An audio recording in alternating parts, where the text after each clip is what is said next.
Hey, Chad.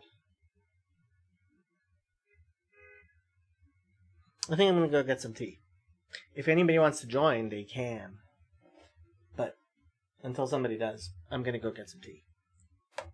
I'll be back.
Chad!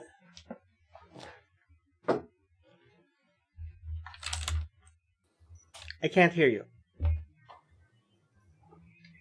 Now I can hear you. How are you doing? Sweet. I'm good. I have roughly 30 minutes, 33 minutes to. 33 minutes? Because then I got to roll. I got to drive to the meeting. Jess Noir is here. What up, bitch? We're live on Jacob's channel. Welcome. You guys want to see something? Look at flowers. Oh. Yeah. Did you pick them yourself? Oh, yeah, I did at the Pick and Save. Pick and save, eh? That's right. Sounds good. I picked them up at the grocery store because clearly who's going to pick fucking flowers in January? Am I right? There are flowers around here. So both of you are coming to the Halachic Man book club in 3 hours, right? I might listen in. What is that? Halachic Man is a book that Rabbi Joseph Soloveitchik wrote explaining the fundamentals of modern Jewish philosophy. It's considered a fundamental work of modern Orthodox Judaism. Like, how recent was it written? I believe he wrote it in the 70s. Okay. It was translated in the 80s. I quote it a lot because it's one of the very few places where an Orthodox rabbi engages with things like Kierkegaard and these neat, modern philosophical works. And he was, it may be like the first real engagement of Judaism, of Orthodox Judaism with modern philosophy. Right. That's interesting. And the you're book is starting it, available for like- free online. You're starting it tonight? Tonight is the first. I'm not starting it. Somebody, so one of the Noahides on my server thought it was a good idea, and I thought it was a great idea. So he's actually running it. I have read Halachic Man twice, and I have a copy of it around here somewhere, I think, unless I took it home. Am I considered a Noahide? I don't know. Are you a Noahide? I don't know. What is that? Like, is that Gentiles that follow So, the... to be a Noahide, there are various definitions. One of them Mhm. is any Gentile who believes in the who believes in the covenant of Noah. Well, some people are really, really lenient and say anybody who actually meets the requirements, which the requirements are pretty simple. So, Right. like, you could say pretty much everybody's a Noahide. Pretty Like, much every Christian is a Noahide. Pretty much. I mean, the Trinity is a tiny bit of a problem. It is. Yeah. Then there are people who self-identify as Noahides, and Right. those people, most people would say, yes, Are more they exclusive. they are in fact Noahides. And then there are people who actually will go before a rabbinic court and formally Establish. announce that they are Noahides. And that's a rare thing that never used to happen before, but people have at least hundreds, possibly thousands of people have done that over the past 20 years or so, which Really? is shocking, and like people are like, whoa, this is a thing that's happening. Well, I kind of feel I have this like ever since I've heard you talk about Noahide, I'm like, I want to be a Noahide. And I was wondering if I If already you was want one. to be a Noahide, Mhm. you are more than halfway there.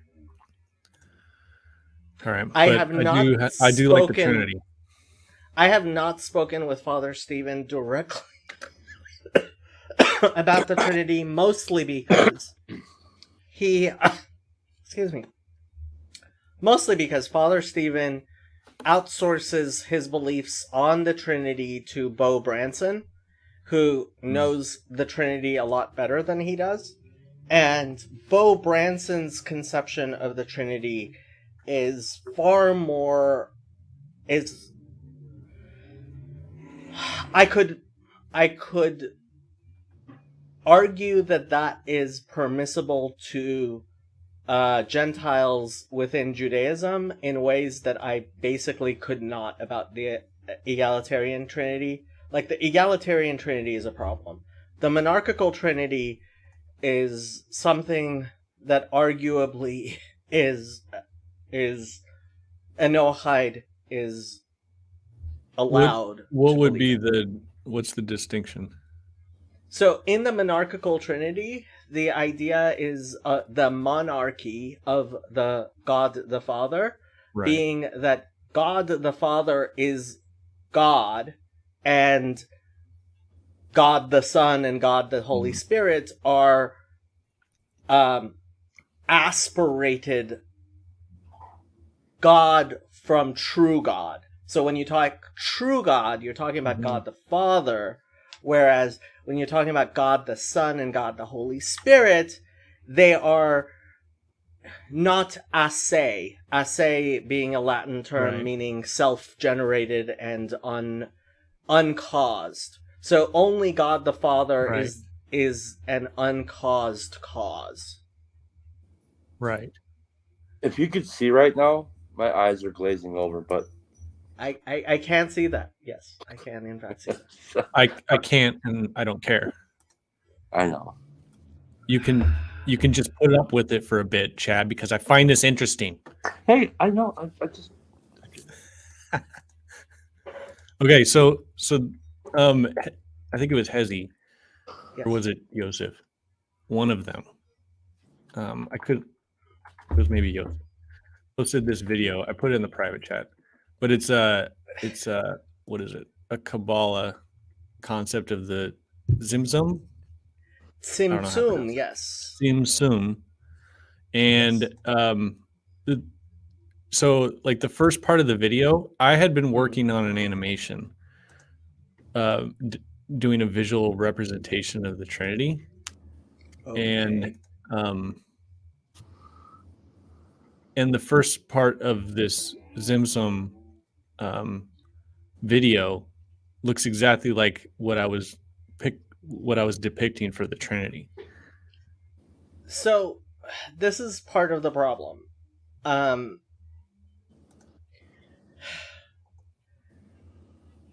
Can you bring up that video, just like the first part of it, just to show? Yes. It's just a circle with a line coming into it. I can indeed. Because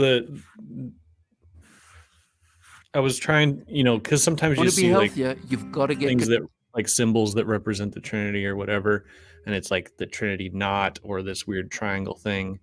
But I was trying to draw like the relationship between the finite and the infinite, or the immanent and the transcendent. And so I'll tell you, like, there's this line that comes in here in a second, and like this is what my animation looked like as the Son being begotten from the Father, and what goes between them is the Holy Spirit. So you can pause it right here. That Like looks that's like the walking image. Sorry. What did you want to say, Chad? Looks like Wolfgang Smith's icon of everything. Yeah, it does kind of. But his has like the center being like that is God, and then out like it has center and periphery, which in mine, like the periphery is the transcendent. Like it's the point of contact with the transcendent. And then of course in Kabbalah you have the withdrawal of God to make a space for creation. But that's how I picked before I heard of that. Like I was talking about that, how I pictured the Trinity, and then it was Yosef that was like, yeah, that's Kabbalah. That's like one of the. So I don't know what you thought about that, Jacob. Yeah, so there is this concept of God, right, as the ineffable, right?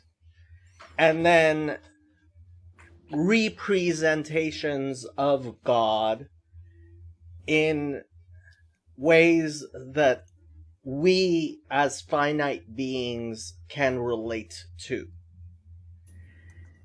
Now, I guess what I often talk about is the burning bush, right? So Moses sees this burning bush, and the burning bush says, I am becoming that which I am becoming. Mm-hmm. Now, that burning bush is a representation of God, right? And it's a representation of actual God. Mm-hmm. At the same time, it is not God. Mm-hmm. So if I were to take some water and throw it on the burning bush and somehow actually make the burning bush stop burning, right? I would not be guilty of deicide, right? And a similar thing, I mean, the idea that we are representations of God, right? Keep on bringing this up. We are, in fact, made in the image of God, whatever that means. And we represent God in the world to the point where if you were to crucify a human being, that is considered, right? What does the Bible say? Talui etz is a curse, right? Klala talui etz, right? You shall not leave someone who is hung on a tree into the night. Why? Because doing so is leaving an image of the ineffable God in that state of death throughout the day, right? And desecrating God's image is an accursed thing, right? Right. And saying that a human being is a representation of God is not something foreign to Judaism. It's Genesis 1. It is what the entirety of the Hebrew Bible says. Right. The problem is, the Hebrew Bible also says God is not a man. Because ultimately, what we have to recognize is that a representation of God, while it represents God, it is not God himself. Right. And that's the problem with the Trinity. And so people who get into these theological things will say things like, the Kabbalah believes in 10 gods because we have the 10 Sfirot, and if you actually count them, you will notice there are actually 11 Sfirot on here. Mm-hmm. But that's because there's a superposition of 3 of them, and only 2 out of the 3 should be represented on any one of the trees, and this shows all 11. There are 10 Sfirot, not 9. There are 10 Sfirot, not 11. Won't get into that right now. But ultimately, no individual one of the Sfirot is God. And the Sfirot, even all together, are not in fact God, because God is ultimately ineffable. Right. And this, to the extent that the original Christian creeds, which creed was it, Bart? Which creed is it that says God from true God? Is it the Apostolic Creed? I don't know. Let me see if it's the Apostles' Creed. The Apostles' Sounds like it. Creed. I believe in God. Well, now you can see it. I believe in God, the Father Almighty, maker of heaven and earth, and in Jesus Christ, his only Son. That's a problem. Our Lord, who was conceived, who suffered, descended into hell, ascended. I believe in the Holy Spirit. This isn't the one that says God from true God. Which one's the one that says... I know what you're talking about, but God I can't... from true God? I don't know my creed. Come on, you people. It's the Niceno-Constantinopolitan Creed, apparently. So let's pull that up.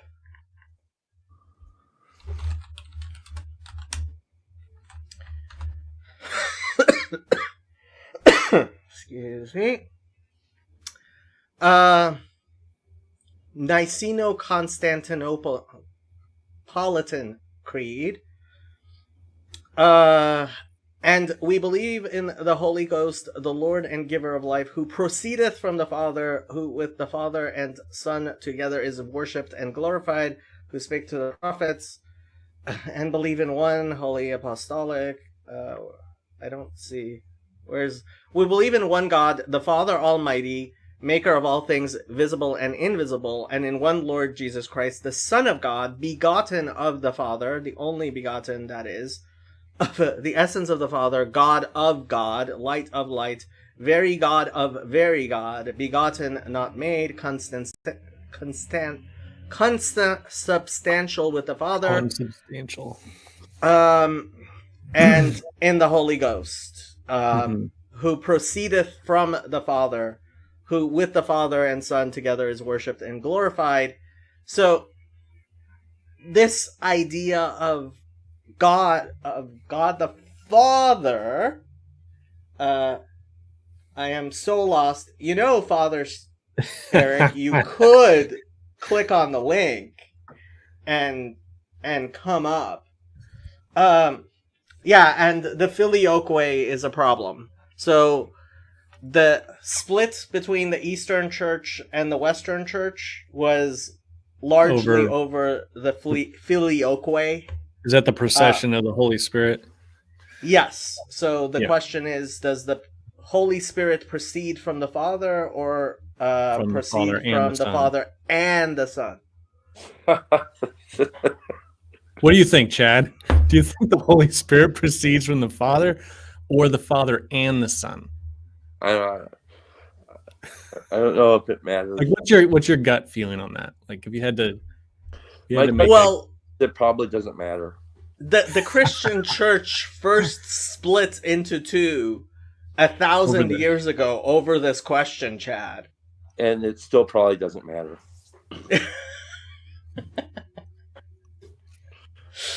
Theology unhelpful for most humans confirmed. Does it stand in the way of my trying to be of love and service to my enemies, my friends, my family?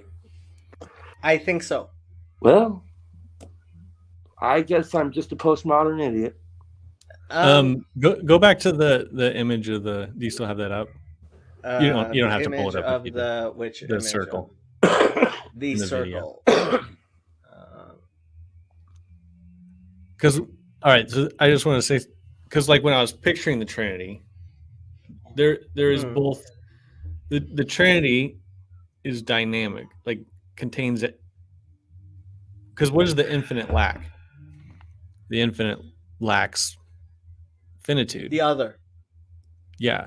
And so within the Trinity, God contains within himself both finitude and the infinite.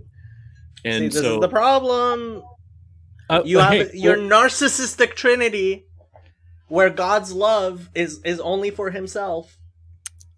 No, it's not only for himself. Then this is the image of God that we're made in. The image of the Son.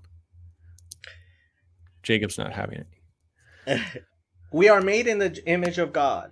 And so, as I kept on saying when Father Stephen and I were talking, ultimately there is a problem with this idea that Christians have of Jesus being monogenes, meaning, and Father Stephen, part of the reason we don't talk about it is because Father Stephen's understanding of monogenes is like the Hebrew yechidi, which means something completely different. And maybe Chad is right and we're arguing over very tiny things. Well, I didn't even want to argue. I just thought, like, I was working on a visual of the Trinity and it looked like this, and then Yosef showed this Kabbalah thing.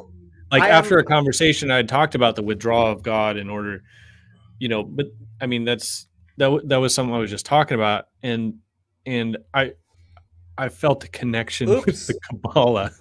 That's all I'm trying to say. I am glad to hear you. So actually, the book club is not this week; it's next week, and I'm silly. So. Oh man! Now I made plans for nothing. Yeah. So now I have to change the date of that. Yeah, it's not today. It's next week. So everybody who hasn't studied up on their halakhic man, hello, Rabbi Mullet.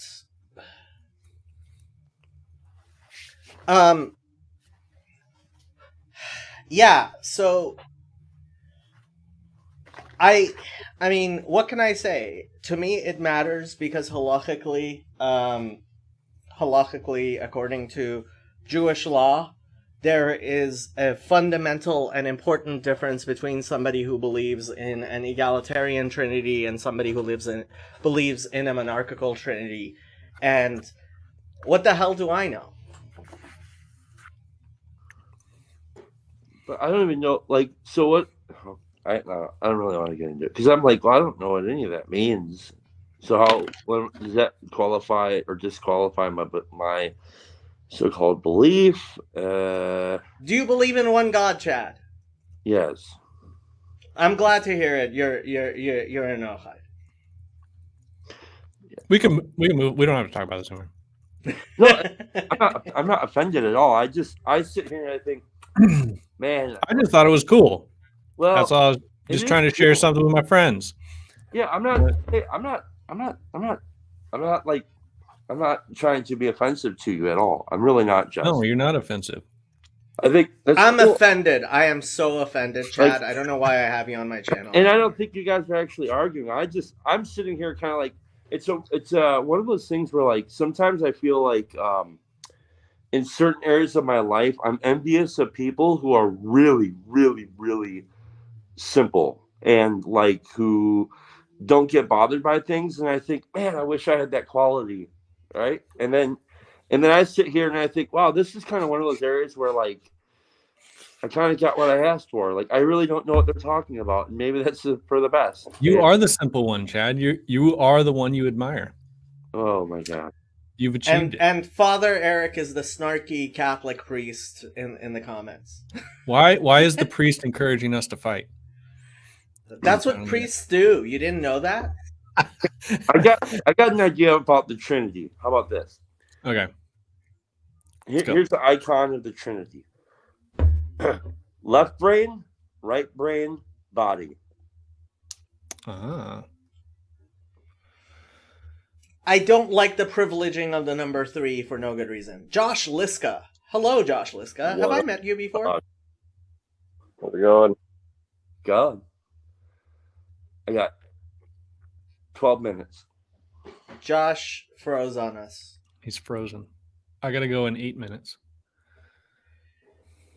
How could you possibly go? This is so important, Jess. You're back, well, Josh. I know, but hey. Hello. Hey, Josh. Hey, Chad. How's it rolling? How's it going? Not too bad.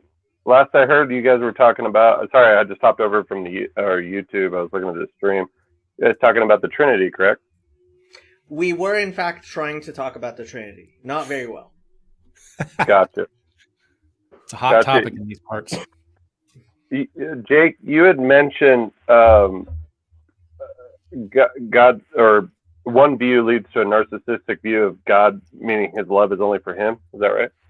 Yeah, so what's called the social trinity, Bishop Barron really likes it, which is the idea that God eternally loves, God the Father eternally loves God the Son through God the Spirit.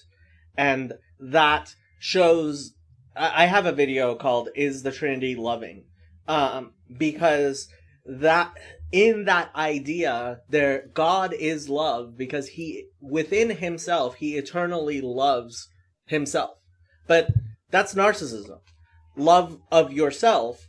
So what I believe is that God, because it is intrinsic to God's nature to love and want to give, it is in poor Bishop Barron was educated in the 80s in seminaries. Be gentle on him. Come on. He's up to date. And so in Judaism, we have this idea that God creates the other. God creates us because it is intrinsic within him to create. Because it is intrinsic within him to love. And love is of an other. Right? And that's why I don't like the idea of the social trinity and this idea that God's love is expressed in God's love of himself. Well, you're using the word narcissist there, which is like redirecting towards self. But in the Orthodox traditions, if I'm not incorrect, there's the idea of theosis, which is being drawn into God. Now, if his love was for himself, if we abide in him, we participate in that love, do we not? So therefore, yes, it is in a sphere, if you will, but like with anything being drawn into it, you get to participate in it. I mean, just like we talk about that all the time, in this little corner. Right. But, yeah. This is precisely the Kabbalistic concept of Tzimtzum, right? There is the first constriction in which God creates the nullity, right? And then he allows himself, and that is the descent of the soul into the valley of the shadow of death, right? Where, so God breathes from within himself into us our holy soul, which is in fact from within him. And that is in that spark of godliness within us, conquering the darkness that is our animalistic soul, our material soul, the darkness. And so, yes, this idea of theosis is why I can see the mistakes of the monarchical trinity being permissible within Judaism to Gentiles. Gotcha. So, okay, so where does that land all of us? Like, I mean, okay, so say we got a Protestant, a Catholic, an Eastern Orthodox, and a Jewish rabbi all sitting in the same room. I mean, are they going to be able to come to a little bit of an agreement? Or, I mean, obviously the Trinity is one of those things we're kind of even warned to begin talking about it because it's so ununderstandable. Father Eric, and love Father Eric, he has been convinced that the monarchical trinity is acceptable to Roman Catholics, and he is a Roman Catholic priest.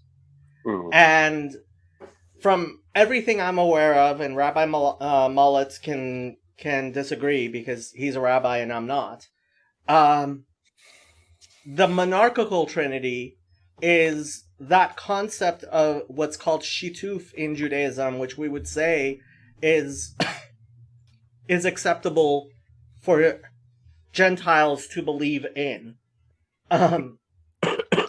And that's why, I mean, it's kind of exciting to be having the discussions that some of us who are Orthodox Jews, even though, like, I'm obviously not a very observant Orthodox Jew. And frankly, if I was, I'm not sure I could have the discussions that I do have with Father Stephen. But Christianity, as Father Stephen represents it, is a religion that's, excuse me, far more within the lines of what Judaism views as being acceptable religion than anything that is represented by mainstream Western Christianity. Like, the egalitarian trinity is a huge problem theologically within Judaism. I'm the only one who really says this myself, and who am I to say such a thing? But penal substitutionary atonement is just so obviously blasphemous. The idea of original sin. Like, a lot of the things that Augustine, who is a saint and a church father, and Justin Martyr, who was supposedly a martyr, I doubt it, a saint, and I've heard that. I just had heard that before. I was like, okay. And look, whatever. But no, I'm not arguing. Let's say even if he was a martyr, he is a saint and a church father, and there are things in the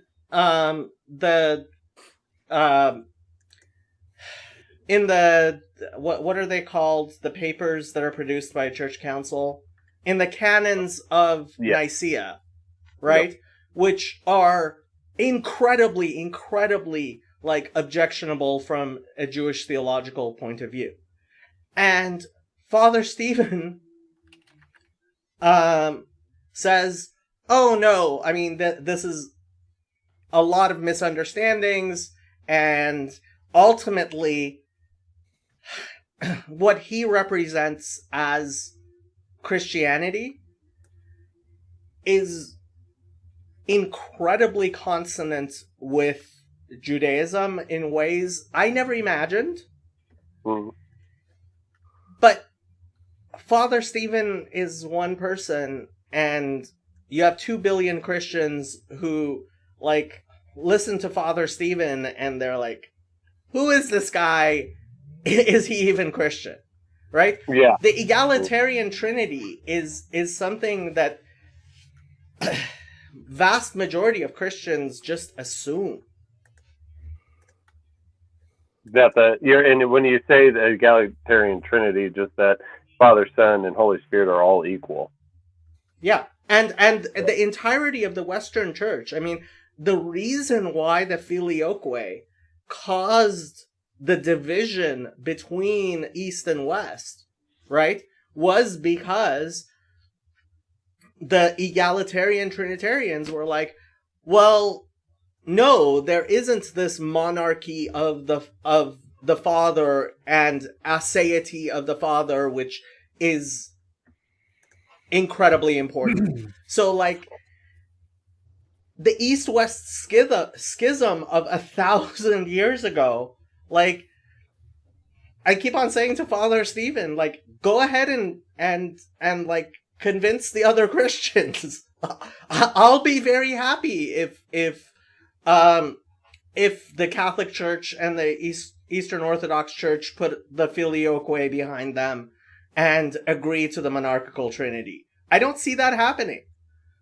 Well, and okay, so I was raised Protestant, and I'm recently converting to Catholicism, and I guess the way that I had always understood, or not always understood, but the way I've come to when I'm thinking about pondering these things, and I'm not well versed. I mean, this is a complicated subject. I'm not well versed on it, but I've also heard about God's energies.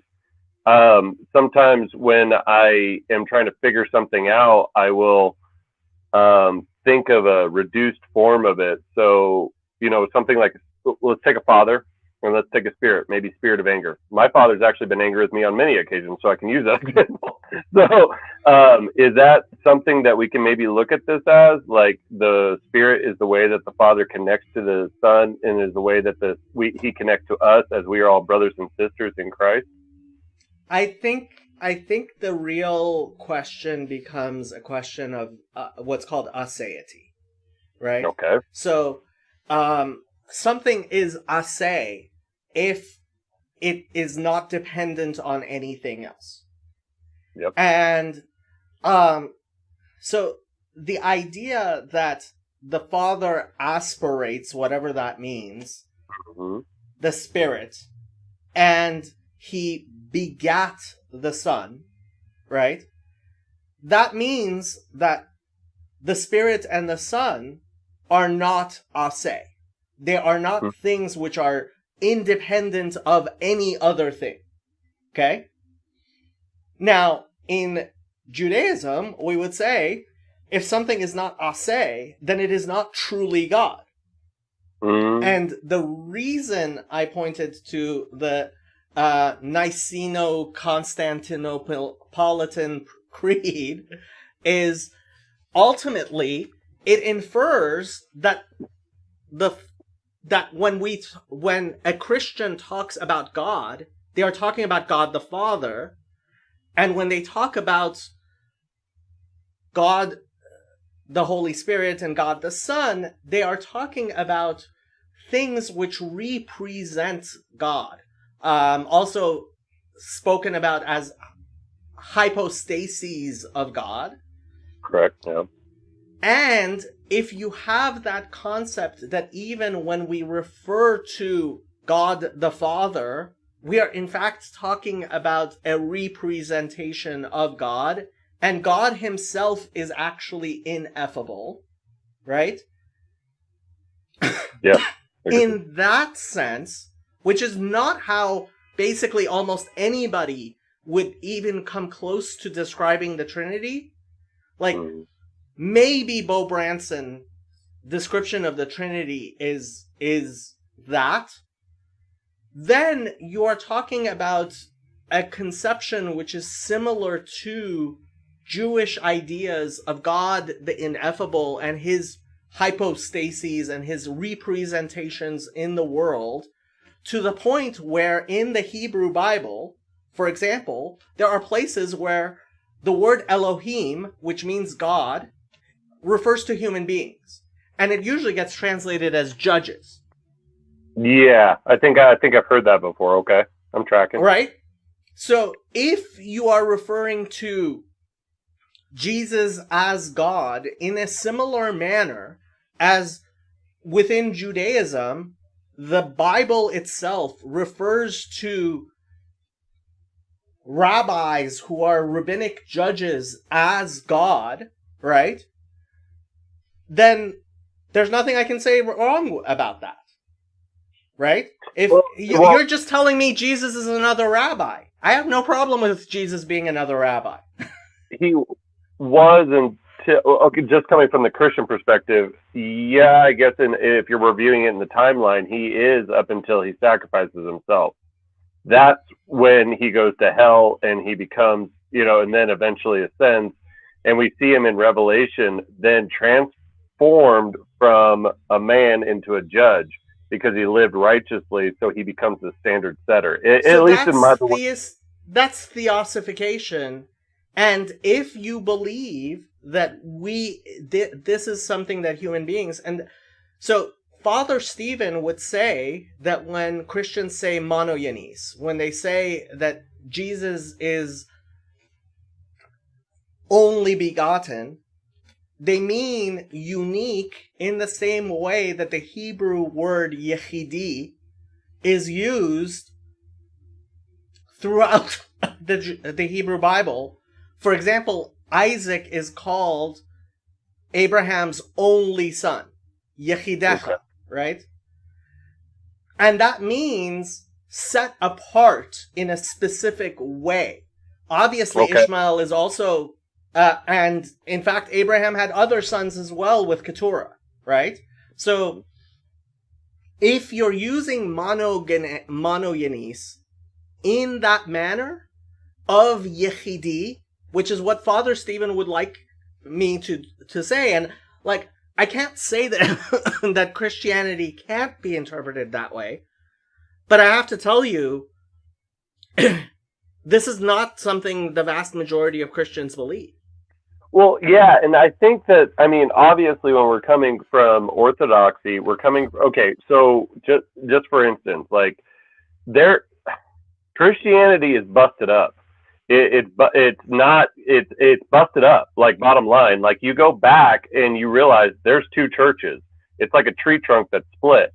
And then you get into the schism, and then you get into the schism, and then you get into the other schism with Martin Luther, and then, you get into today. So we're busted up. Like, let's be honest, like, it's all over the place.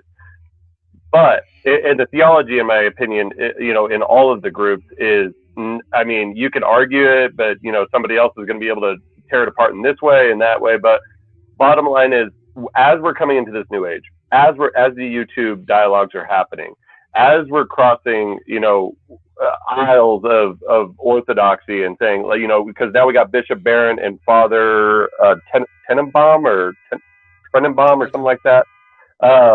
He's an Orthodox, Eastern Orthodox priest, and he's I know he's talked one-on-one with Bishop Barron, and so it was really good. And then I wish I could remember his name. Tenenbaum, I think it's Tenenbaum, something like that. Anyways, and then we even got Protestants that are starting to reach into the sphere, like Paul, and then we got the callers in the wild like Jordan, and that, and it's like or Tenenbaum, that might be, it might be TREN, something like that. TREN. I'm trying to find it, and I'm not finding it. Look up. You know what? Do you mind if I try to find something? Oh no, please. Yeah. So let's see. Josiah Trenum. Josiah Trenum. I believe that's him. Let's make sure. Yeah. Patriotic nectar. Josiah Trenham is.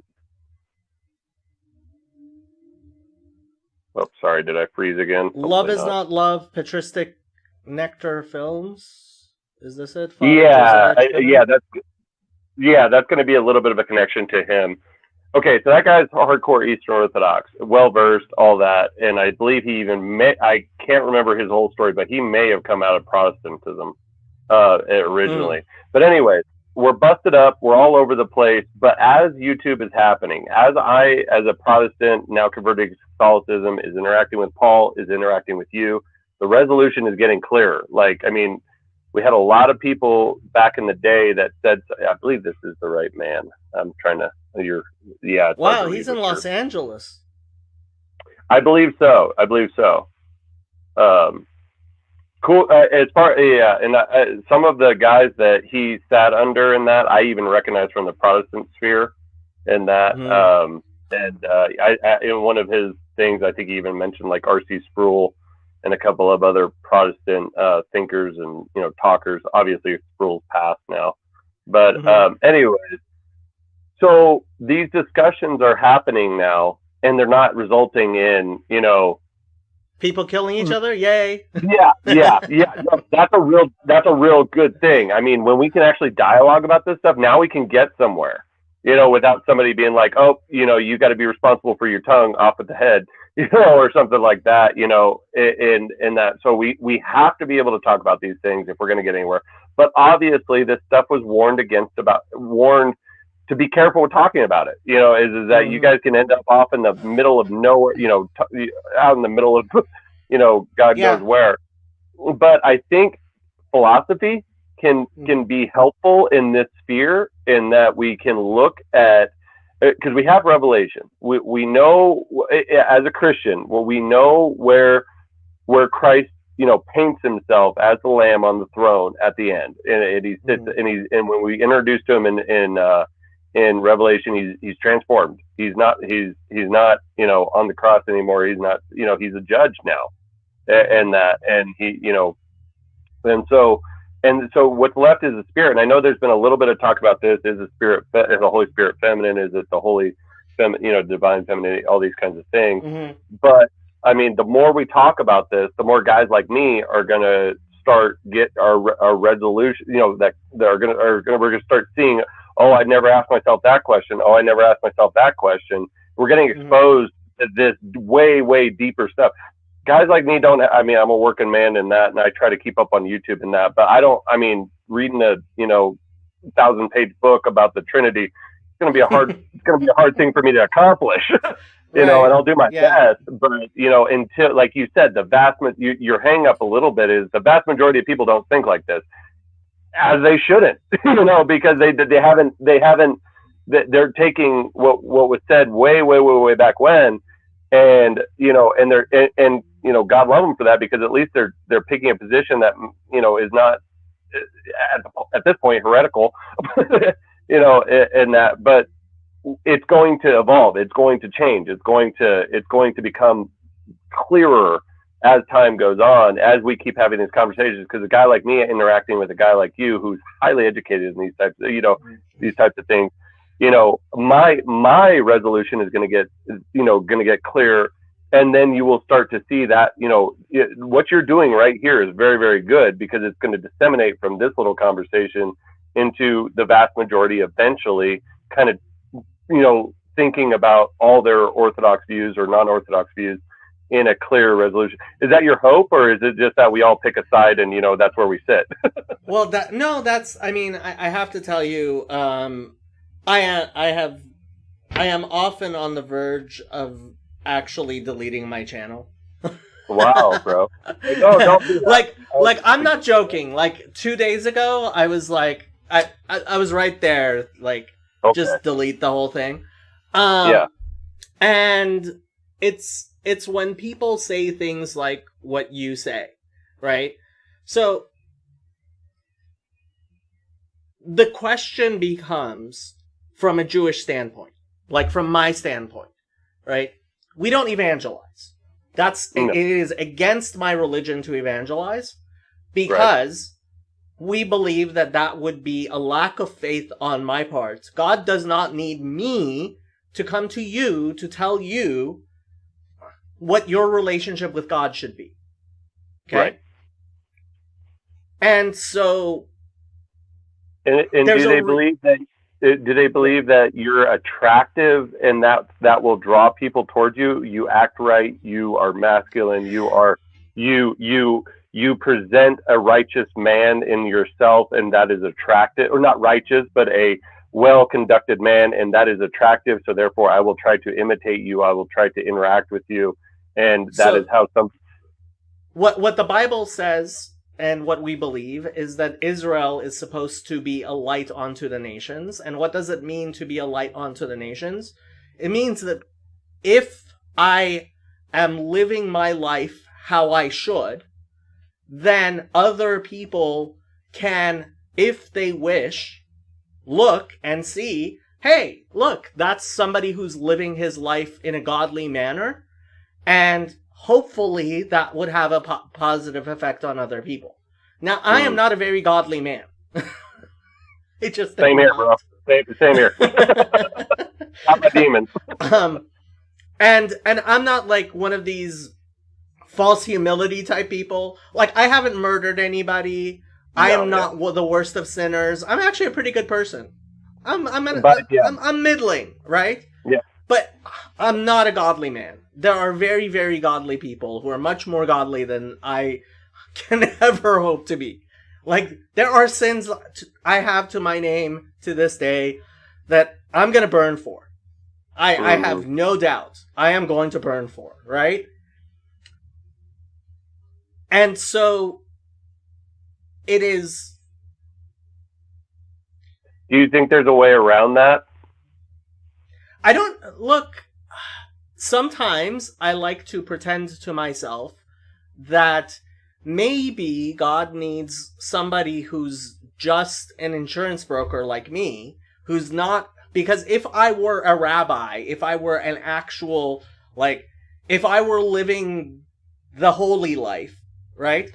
I wouldn't be having these discussions. I wouldn't be able to communicate with you. I wouldn't be, I would have to be a lot more careful when I talk about the Trinity and things like that, right? So you can kind of be a little bit clumsy in your space, right? It gives you a degree of freedom to be able to. Right. I am very clumsy, right? Oh, no, and I am too. Like, I think things all the time. Like, if I was a priest, holy cow, like, you know, like. Right. Or if I was at all involved in the ministry, like, I'd be like, oh my gosh, can't believe I once said that, you know, but. I'd have to. No. Yeah, so my first conversation with Father Stephen, excuse me, it has almost 2,000 watch hours. It's 3 hours long. That's like 500, 600 people sitting there listening to me talk about religion for 3 hours.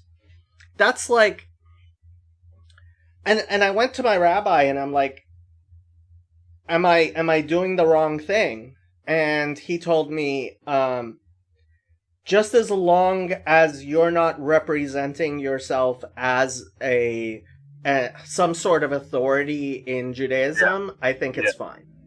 Frankly, and frankly, like, if he had told me it's not fine, I would have deleted my channel. I would have. Yeah, and you would have been right to do so. Obey the authorities over you. Yep. And so it was, so like, and I don't know, but like, when I get people like you who then say to like me, hey, you know, we really want to learn more about Judaism, and the foundation of Christianity. Absolutely. We need, like, when I was, so I got out, I was pretty much out of the faith. Well, I wasn't going to church. I never denied Christ. I never did anything like that, but drank way too much, ended up getting divorced, found myself at the bottom of the barrel. Just, you know, my story is very similar to a lot of people I'm sure you've interacted with. But in trying to figure out what do I believe, you know, like, where do we, you know, and so I broke it all the way down. And what I started realizing is that, the Jews have some very different views than Christians do. And that led me to basically Eastern Orthodoxy, because that seemed to be more in line with a more traditional view. And then eventually, I don't live anywhere near an Eastern Orthodox church. It's like the nearest one's 4.5 hours away, which that shouldn't be an excuse, but it is for me. No. That actually is, and I have to say, I tell a lot of Eastern Orthodox people, while I think Eastern Orthodoxy is more consonant with Judaism than Roman Catholicism is, I think ultimately somebody who, and this is my weird relationship with Father Eric, who's a Catholic priest. Ultimately, I think the people who in the United States convert to Eastern Orthodoxy, they're ultimately, there's a Protestant nature to that, which Very much is, so. Ultimately, like, you should technically be Russian Orthodox, because that's the church that started up in Alaska, and then it gets transferred down here, right? Right. So that's the question, or whether, as far as the ecumenical patriarch, I asked Father Stephen, like, how'd you pick a patriarch, like which strand of Eastern Orthodoxy, and I'll let him explain that in public how he wishes.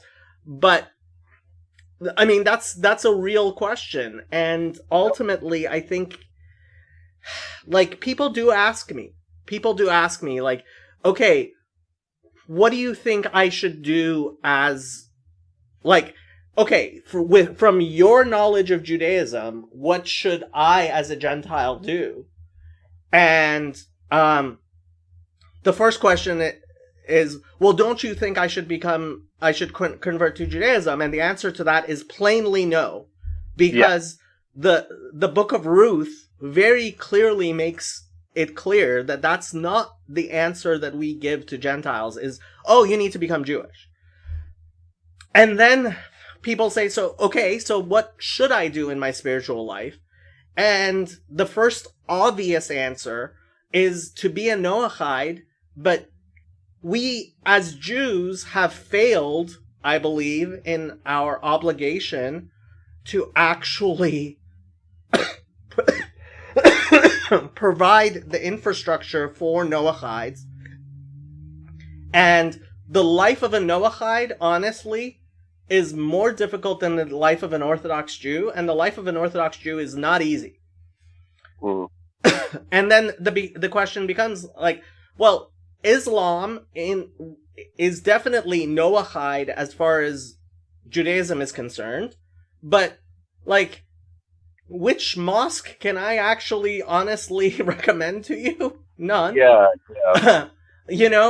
And Eastern Orthodoxy, like the monarchical trinity, I certainly prefer to the egalitarian trinity, but at the same time, I can't really say that it doesn't make most sense to be a Catholic, or honestly, even a Mormon. Like, Ethan is in the chat, and we've discussed this a bunch, because it's a complicated issue. Like, I don't know what God wants. And Well, yes, well, I have studied some Judaism, and I think it's a mistake. We do know what God wants in a little bit. We do know what God wants a little bit. He wants us to. He wants his people. He wants humans to be drawn into him.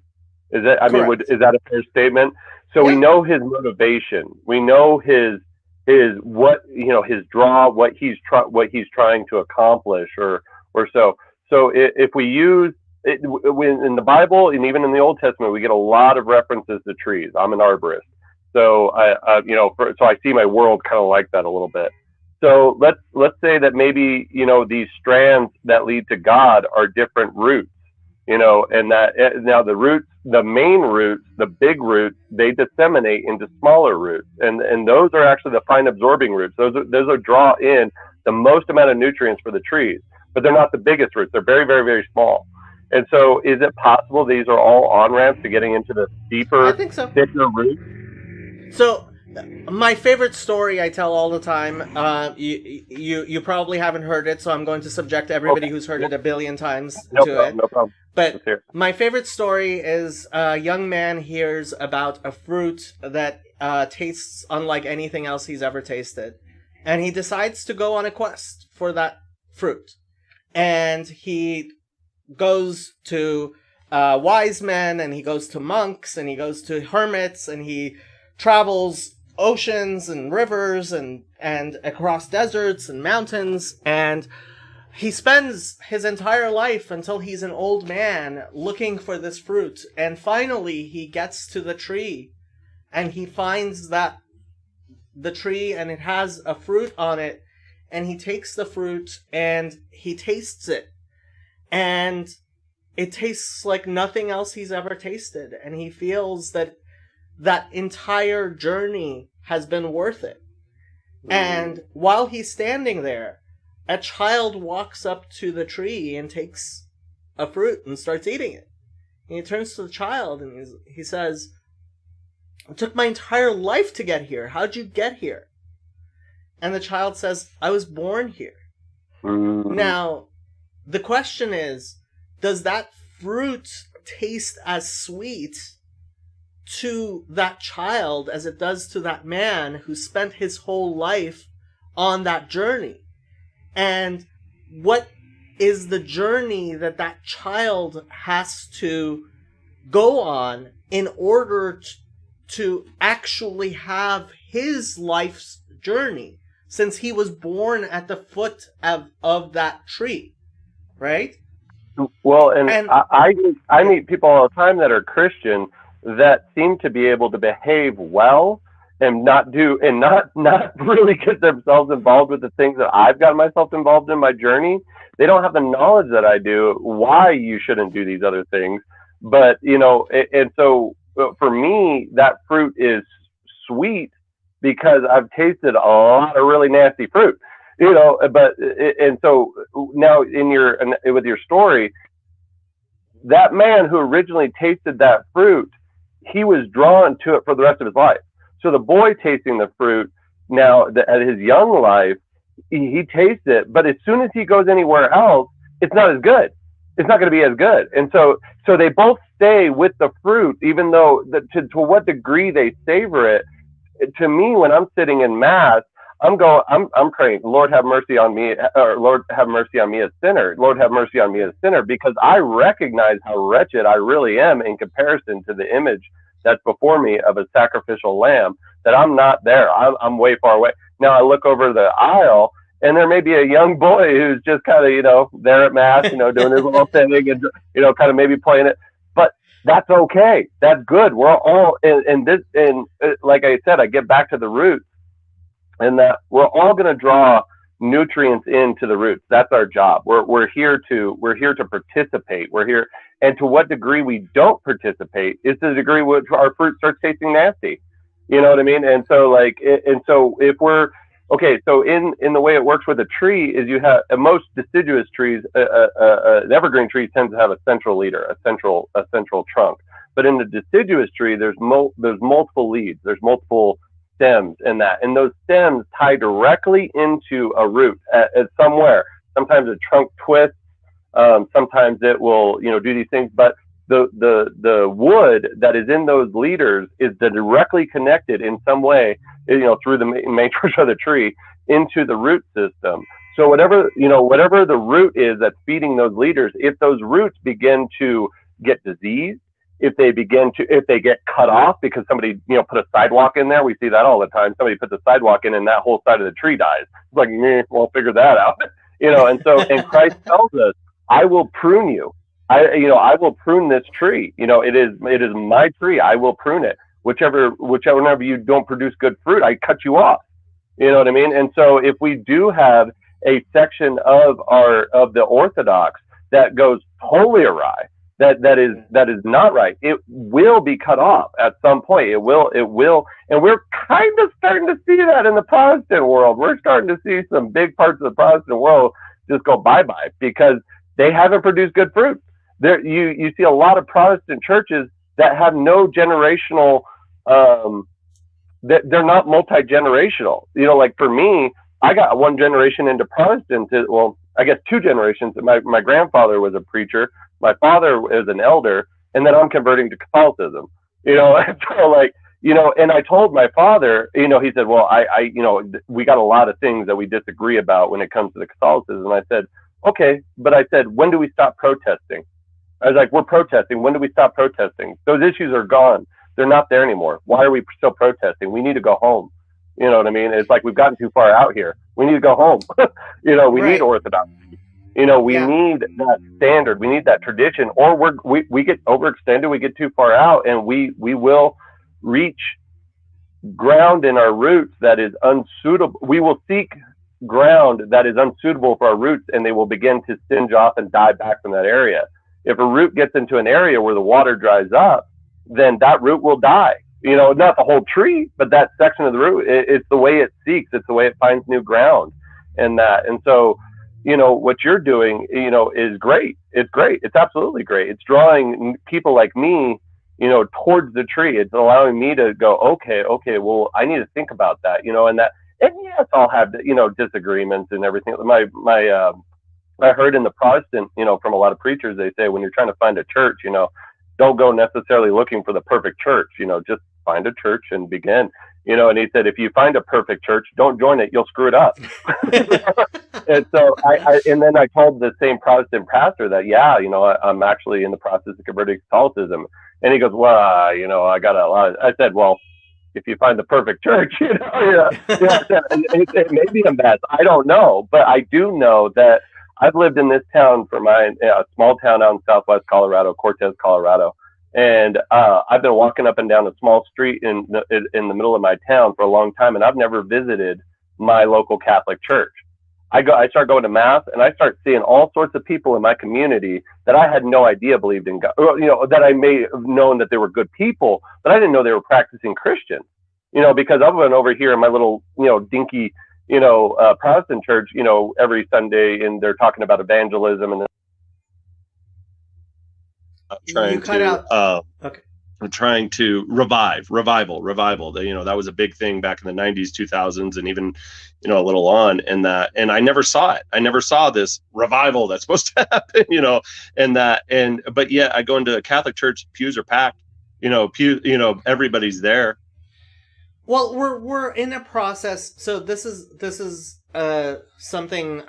It's funny. On Twitter, I've been having this discussion with Jews about where the future of Judaism is, because believe it or not, synagogues aren't perfect either. Imagine that. We're all fallible. Yeah, and one of the things I say is one of the most disappointing things to find out is that wherever you go, all the people wherever you go are human beings. And it just never fails. They're all human beings.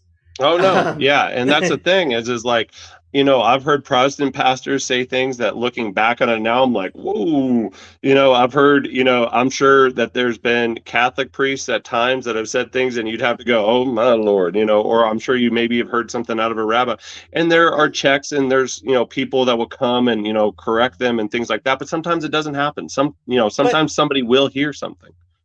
Ultimately, I believe that the God of Israel is the God of history. Right? The Yes. God of Abraham, Isaac, and Jacob is the God of history. And that the world is moving in a trajectory towards sanctification, towards theosis, towards becoming more godly and better. And frankly, I think if you honestly look, where we are now from where we were 200 years ago, where we were 500 years ago, 1,000 years ago, 2,000 years ago. While there's certainly, we can talk about ways in which certain things have degenerated. Ultimately, the world itself is in such a much better place than it was. And I think, I keep on pointing back to Acts 5. Gamliel in Acts 5 talks to the Sanhedrin, and he says, if it's of God, if this movement is of God, then you can't stop it, and you don't want to be the one who's trying to stop it. You don't want to try to stand in the way of it. And if it's not of God, then it will die of its own. And that, when I read that, I was like, why? Like, this is the Jewish position, and it's right there in the Christian Bible, clearly spelled out. Why, like, first of all, why didn't I know that this is clearly spelled out in the Christian Bible? Second, why don't the Christians know this is the Jewish position clearly? Oh no, 100%. Like, I'm finding things, even inside of Catholicism that I'm like, okay, gonna have to, like, but there's so many men on YouTube that are so helpful to a person like me. There's a guy named Scott Hahn that is a former Protestant that's converted to Catholicism. So as I go through his YouTube channel, he's addressing a lot of the things that I'm like, like with Mary, like in the Protestant way, she's just a woman. She is just a good woman. She's just, and that, but to the Catholic, you got Our Lady of Guadalupe, you got the Virgin Mary, you got all these things. And I'm going like, okay, like, what did I get myself involved in here? And then I listened to a guy like Scott Hahn, and I'm going, okay, I get that. And I just had a discussion with my father last night. He's been an elder in Bible and Protestant churches for a very long time. Well, which basically the same thing, but for a very long time, and is a well-educated person in the faith. Went to Grand Canyon University, has a Bible degree. And all these kinds of things. Listen to R.C. Sproul. Listen to Ravi Zacharias. Not exactly the greatest name to bring up, but he did a lot of work. And I listened to him a lot. I went to one of his conferences. Yeah. And there's a lot of people out there. But anyways, I'm talking to him last night, and I said, because we got into it about Mary, and I said, in the Catholic, she's quite a lot bigger deal, and that, and I said, but then I was listening to something last night, and it was talking about how there's shadows and types in the Old Testament that become realized in the New Testament. Like, we have Elijah, and then we have John the Baptist, and then we have, you see what I'm talking about there? Yeah. And then we get to Mary, and he was drawing the correlation that she's the new Ark of the Covenant. And I'm going, now that I can kind of see. Now, I don't know what I think of that. I need to have discussions with people like yourself. I need to have discussions with things, because I can get it in my mouth, but I'm going to chew on it and see if it tastes good or not. I'm not just going to swallow it. Yeah. We need to actually. Well, I mean, I am a big fan of Father Stephen DeYoung. Obviously, I have a lot of disagreements with particular things. At the same time, it's been actually very faith affirming for me to see how Christianity is in fact moving in a direction towards alignment with Judaism that I never suspected. Like 3 years ago, if you told me, I would be like having a discussion with an Eastern Orthodox priest and reading a book, Orthodoxy, Jewish and Christian, and seeing the convergences that we are seeing, I would be very surprised. And frankly, I mean, I think there's a lot of this is so. I don't know if you watched the discussion with Vervaeke and Paul Vanderklay and Jordan B. Cooper today. Not today. I didn't catch that one today. Not today. No. Okay. Well, it was a very preliminary discussion, right? Okay. They were just. It was their first time sitting around talking with each other, and it was very preliminary. And one of the things that Luke mentioned he didn't like was Jordan B. Cooper said, well, I wouldn't have Paul Vanderklay preaching at my church. Mm-hmm. And Paul wasn't and Luke didn't like that. And I was like, I don't expect Jordan B. Cooper to invite John Vervaeke or Paul Vanderklay to come preach at his church. What I do want is to hear Jordan B. Cooper say the same things in his church that he says in his conversations with Vervaeke and Vanderkleen. Mm-hmm. And I would say a similar thing for me, right? There's a lot of things, like, I'm not going to be preaching about Mary being the Ark of the Covenants to Jews. I don't believe that. But I have been talking to Jews about how there are conceptions of Christianity which are far, far closer to anything Jewish than I ever realized, and how a lot of things that, especially in the United States, because we are so steeped in a certain type of Protestant mentality, we just assume that Christianity is a certain belief system, right? Mm. And it's not. I mean, No. A majority of Christians don't believe in penal substitutionary atonement. Now, a majority of Christians wouldn't even know what those words mean. Like, if I grab the average Christian down the street and I say, "Hey, tell me about penal substitutionary atonement," they're like, "What?" Yeah. And but ultimately, like, these are things which divide us, and I think it's necessary. It is important. It is important what you believe.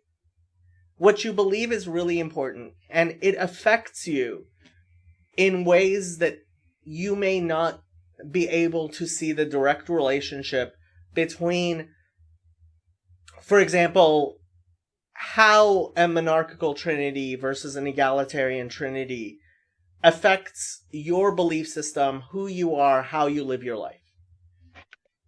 Yeah. But Well, and I think a lot it of, like what does you're saying, change it matters what you believe, but remember Jordan's definition of believe, and it's like, we think a lot of things, but when we actually start walking that out in our life, that's where I think that it'll get separated out.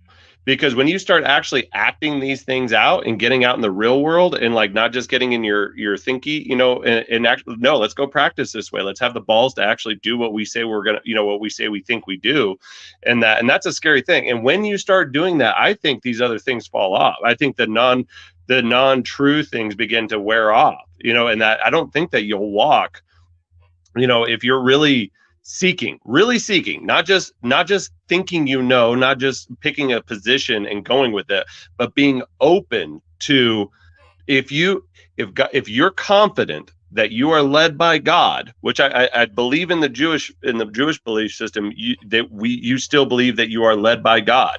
So and we believe that as well. So let's start there. Base denominator, we got something we got in common. So if I'm being led by God, what I believe to be the right vision, that this thing pulling me forward and causing me to feel guilty about the things that are not in alignment with his standard of good.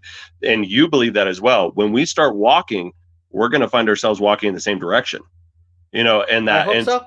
No, absolutely. I think if I could believe something, that's what I would believe, because it has to work that way. If I point my compass to true north and you point your compass to true north, we're going to meet, because there is one God. There is because only there one God. is one. And now in definitions, I have gone around and around about this in my own head, and I'll say something out loud, and you're more than allowed to tear it apart or to be like, whoa, nope, you're off. God of love. I believe if we seek if we put love at the top of our hierarchy, and that we put that, and now the interpretation of love obviously needs to be defined there, but it could be maybe misdefined, or something like that. But love, is, and now in what I've studied just in my own is, for, the thought comes to 1 Corinthians 13. I can have wisdom, I can have knowledge, I can have all these things, but if I have not love, I have nothing. It doesn't work. You Right. cannot get out into the world. So when we, pick up our compass, which is love, we point it towards true north, and we start walking in that direction, I think we meet guys like Paul Vanderklay. I think we meet guys like the fathers that you interact with, and then then the vision starts to become clearer as to what God wants, because now we are looking to our left and looking to our right and going, oh, you're here too. Oh, you're here too. Well, we must be going after the same things. We might have different traditions, and that's okay. It's like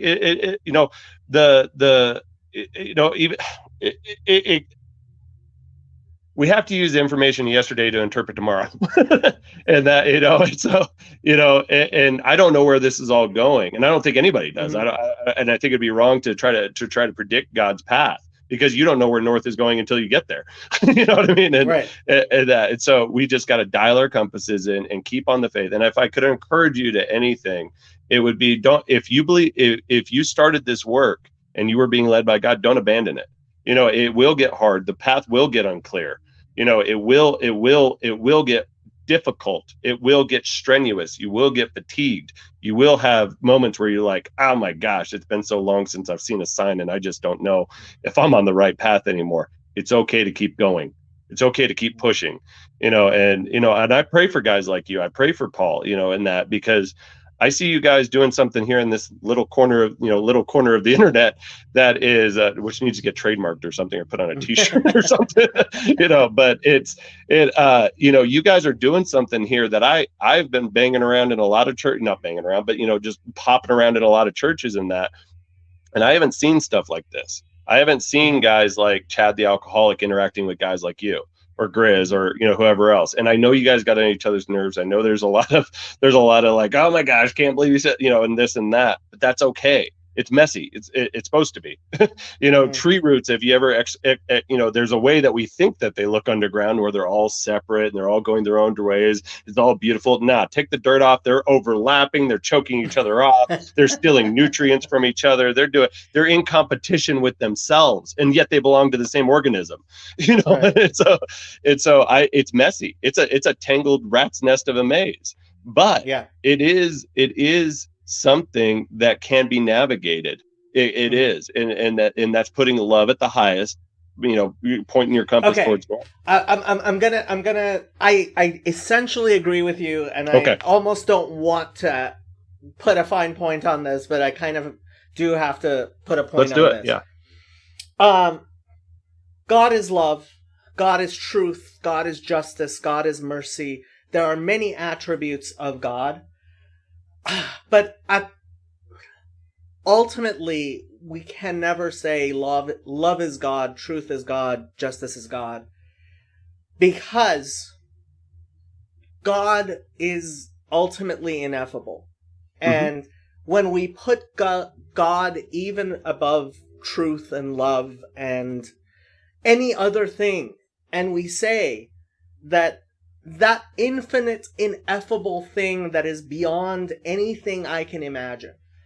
And so I agree with you. God is love, and putting love at the top of the hierarchy because it is an aspect of God is incredibly important. But I think even more important than that is recognizing the ineffable nature of God, which allows us to have a certain amount of humility in recognizing that I am turning towards an infinite God. So, that's that story I told about the tree with the fruit, right? Mm-hmm. Ultimately, the tree that we are looking for is a living God, and that living God moves. That living God is not just stationary in one place. No. He is a living God, and that's a difficult part of it. That's a difficult part of it. And that's the only caveat I would put to this idea of the God of love is yes. Well, and yeah, and I actually agree. I agree with you. Yeah. I agree with you. I think because my understanding of love is corrupted. I'm a human. My Yeah. understanding of truth is corrupted. I'm a human. My understanding of the, even the logos, I hear descriptions of it, but to actually figure, like, me, like, okay, I actually understand that, or whatever. It's like, it's corrupted. I'm human. It's like, Yeah. I'm gonna say I'm gonna have bad thoughts, but a refining fire is I subject my idea of love. I subject my idea of truth to the truth of scripture, to God, and that which is not true or true love will burn off. It'll become part of it. And yeah, like, I've had I was married once before. I thought I in a lot of ways I think I did love that woman, but it was a corrupt love. It was like it was gross. It was a lot of it was, yeah. I mean, it just, there was no looking back on it. It was like, oh my gosh, that's what you were calling love. It was like, yeah. So at that point, obviously that what I was calling love was not it was like it'd be like having a gold bar that's 58% gold and whatever lead. There's impurities in it, but God's love is 100% gold, and that even in the finest gold that we can refine, 99.999 or whatever it says, it's still corrupted. It's still, so this idea that we can actually truly understand God's love is like, yeah, you might feel it or sit, you might have, been, You're on fire. You're on fire, my brother. You are on fire. You are on fire. So Josh, tell me, like, so do you have a channel and why not? Yeah, I'm still in the process of, I'm getting orientated to this little sphere. Like, I just started poking my head around in it, try to start participating in the conversations, try to start, meeting the different talking heads and that, and just trying to interact, you know what I mean? And so I'm not really at this point, like, trying to promote or anything like that, but, or, I may at some point start my own channel. I got, I got a Josh Liska channel, but it's mostly tree work. it's just, I record myself doing tree work and that, and, and I've wanted to do something with it, but I've got a lot of other things I'm kind of, and again, I'm learning. I am in no way like if anything, I've listened to just way too much Jordan Peterson and Jonathan Pajou and over the past 2 years. And so that's, if I at all sound orientated to this subject, it's purely just me regurgitating what I've heard. So but, a lot of it's funny, a lot of the people in this corner are people who work with their hands, and they listen to a lot of the podcasts while they're doing other things. They may be drivers. Charlie Hancock, who's a friend of mine, who's a Baptist preacher, who is also an arborist like you are. Oh wow. There, and I think there's something actually quite beautiful about, look at Michael Sartori's channel. If you haven't seen Michael Sartori's channel, he is a carpenter and he is a Christian. He's very Protestant, but I love him anyway. And he I really love his channel. I think it should be a lot bigger than it is. And I think we are we're starting something in this low corner, something that is hopefully growing bigger. I've been working in the background trying to get some things going, which it's not been easy, but hopefully within the next month or so we're going to make some announcements. But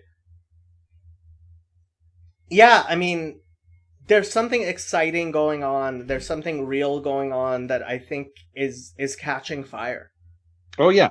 No, I mean, we gotta, just like when you're starting a fire. I don't know if you've ever started a fire by hand, but I tried my hand at it when I was 13. You got to get a coal, You got to get a coal, and then you got to introduce it to some tinder, and then you got to breathe on it, and then you get a flame. You know what I mean? It's like, Yeah. this is a process. This ain't no, I mean, yeah, sometimes lightning strikes a tree and you can grab a burning branch or something, and hold on to that for a while. But I mean, what you guys are doing here is, you're like you said, catching fire. This coal is getting real, real hot. And it's starting to reach, Vervaeke getting on with Grizz and things like this. I mean, these little feeder roots are going out and they're tapping into all sorts of different areas. And for me personally, it's really interesting because there's in the subterranean world, there's an element called mycorrhiza fungi.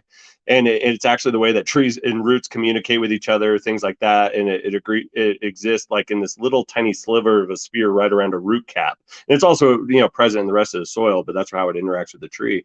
And that in the mycorrhizal fungi network actually mimics the internet mimics it in a very real way, like, I mean, nodes in the network and everything like that. And so, I think this is the way that, you guys are starting to tap into each other's work, tap into each other in having real conversations, just like me. I've been watching you for a while, and I don't have anything against what you're saying, because honestly, I'm not versed in what you have to say, but I want to learn. I want to, because you're very versed in the belief system that my faith is built upon, and so am I correct in saying that I mean, as a Christian? I hope so. Yeah, so. No, I do too. I really do, because and so that's it. It's so good that these spaces are existing for curious minds. And when you're on YouTube, you're usually a curious person. You're curious, and so this is the right space, and so that when somebody wants to tap into these and really deepen their faith and really expand get a better, higher resolution picture of what they believe, they can actually interact with guys like you. They can interact with Paul VanderKlay, or it might be hard to get a hold of these days, he's getting kind of big or whatever. Well, that's part of the thing of like, so Ethan said we have enough channels, and I wrote we don't have enough channels, because ultimately, like, I don't think my place is to have a channel with 6 million viewers, or like Jordan Peterson does, or maybe if I get to a few thousand, like, maybe, right? But it's never. Ultimately, we have to stick that Dunbar number, right? The maximum number of people that any individual can know. Right? Mm-hmm. There's a reason why I like the fact that the Catholic Church, there's a pope, and there's the cardinals, and there's the archbishops, and there's the bishops, and then there's the priests, and there's the deacons, and then there's the laymen, right? Mm-hmm. And you have, like, I can't talk to the pope, but I can talk to Father Eric. Yep. And Father Eric has his bishop, and his bishop has his archbishop, and the archbishop has the cardinal, and the cardinal speaks to the pope. Right? A little root getting attached to the bigger root. No, and ultimately, I mean, one of the things, there are certain parts of the Christian Bible which I will absolutely denounce, but there are certain parts of it which are incredibly Jewish in ways I never suspected. And 1 Corinthians 12. Where Paul talks about the humanity. Well, Christians interpret that as just the church being like a body, and like there are people who are like the eyes, and there are people who are like the ears, and people who are like the hands, the feet, the hands. And in Judaism, we really believe that the entirety of humanity is like that, right? Each of us are like a cell in the body of humanity. Oh yeah. Right? Oh yeah. And there are people who are like heart muscles, and there are people who are like fat cells, and there are people who are like skin cells, right? And each of us has our role and our place, and we have to connect to that which is around us, right? And work together to be part of that larger thing that makes the whole. Yeah. No, we have to participate in this, in humanity. We have to participate, in that, because like, I don't personally think, I think there's wisdom to the Amish option, or I think it can sometimes be interpreted a little bit as the Benedict option. I'm not sure if those two are okay. But people yeah, talk about there is a wisdom to that maybe. And I have known people that have lived with the Amish and then come back to society and been like, that changed my life or whatever. And so maybe, I think there's places for that, but that's not me. That's not going to be me. It's not, just like you said, I'm probably not going to be the, 4 million, 10 billion subscribers, mega channel, this is all I do. Maybe that's not, not you. Maybe you're a node in the network, maybe, and that is good. That is fulfilling your role until your role becomes evolves, or it changes, and be ready for that, and be ready for that, and be ready for the change, be ready for the challenge to, just like, I would say, just like anybody grows in life, you become stagnant. In a lot of ways, you can kind of become, a bit useless to the people around you. They're going to move on. They're going to have families. If you're still the 36-year-old single guy who's just hanging out at the bar every night, it's like, how useful are you? And it's like, you're seeking self, and that, but, you make a relationship with a woman, you have a kid, you build a home, you get a job, you build a business, you do these things, and you're evolving, you're growing, you're expanding, you know what I mean? And so, like, yeah, you might be in a time of silence, a time of, like, like you said 2 days ago, I was like, you know what, it's time just to, this is an experiment that didn't go anywhere, and I'm about up to here with the amount of energy I've put into it, and that. But I encourage you, I really do, to go farther, to push a little harder. It's like, it's a marathon, it ain't a sprint. It's okay to, slow the pace maybe, or pick up the pace here and there. But I do believe that this is something that what you guys got going here between you, Paul, and everyone, and all the others. I don't even know all the others. I'm still, like I said, just trying to poke my head in here and there and go like, hey, hi, and that. But it's just and I'm not. I think it's just it's a meeting place. It's a meeting place. It's in a place where there's a layer of disconnect, and so that makes it feel safe. I'm in my own home right now. I'm not in a synagogue, or I'm not in a or something like that. So there's this really weird window. I get to peer into your life, and you get to peer into mine.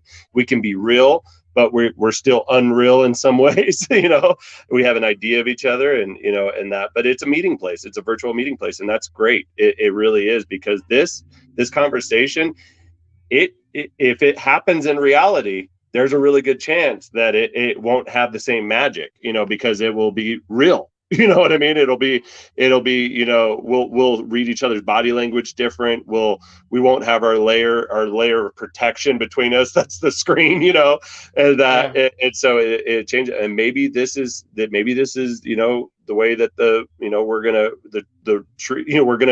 gonna interact with each other a little bit, and then it can become more real, as it becomes, I guess, in a way, safer or something like that. But it just, but yeah, no,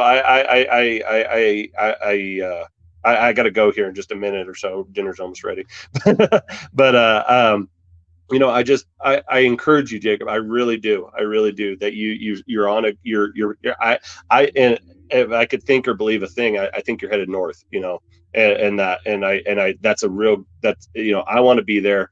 I'm so glad Paul's here, and that, and even Jordan, for all of people's criticisms of him, we all don't know where Jordan's going, but it appears as of the moment he's headed north, because guys like me are listening to him, and then I'm meeting you, and I'm listening to Jonathan, and then I'm meeting you, you know what I mean? And it's like, so I'm looking to my left and my right, and my, and the algorithms are really kind of tying us all together, it seems like, and Jordan doesn't have to be perfect, and I don't have to be perfect, and you don't have to be perfect. Absolutely. We just have to be a little bit better than we were yesterday.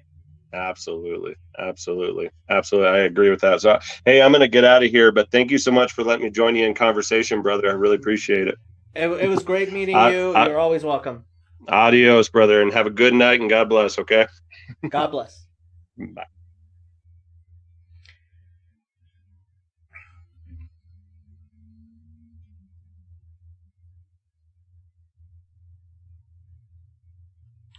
Okay, who's going to join? Ethan's not joining because his wife's home. Zach's not joining because Zach never joins anything. I'm not perfect, just numbing the pain of the absence of the divine. The absence of the divine is an illusion, my friend. It is an illusion.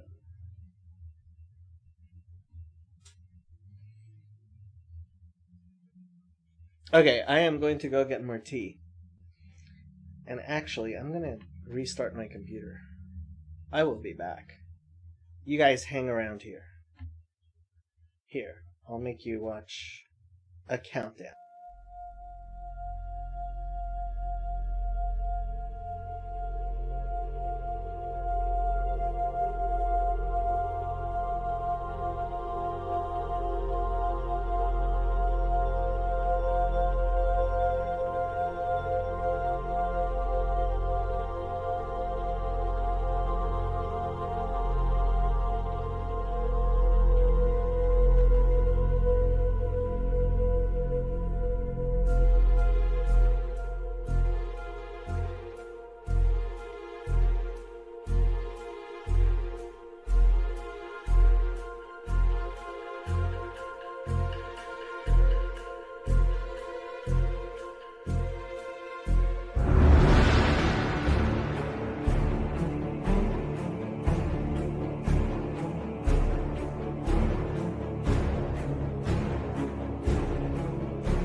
Jonathan!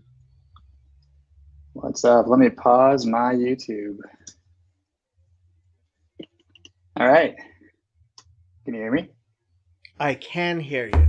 All right. Long time listener, first time caller. How you doing? I'm well. I have a rare night. The children are all in bed and my wife went out. And so I'm just You're free as a bird.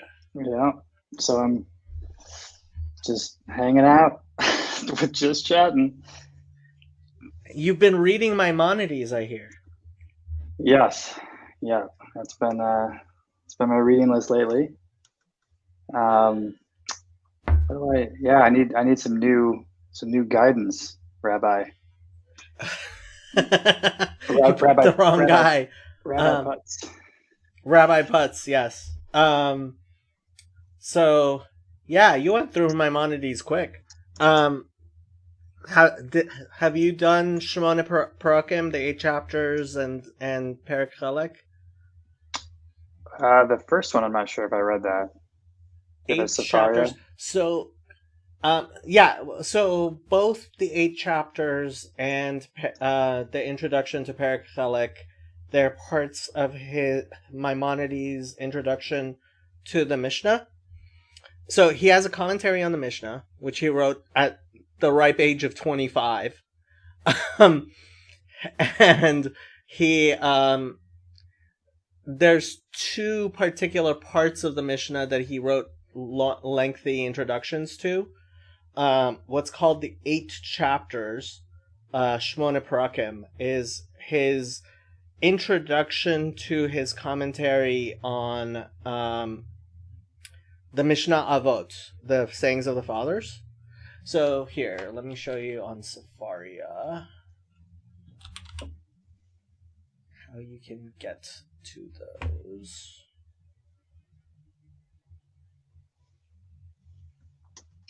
Okay. And let me show other people. There we go. So when you're on Sefaria, if you go to the Mishnah,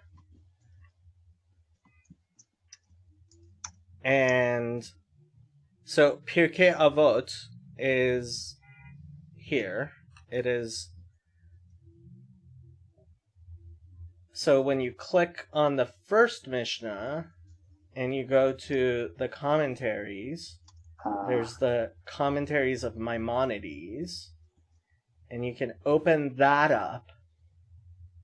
And this is what is referred to as the 8 chapters. And Rabbi Breitowitz actually has a really nice series on YouTube going through the 8 chapters. And I highly recommend doing it that way. In addition to actually reading Pirkei Avot and reading Maimonides' introduction on Pirkei Avot, and in fact his entire commentary on Pirkei Avot, they're considered classics. But let's say you were going to also, so Sanhedrin chapter 10 is referred to as Perek Chelek, which is so Chelek means portion, and it's because it's the place of the Mishnah that says Kol Yisrael yesh lahem chelek l'olam haba. All of Israel have a portion in the world to come, and that's where it gets its name from. And so Maimonides wrote an introduction to Perek Chelek, in which he spends a long time railing against people who take things too literally. Yeah. In fact, like 2/3 of the whole introduction is against people who take things too literally. Yeah. And then he explains the fundamentals of Jewish faith, and that is actually where we get the 13 principles of Jewish faith from. So, Right. yeah. So, So like, I read that one. I did read Okay. I read the intro. to Per Chelek. Mhm. I think that was the first thing I read, or maybe, It's a good one. yeah, or I read the same to the Mishnah Avot, or Pirkei Avot. Yeah. Pirkei Avot. Yep. Yeah. So, the Mishnah is this entire thing, and it's in tractates, and one of the tractates is called Avot, which means fathers, but that particular chapter is known as Pirkei, the chapters of Avot. That tractate is known as the chapters of the fathers. That's why you get it called Pirkei Avot, and that's why I call it Mishnah Avot. Mostly because the people who are listening to me would never know where to find it if I didn't point them to the fact that it's in the Mishnah, but it's also in printed in basically every Jewish prayer book and all over the place. So sayings of the fathers you can find all over the place.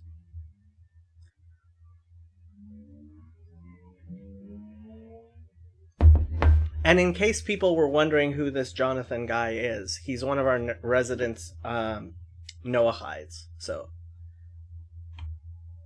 Yes. How many of them are there in your resident Noahides. There's you. There's Antonio. There is Thingung, who's running the book club.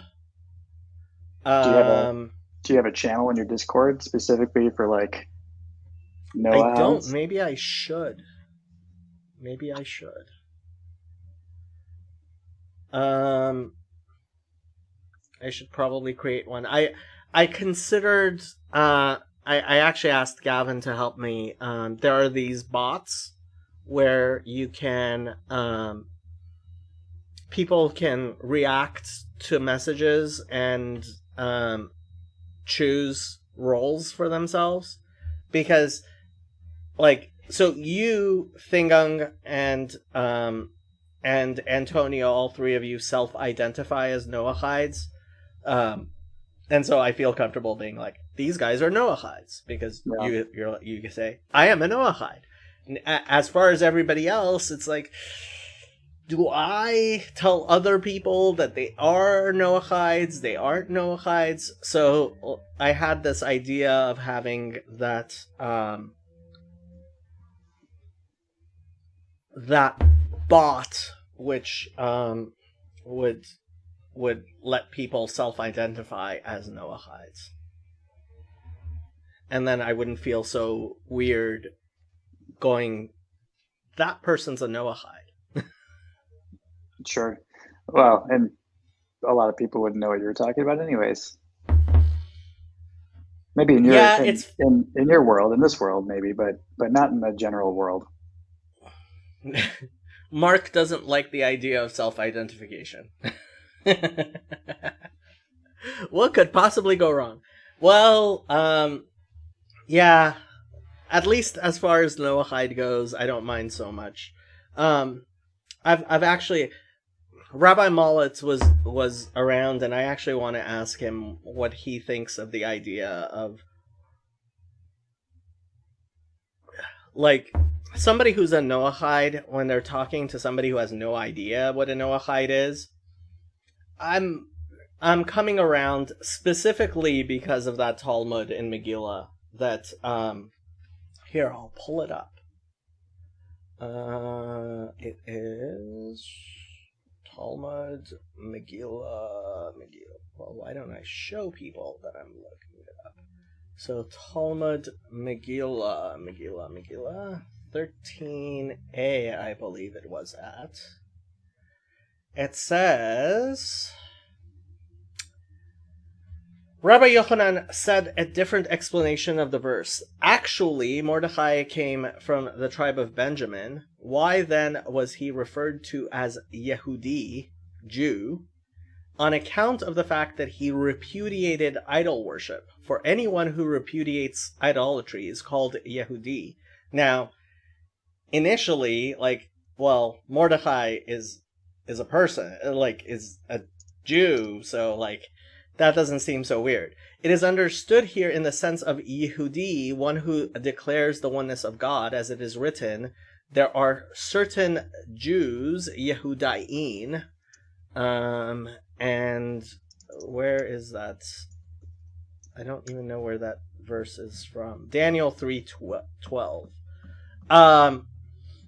But the next part is what really clinched it for me. Incidental to the exposition of the word Yehudi as one who repudiates idolatry, the Gemara, that's the Talmud, relates that when Rabbi Shimon ben Pazi introduced his exposition of the Book of Chronicles, he addressed the Book of Chronicles and said as follows, all of your words are one, and we know how to expound them. This introduction made reference to the fact that the Book of Chronicles cannot always be interpreted literally, but requires exposition, as the same individual might be called by various different names, as in the following verse, and his wife Ha-Yehudiah, the Jewess, bore Yered, the father of Gedor, and Heber, the father of Soko, and Yekutiel, the father of Zanoah, and these are the sons of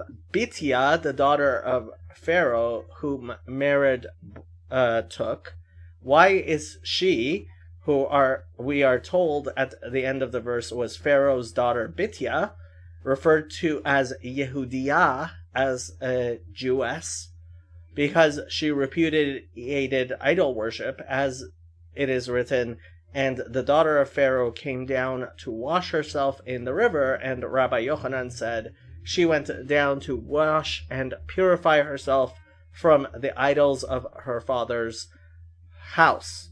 So, Batya Bat Paro is referred to as a Jewess in the scriptures as exposited by the Talmud.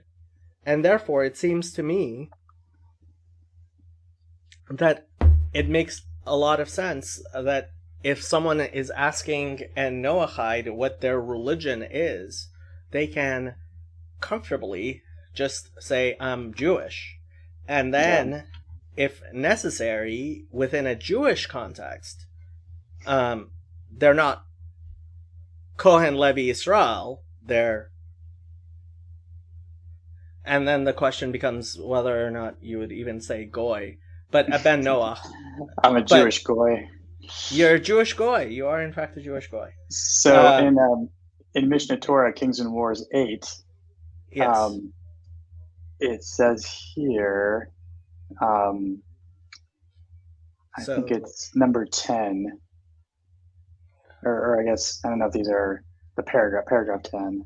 So Kings and where is Kings and Wars is the last Kings and Wars. Yeah. 8. Chapter 8, yep. And then paragraph 10, starting with 10. Okay. So it would be called Halacha 10. Yes. Yeah. Oops. Yes. Why? Hold on. Okay. So, Moses only gave the Torah and mitzvot as an inheritance to Israel, as Deuteronomy 33:4 states. The Torah is the inheritance of the congregation of Jacob, and to all those who desire to convert from among the other nations, as Numbers 15:15 states, the convert shall be the same as you. However, someone who does not desire to accept Torah and mitzvot should not be forced to. By the same regard, Moses was commanded by the Almighty to compel all the inhabitants of the world to accept the commandments given to Noah's descendants. If one does not accept these commands, he should be executed. That has to be understood within context. The person who formally accepts these commands is called a resident alien, Ger Toshav. So Ger this is Toshav. particularly in the land of Israel. Well, look at the next line. This applies in any place. This acceptance must be made in the presence of 3 Torah scholars, and this is why there have been Noachites in the past 20 years who have been going to rabbinic courts. Anyone who agrees to circumcise himself and allows 12 months to pass without circumcising himself is considered as one of the nations. Yeah, I mean, Hamekabel otam hu hanikra ger toshav bechol makom. Let me see what the commentaries say before I stick my mouth into it. Sanhedrin, mitot. Amar Yocha Akum she'osek b'Torah chayav mitash. Nemar Torah tziva lachem lo lahem. Mash katuv aval im lo ratza hu mai de'amrei bekama duchte shehayu mekaymen ger toshav v'chen tziva kvar katavti v'samoch dekulhu talmidei derav Amri al Sheva Mitzvot B'nei Noach Neharag V'hamakabel Otam Braita Perek Batra de Avdazara Izehu Ger Toshav Kol Shekibel Alav Sheva Mitzvot Shekiblu Alehem B'nei Noach Upasak Rabbeinu Kechachamim Umashmale de Al Korchach Lefi Rabbanan Rabbi Meir, Ela I boy shekabel alav shem osagi b'shalola avod of the zara aval lechule alma tzarch shekabel b'fnei shnei chaverim. V'chol hamekabel alav v'chulu sham. Amar Rav Bar Chana, Amar Rav Yochanan, Ger Toshav she'avru alav yud beshchan. V'lo mal harehu kamin sheba umat lomar the harehu kishar akum the lo ma'alin v'lo mordin the ita bepek basra of the zara v'nitba b'divrei Rabbeinu bepek daled mehilchot rotzeach v'resh perek yud mehilchot avdazara v'zeh Kevan shekabal alav limol v'lo mal harehu kamin ha'umot. Okay, that's not. Let's see what the Lechem Mishnah has to say. How's that go? They're also going on that. Let me see what Chabad has to say about this. So Chabad.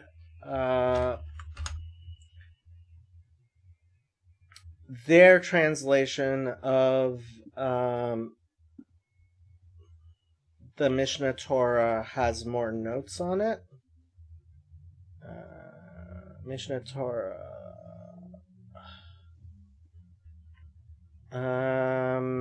Kings and Wars. Where were we? Chapter 10. 8:10. Do they have notes? They don't have notes. The conversation, however, someone should not be with the same to compel the inhabitants to get. If one does not, he should be executed. This applies in any place.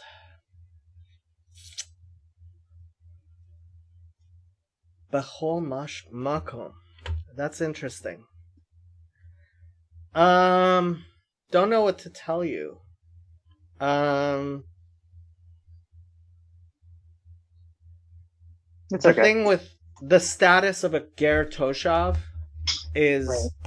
there is a particular status of a Ger Toshav. So if you were to become a Ger Toshav, if you go to before a rabbinic court, right, and they accept you as a resident alien, as a Ger Toshav, that actually creates a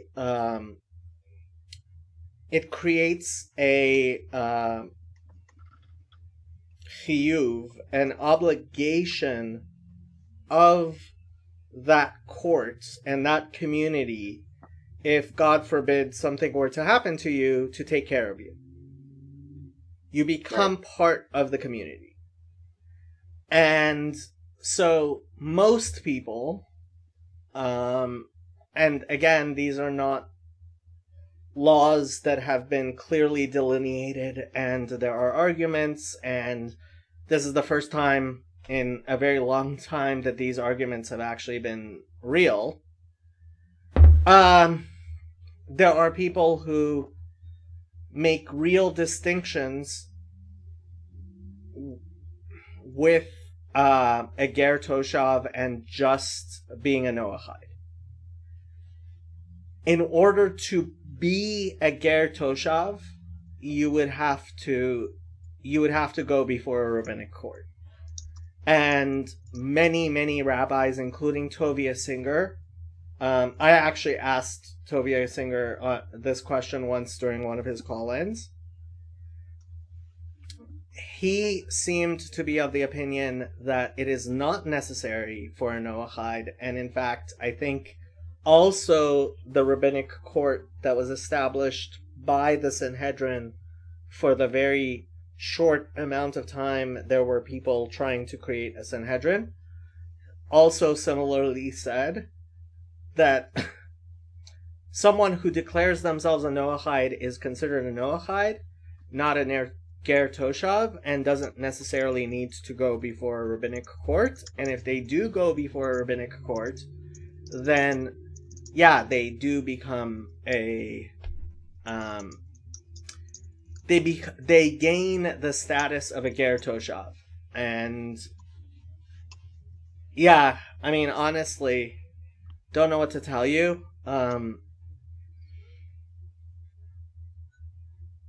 That's something where you... I actually asked Chazi because he is in a position to talk to rabbis who can constitute a rabbinic court, what could be done.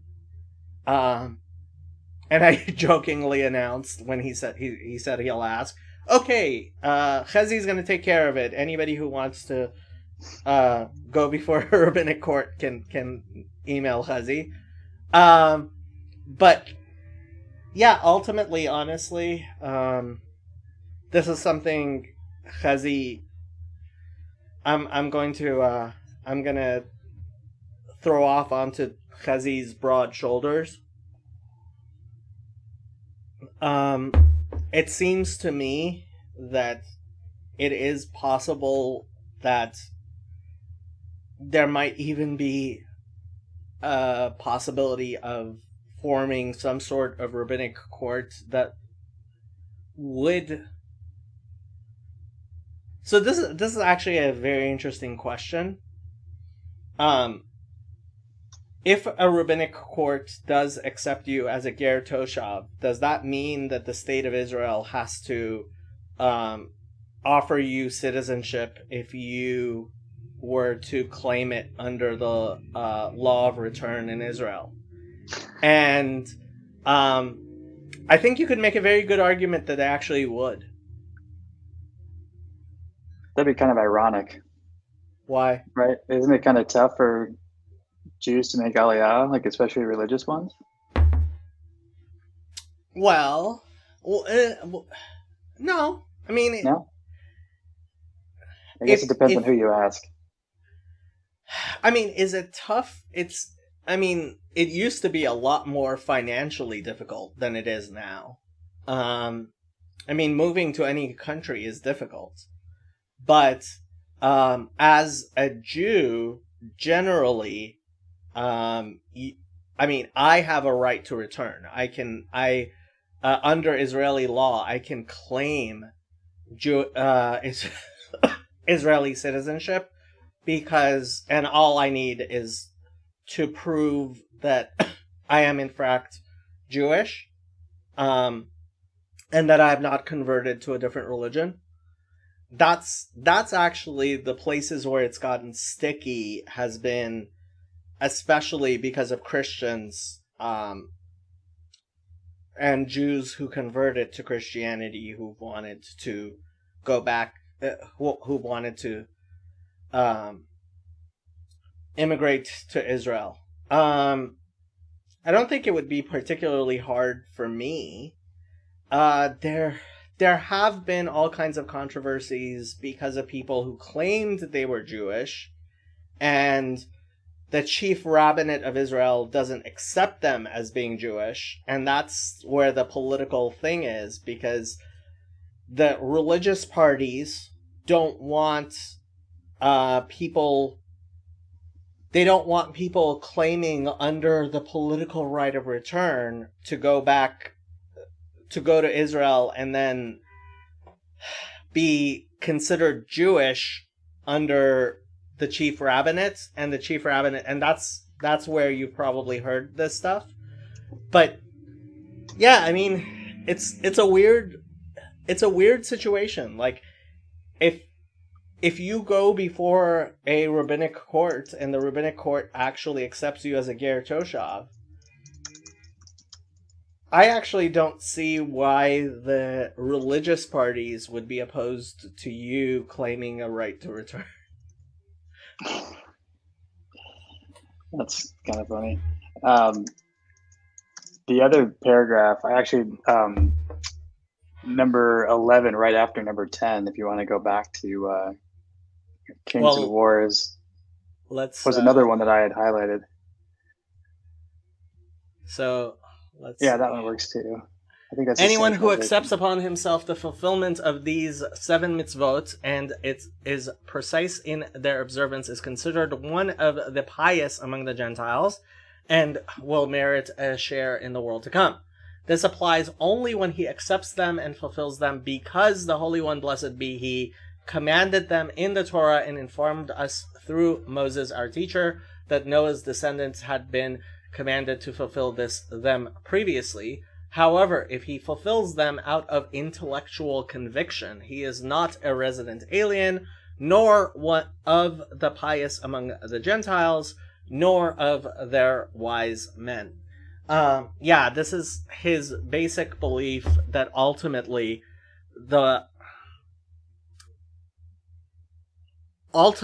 in order to be a good and godly person, you have to believe in God because of revelation. What was your question about this?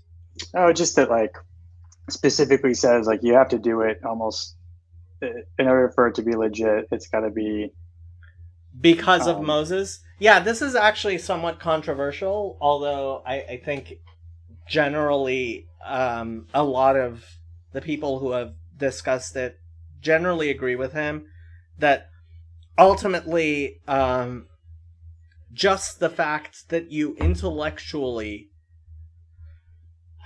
accept to be a good person, while it makes you a better person than someone who doesn't, ultimately, I mean, so this is part of the thing of, like, yeah, Orthodox Judaism really is founded on a belief in God, right? As opposed to Reform and Conservative. And while we make every attempt to be melamed zchut, to see the favor in people and not condemn them outright, ultimately, like, yeah, the beliefs, and this is part of the reason why I was reading that book, Ma'aneh Chacham by Rabbi Yoel Kahn. I spent that time, and amazingly, there were people who were watching it. Like, Chezi and I were kind of chatting back and forth. Why are people like... I know why I was translating it, but why were people watching me translate it? But, look, belief in God is really, really important. And ultimately, like, I'm not the type of person to go around and say, if you don't believe in God, you're going to hell, even if you're a good person, right? But, like, I don't know, did you see, here, let me find this meme. It was actually a very good meme that I think it was Bazzani put in the meme channel here.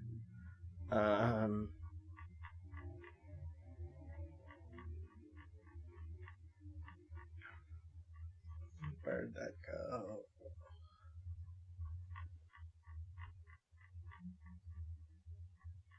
There it is. Yes, it was Bazzani.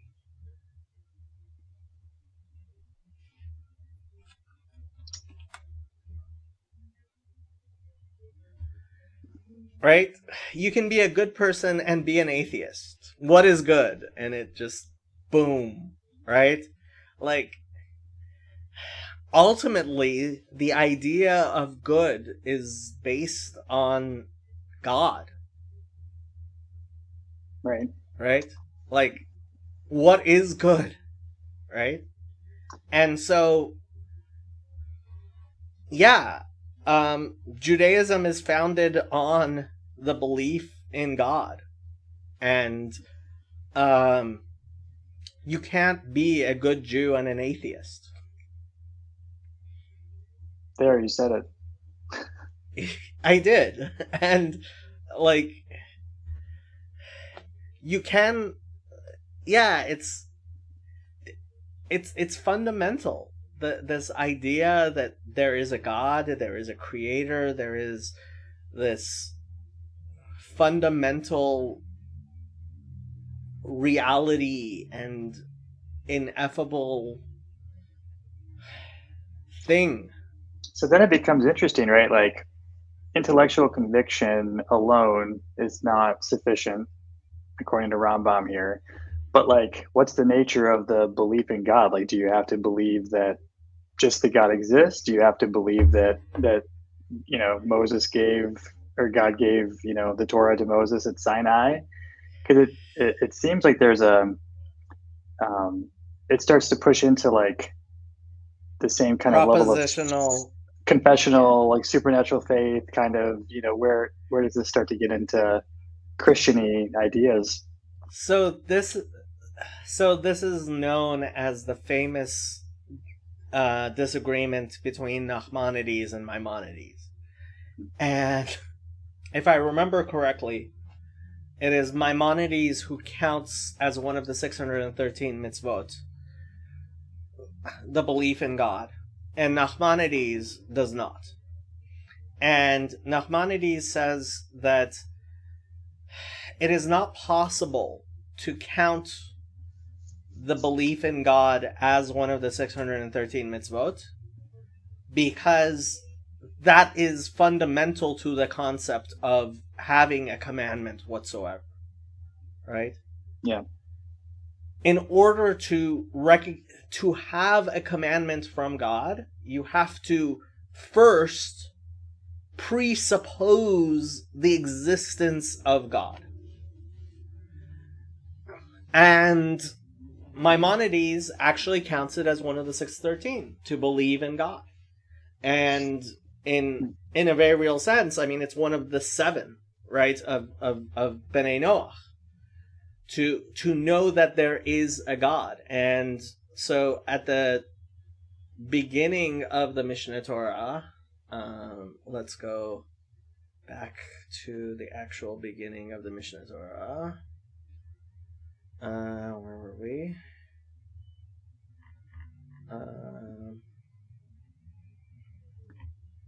Well, at least it's a prohibition against idolatry, right? So, yeah. So the 7, there is knowing that there is a God, and then there is well, let's actually look at the 7, because where is it? Chapter 9 starts with the 6 precepts that commanded to Adam. Okay, yeah. The prohibition against worship of false gods, prohibition against cursing God. Right. Okay. So that assumes a lot, right? Or assumes a little, at least. Yeah, I mean, yeah. There has to be a God against which you would curse. But I suppose if you're an atheist, then you're not really going to worry too much. I mean, maybe you just don't do it, but, it's kind of absurd to curse something that you don't necessarily believe in. Exists. Yeah, and of course you're not going to be an idol worshiper if you don't believe in any sort of God. So this is one of this is the very beginning, first halacha of the Mishnah Torah, the laws of the foundations of the Torah. The foundation of all foundations and the pillar of wisdom is to know that there is a primary being who brought into being all existence, all the beings of the heavens, the earth, and what is between them came into existence only from the truth of his being. If one would imagine that he does not exist, no other being could possibly exist. If one would imagine that none of the entities aside from him exist, he alone would continue to exist, and the nullification of their existence would not nullify his existence, because all the other entities require him, and he, blessed be he, does not require them, nor any of one of them. Therefore, the truth of his being does not resemble the truth of any of their beings. This is implied by the prophet's statements, and God, your Lord, is true, i.e., he alone is true, and no other entity possesses truth that compares to his truth. That is what is meant by the Torah's statement, there is nothing else beside him, i.e., aside from him, there is no true existence like his.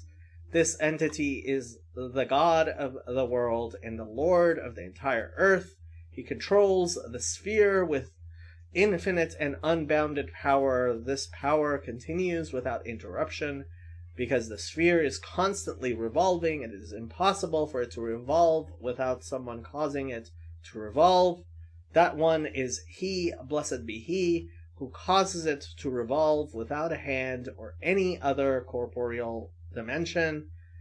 And the knowledge of this concept is a positive commandment, as implied by Anochi Hashem Elokecha, I am the Lord your God.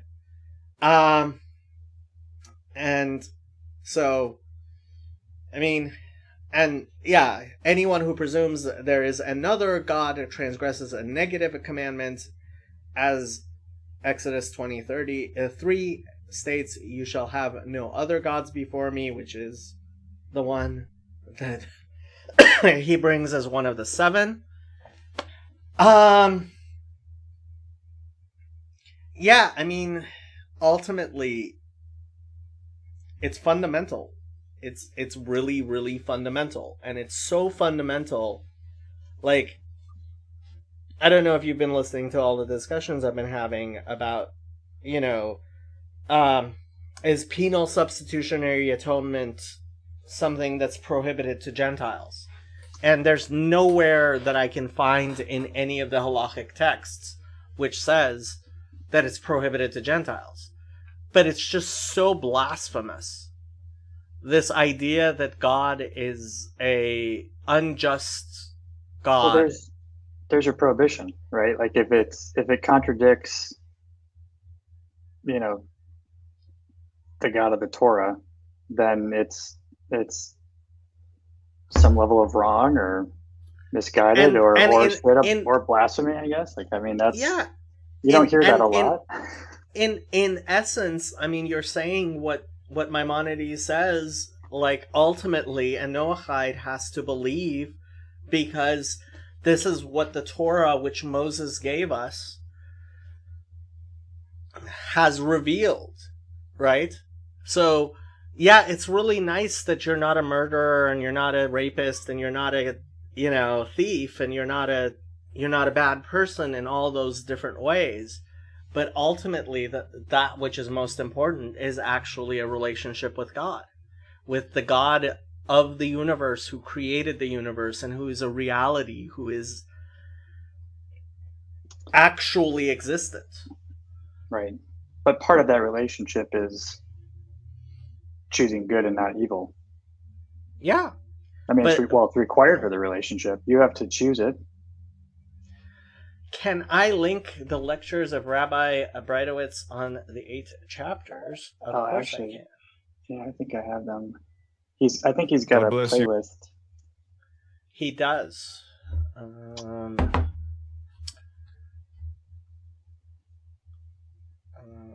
Okay, that is showing Rabbi Breitowitz. 8 chapters.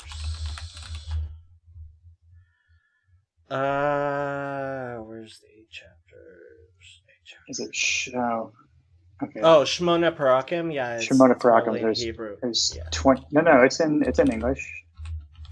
Oh, But there's right, the name of it's, the name there's, is in. There's is in 28. There's 28. Yeah. Yeah, there you go.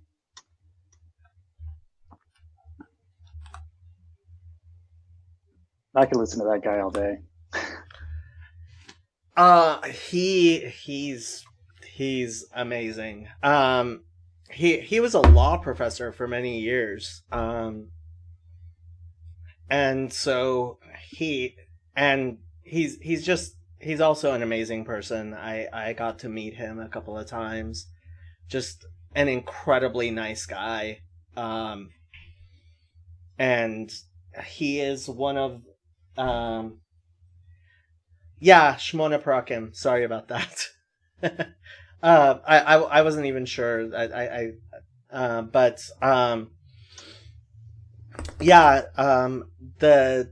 So Rabbi Breitowitz, and he is a posek. He is considered a rabbinic decisor. So you can follow his Q&As. If when he says things, he says them with perspicuity enough that you can follow his guidance. And B, if you can get a question to him, he does have an obligation to answer you. So he can't beg off like Putzes can. He's actually a posek.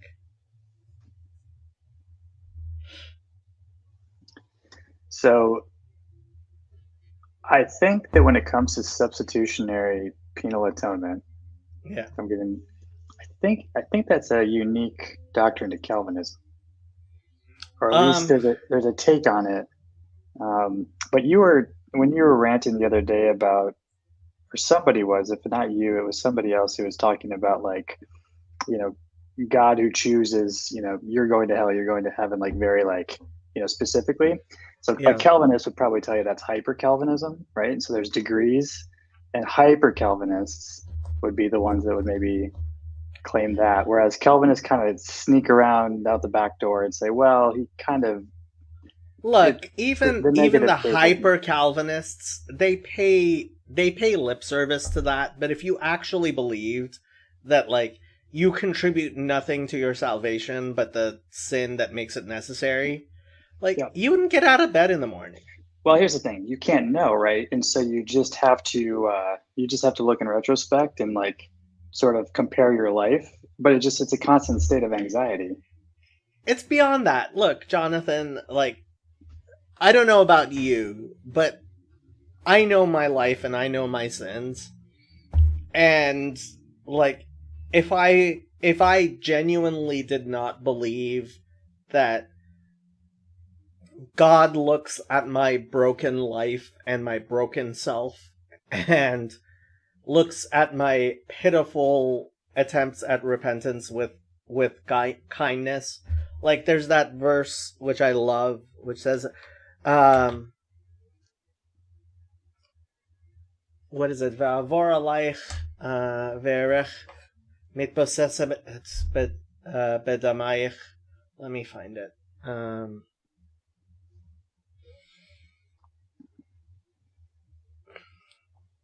I don't have it completely memorized. I have parts of it memorized.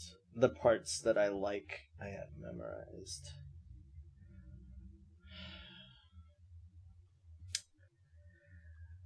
ואעבור עלייך וארך מתבססת בדמייך ואומר לך בדמייך חיי ואומר לך בדמייך חיי. When I passed by you and saw you wallowing in your blood, I said to you, live in spite of your blood. Yea, I said to you, live in spite of your blood. Right? And God's Spirit passes over us and sees us wallowing in our blood, and he says, "Bedamai chayi, bedamai chayi. By your blood you shall live. By your blood you shall live." And like, if you don't visualize that in your broken state, like I was listening to Doug Wilson. He's gotten himself into a fight with a bunch of more hardcore Christians who think that he's not harsh enough on homosexuals. He has bad hamartiology, and hamartiology is the study of sin. And all these Protestants have their study of sin, where they talk about, like, yeah, to be a real Christian, you can't even be tempted, right? The fact that you're tempted shows you're still, you haven't accepted Jesus into your heart. And all I hear when I hear somebody say that is, you are such a broken person and so prideful that you believe you are not even tempted by sin. What kind of a putz are you? Right? Like, you're not even tempted by sin? Oh, you broken person, you. Right? And so, like, when somebody talks about, like, penal substitutionary atonement and being justified, right? That Jesus has taken on their sins. Like, it's just such a weird way of looking at the world that I think it just breaks you. And I think that's why John Vervaeke, who doesn't want to be involved in theology at all, like, wades into these theological waters because he's like, this is just a really horrible belief to have. You're going to break yourself if you hold on to this way of looking at the world and God and yourself.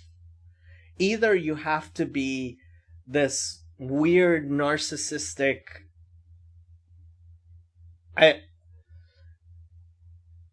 the best of them are people who are so broken that they either think they don't sin and they're never tempted by sin, or they're so broken that they think it doesn't matter when they are tempted by sin because it just doesn't matter.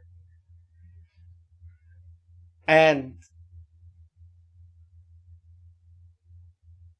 I guess some portion are just so grounded in a healthy mentality that they don't actually believe or understand the implications of it, to the point where they think, oh no, I am broken and I can repent, and somehow that's something that God gave me, which in a sense is true, right? God gives you all your capacities, all your capacity to do good, to repent, right?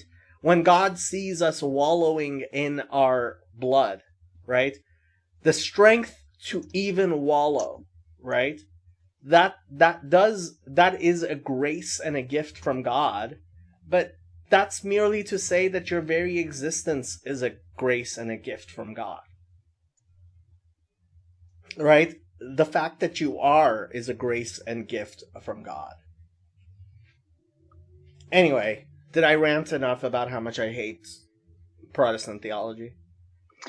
There's a Polish film about Luther that came out a few years back. Have you seen this? It's documentary or heard about this? No.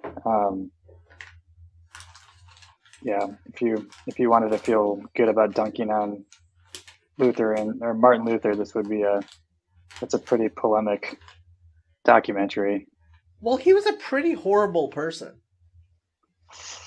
So I've heard. I mean, he really was.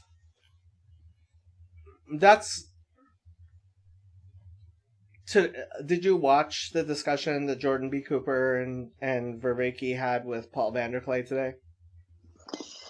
No. No, I think two out of three of those people I typically avoid. Okay.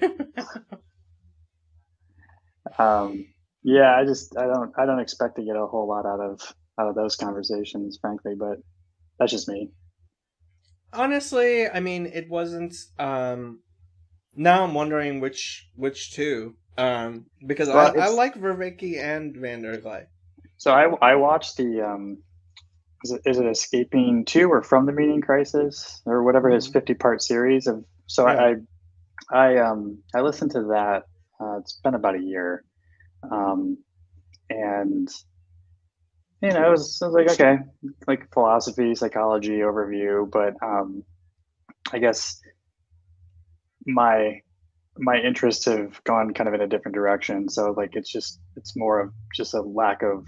There's only so much time in the day, so I pay more attention to other things. But the reason I actually even know that you exist is actually because once upon a time, I think when I was in my Jordan Peterson phase, like three years ago or so, maybe even more now, one of Paul's early videos came up with like a CRC pastor, talks about Jordan Peterson. I was like, a CRC pastor? That's a niche, because I grew up in the RCA, which is like the counterpoint or the counter sister church, sister denomination way back when. Did you guys pass mints during the sermon? Yeah, I couldn't remember the brand of the peppermints we had, but yeah, they're not like Starlight mints. They're like little like chalky peppermints. That was apparently Wilhelmina and King's are the two big ones. Yeah, church candy is important for the 30-minute sermons in Reformed circles. At least in growing up in the 80s. So then I started watching Paul Vanderklay. And, I was raised Calvinist. I became a Catholic when I was in high school. Then I went to Calvin College. So that's kind of my like connection and claim to fame there. And then,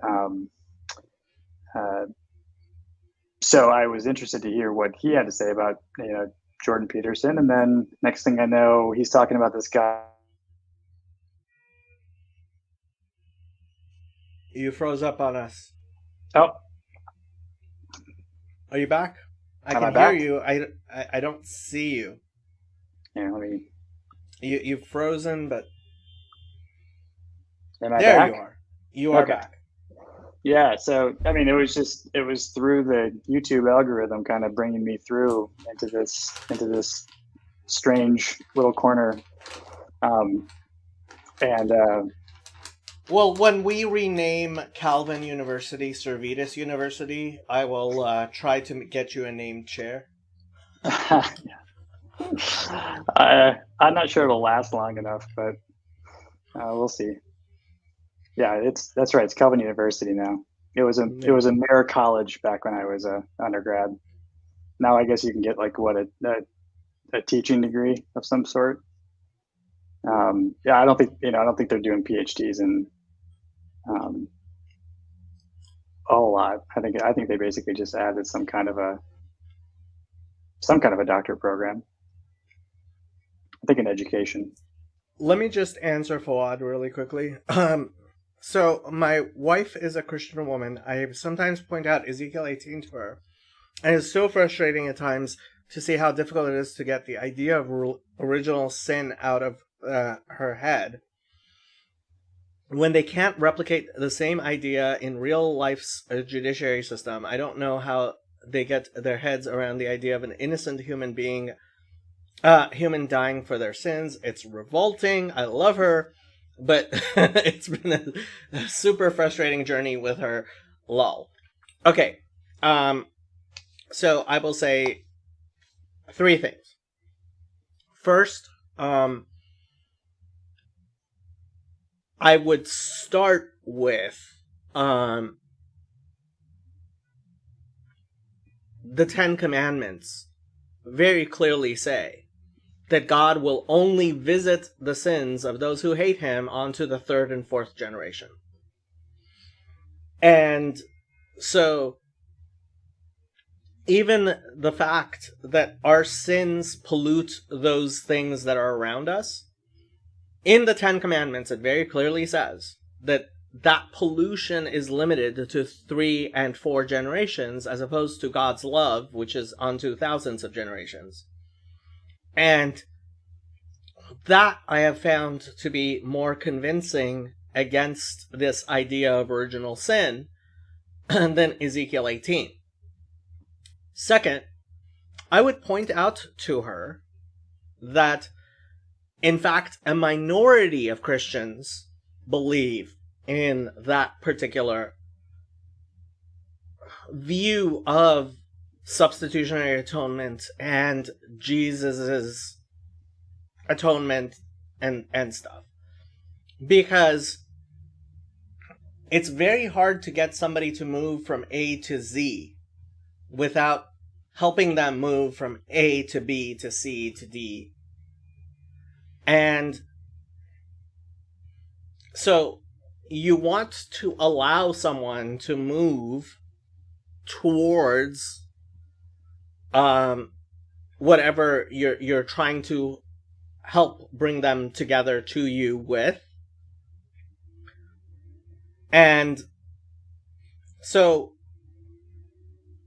I think, as opposed to being, I'm a Muslim, you're a Christian, here, you should abandon your Christian beliefs for my Muslim beliefs, I think it's far more productive to help your wife see the type of gradations there are in between your belief and her belief, and allow her to step towards you as is comfortable.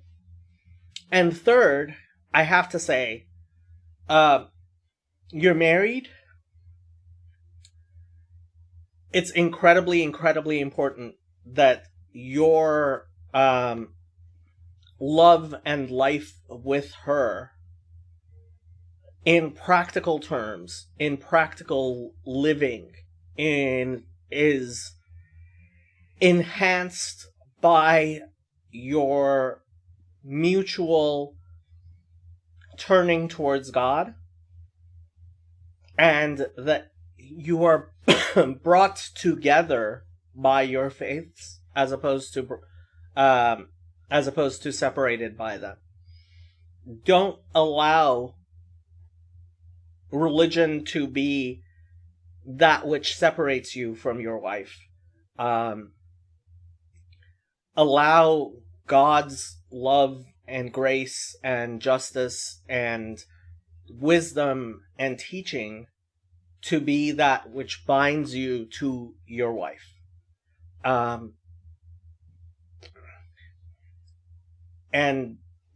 that's fundamental.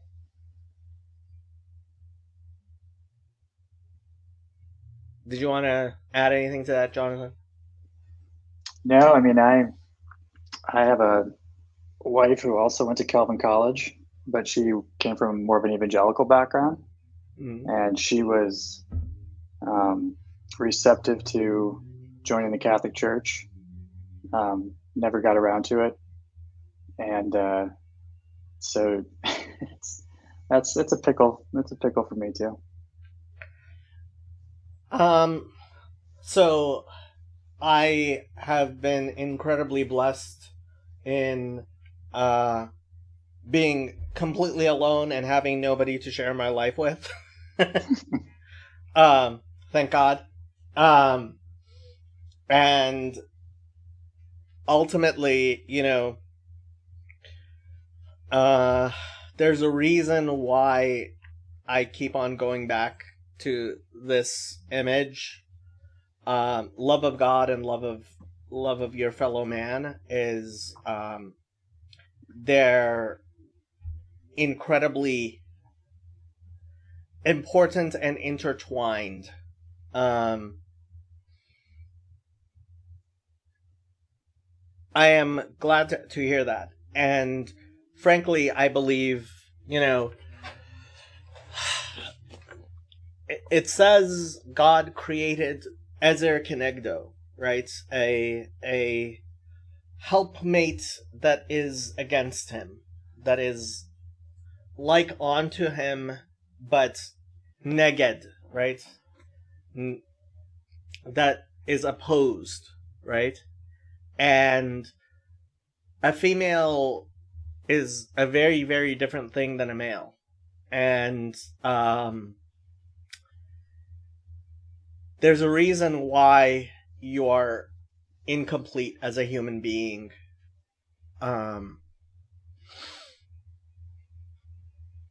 You are not a complete soul without your wife. Yeah, in a very real sense, like a critic. So John says, I don't think you can remain Christian while discarding original sin. Well, you should tell that to the Eastern Orthodox. They discard original sin. If we do not have original sin, meaning we can sufficiently obey the law to be reconciled, then what did Jesus die for? And this is certainly the Protestant interpretation of something Paul says in Romans. Father Stephen DeYoung and Eastern Orthodox theologians would disagree with that. They would say that death came into the world through Adam, and that Jesus, through his crucifixion, defeated death and made possible theosis. Now, obviously I don't agree with this, but that is an interpretation that does not require original sin. It's sometimes it's referred to as ancestral sin, which is the idea that that death is in the world because of the sin of Adam and Eve. And so Jesus did not die for your individual sin, as in taking away your sin. He died in order to be an exemplar to you about how you can mortify your sins through mortify your sins by nailing them to the cross. And I'm trying very hard to present the Eastern Orthodox point of view. Obviously, I think it's deficient, but you can be a Christian and not take Augustine's view of original sin, and I would say that's a lot better. as Jacob keeps pointing out to you guys, no one needs to do for our sins as God is merciful enough to forgive us without payment, else it throws out the idea of personal responsibility, and it also throws out the idea of God's mercy and forgiveness.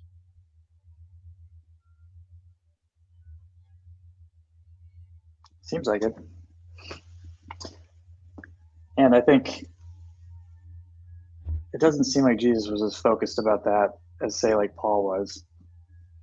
And I think that's been a big kind of eye-opening change of perspective when you kind of read, if you read Paul and the Gospels as different things, or as things that like don't really synthesize. I mean, I think a lot of the, at least in Protestant circles, there's a lot of like, the four Gospels don't match up, so let's try to reconcile that. And everyone's focused on reconciling four narratives.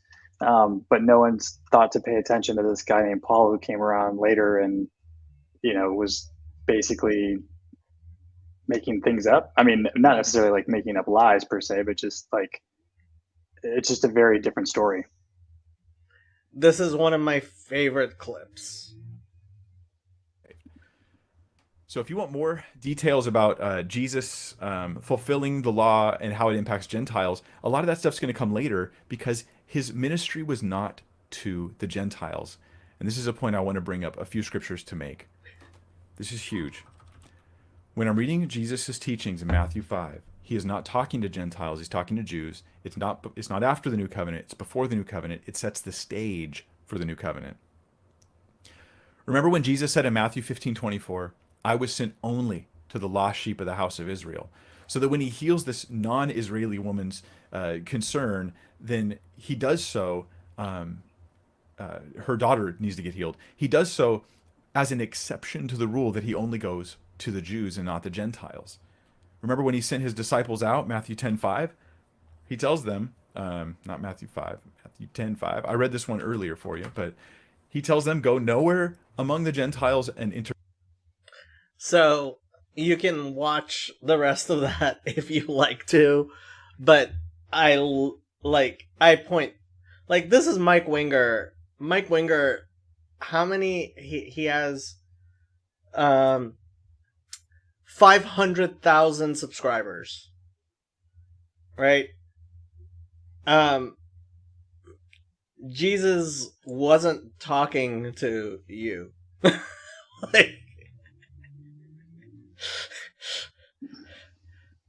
Like, what do you do with that? What do you do with that? Jesus was not talking to you. Right. So then it kind of makes you think that maybe Jesus has very little to do with Christianity whatsoever. And then it really changes your perspective. I mean, I guess you change your perspective first and things fall into place, right? So I'll admit that I didn't necessarily, I think I've learned this lesson a couple times in my life. You come to a place where you sort of have to take the leap of faith first, and then you can kind of back your way into it through intellectual, justification and reading. But I don't know. It was at some point it just became overwhelming. That was the point at which I converted to Noahidism or Judaism, I guess, as a Noahide. I couldn't take Rabbi Skobach and Rabbi Singer anymore. I was just like, okay, I give up. Yeah, I mean, look, it was shocking to me to find out that, I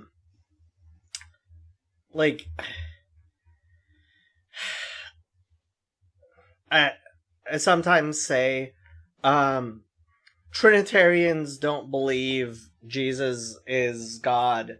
They don't even believe he's a halfway good teacher. They believe Paul had to come and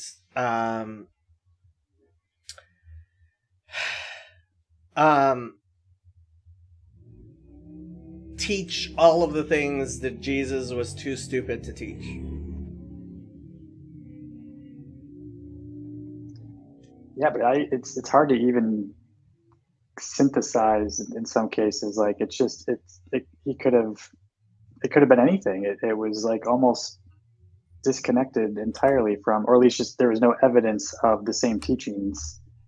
I mean, in some cases there is. I'll grant that. Like, but it's then you got to disentangle, what was added later and all those kind of questions of history and biblical scholarship. But at that point, I'm like, well, why am I bothering to even try to reconcile this anymore? It's just like walk away.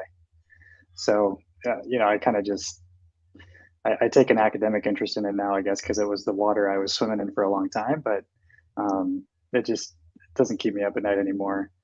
But it is very strange to think like, well, what was Paul doing? Where's this guy coming from? Was he actually Jewish? Was he, was he a CIA plant? Like what was the deal with this guy? Have you read Eisenman's?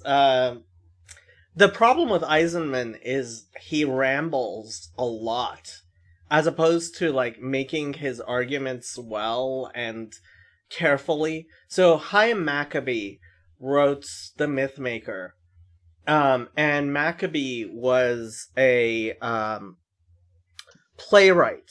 So it's a very easy to read book where he weaves the story of what he thinks Paul's life was like. And I think Maccabee's Mythmaker, it's far more accessible. And I think he was generally correct. Eisenman is far more academic, and apparently Maccabee did write other books where he was trying to explain this relationship with academic sources and with proofs and stuff, as opposed to just giving you the narrative. James, the brother of Jesus, is rambling and not well written, and it's thousands of pages long, but it's been really, really influential because ultimately Eisenman makes good arguments even though he doesn't make them well. And James Tabor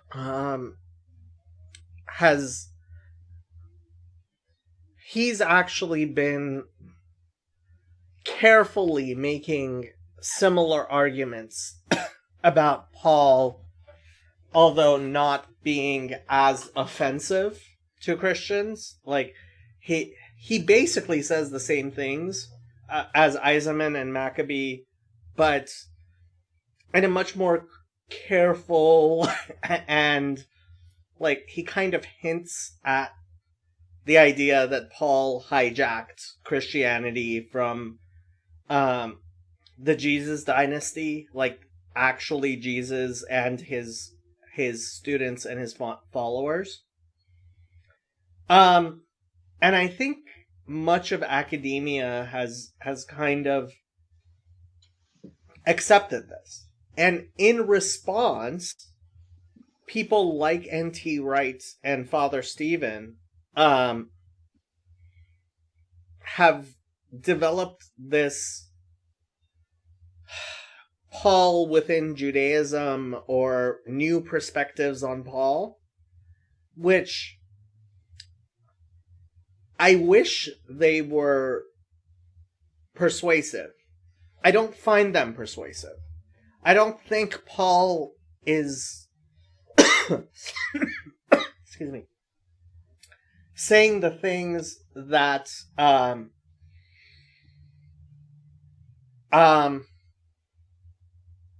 I don't think he's saying the things that N.T. Wright and Father Stephen wish he was saying. I wish Paul was saying those things. I just don't see it.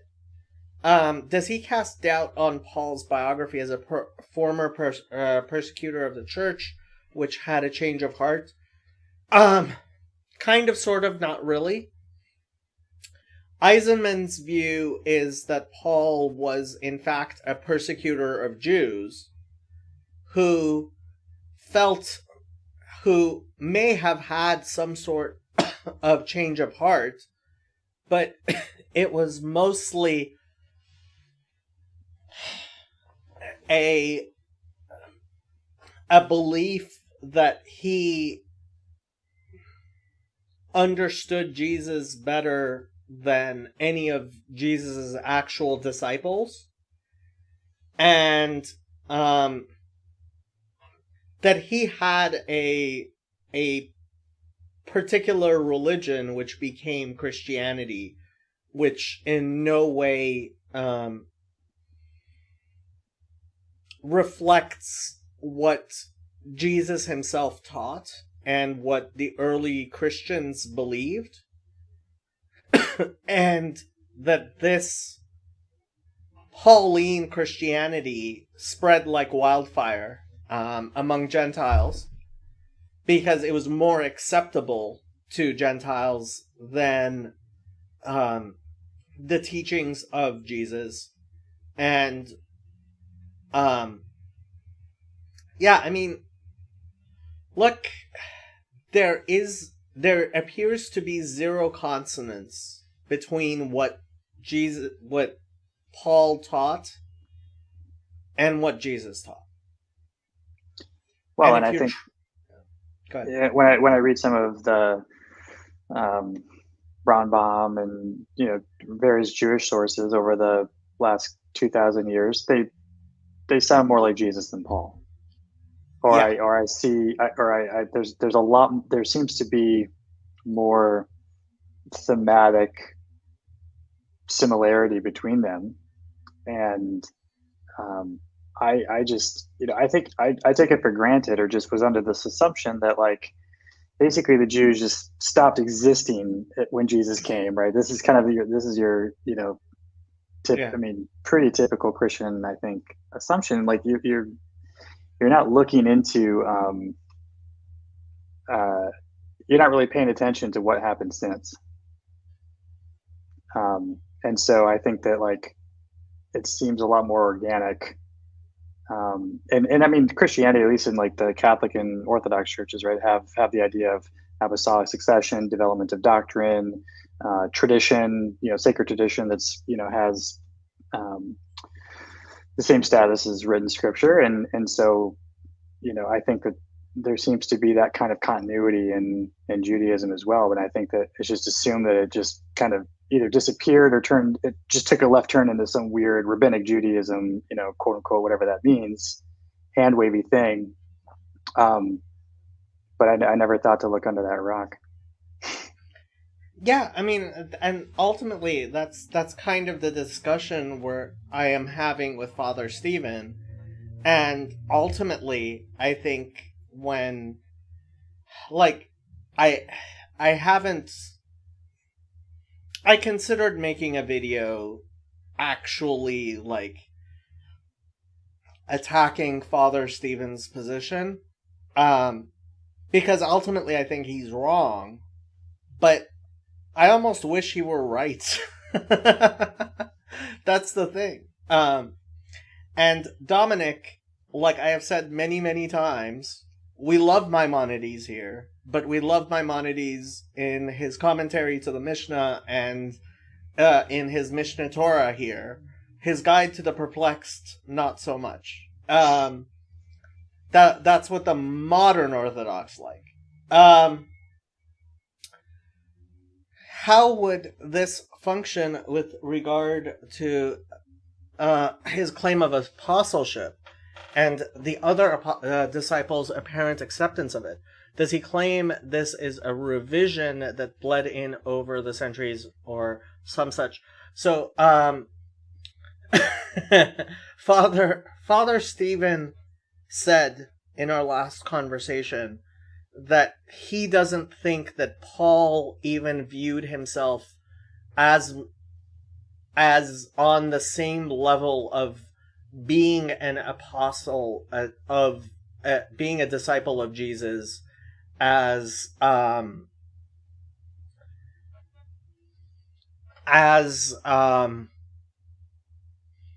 others, as James. So Father Father Stephen would have you believe that James and the Jewish Christians were not disagreeing with Paul. Paul simply had a separate mission from them, and he was teaching different things to different people, and that's why he sounds so different from them. I don't see how that reconciles well, but I wish him luck. I wish it was true. Love you too, Dominic. Dominic is not happy with certain teachings of the Kabbalah. That's I'm not there yet. Although I am 40. But I'm a neophyte. Honestly, I mean, ultimately, any teaching of the Kabbalah only exists to the degree that it reflects that which is taught in the rest of Judaism. And to any degree in which it doesn't perfectly reflect that which the rest of Judaism teaches, it's simply null and void. Right. I mean, Christianity has its own mystical tradition that has the same kinds of issues, right? Like, it's got to reconcile back to official doctrine and teaching. Right. And it's not for everybody. And ultimately, I think the Dead Sea Scrolls have proven and shown quite clearly that the Jewish mystical tradition existed before Jesus and have strongly influenced Christianity. I think a lot of people would say that the prologue of John is quite clearly things that reflect teachings which were extant within Judaism before Jesus.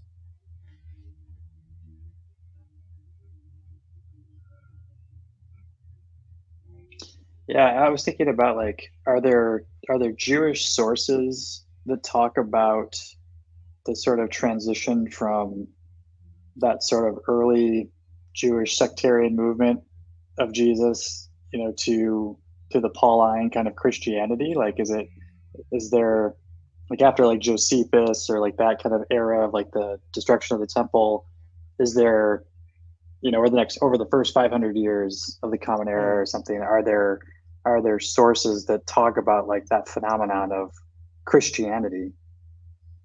So this is the thing.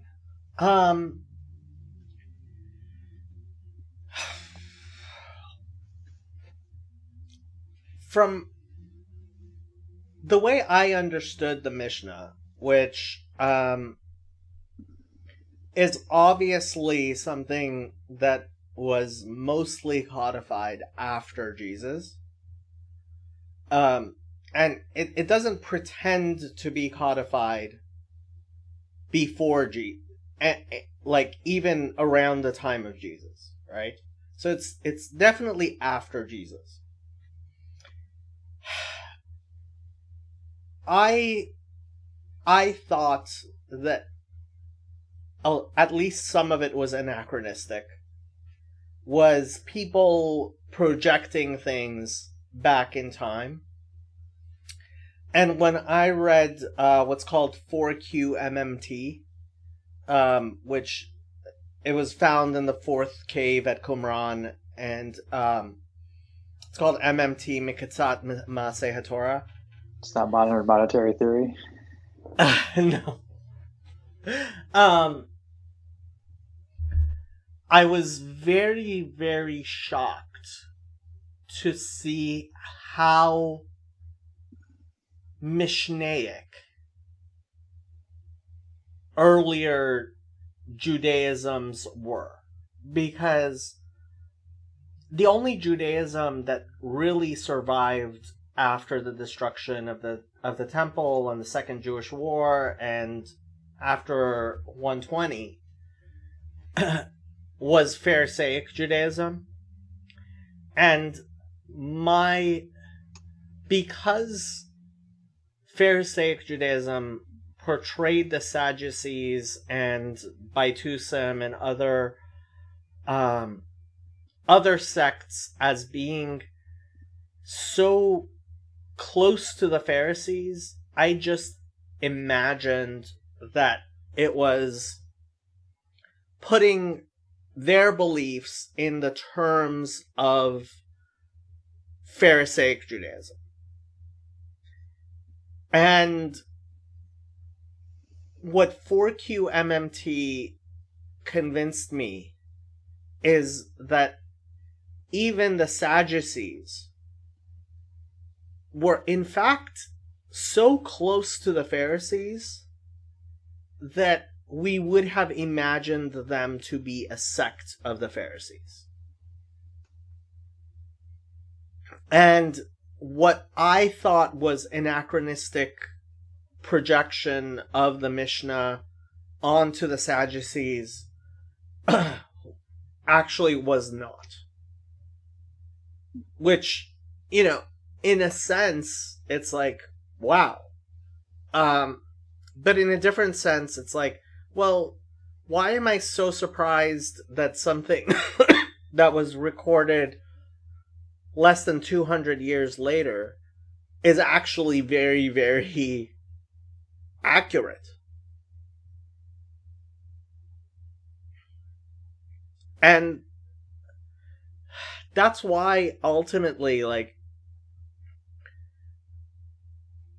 I was surprised in reading the Gospels how Jewish Jesus was. I assumed he was from a belief system. I mean, despite being born, I assumed that he was from a very external, that he wouldn't be speaking in the same vocabulary as Judaism speaks in now. But not only does he speak in the same vocabulary,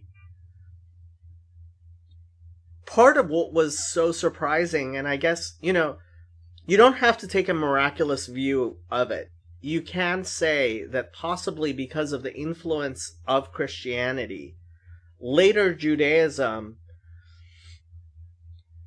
ended up reflecting Christianity a lot more than it would have if Christianity wasn't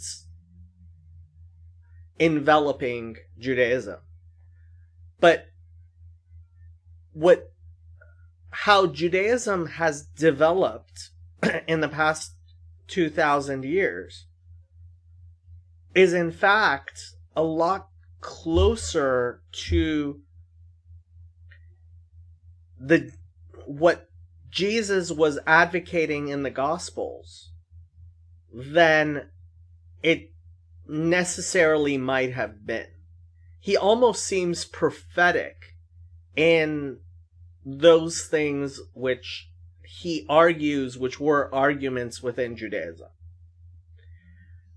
And to me, that was like, oh wow, I didn't realize how Jewish, very, very Jewish Jesus was. And while there are definitely places where we can see Judaism in reaction to Christianity, so for example, the insistence on Hebrew, like Judaism during the time of Jesus, there was a lively question of whether or not you could have services in Greek or not. Like whether the Torah scrolls could be written in Greek or not. Right? And nowadays, you will not find a Torah scroll written in Greek. Like, there are no Torah scrolls written in Greek. And that is as a reaction to Christianity. Because, like, we were looking at Christians taking a translation and then interpreting that translation and going way off, and we're like, oh, no. We're sticking to the Hebrew. We're not going to go, we're not going to start making drashes on interpretations to Greek. But those types of reactions did not result in where there were discussions, for example, in terms of like healing on the Sabbath, right? Judaism being very reactionary against what appears to be the arguments that Jesus was making. And so it may be the most controversial and combative and offensive thing that I say, and I'm a pretty controversial, combative, and offensive person. But if you define Christianity as those people who follow the teachings of Jesus, I would say an Orthodox Jew is a Christian more than a Pauline Christian. Right, under that definition. Yeah. Sure. And, but you're kind of screaming into the void though at that point, because like it doesn't. What's the takeaway of that though? Like, you have to convince all of Christendom that you're right, and like, nobody else would really care. So it's like, why bother? Right. But the fact that you do bother is, I think, what makes you interesting to lots of different folks, right? So, if you didn't have communion with Christians in some sense, I don't think I would know who you were, right? Lots of other people. So, maybe there's something to it. I'm going to turn into a pumpkin in about 5 or 10 minutes here, but I wanted to ask you about, since you have the running Zionism debate with Hezi, if not the way that Zionists sort of believe it, like how else would I'm trying to think of how to put it, like how else would a legitimate state of Israel or a legitimate Israel come into being, right? I kind of like think like, is there like a God helps those who help themselves principle here, where it's like you just got to go and you got to make it happen? Because like, is the temple really going to fall out of the sky? Is Mashiach just going to walk in and say, I'm the king, and then things change? Like what? How would it play out? How does it play out in the anti-Zionist mindset or the non-Zionist mindset? So, okay, ultimately, as we say in the prayers, "Mipnei chatatenu galinu me'artzenu," because of our sins, we were exiled from our land. Mm-hmm.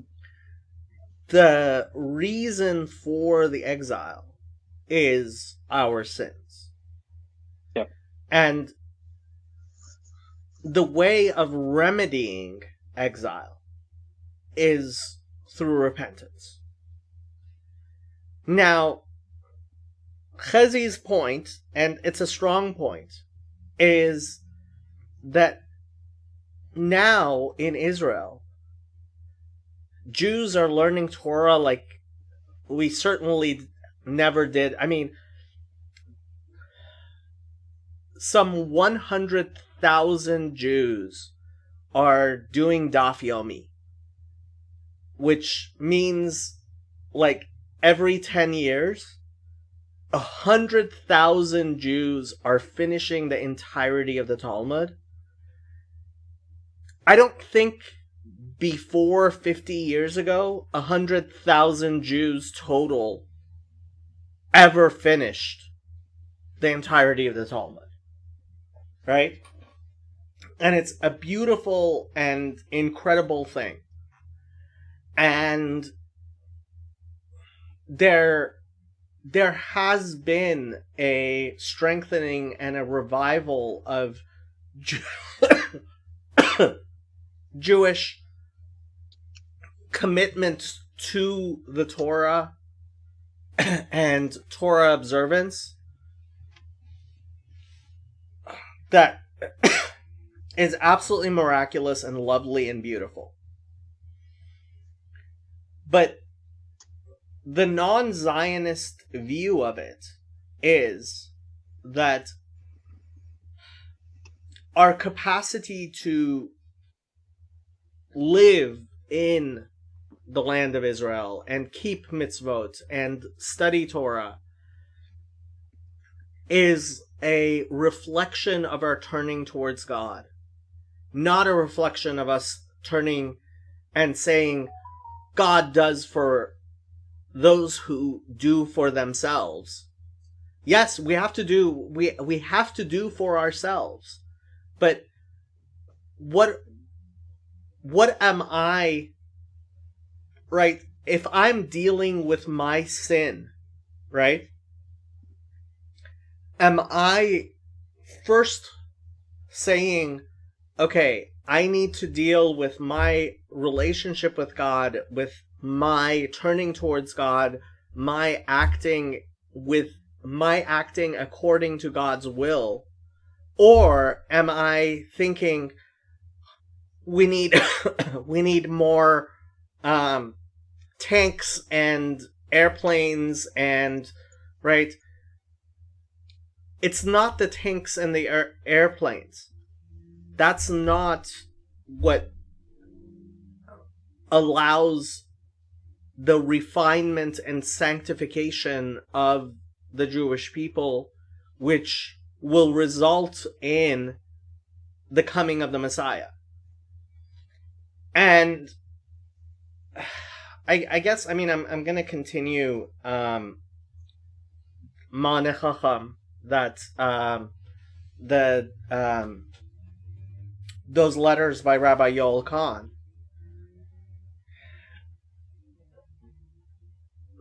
The orientation has to be towards God and not towards material well-being.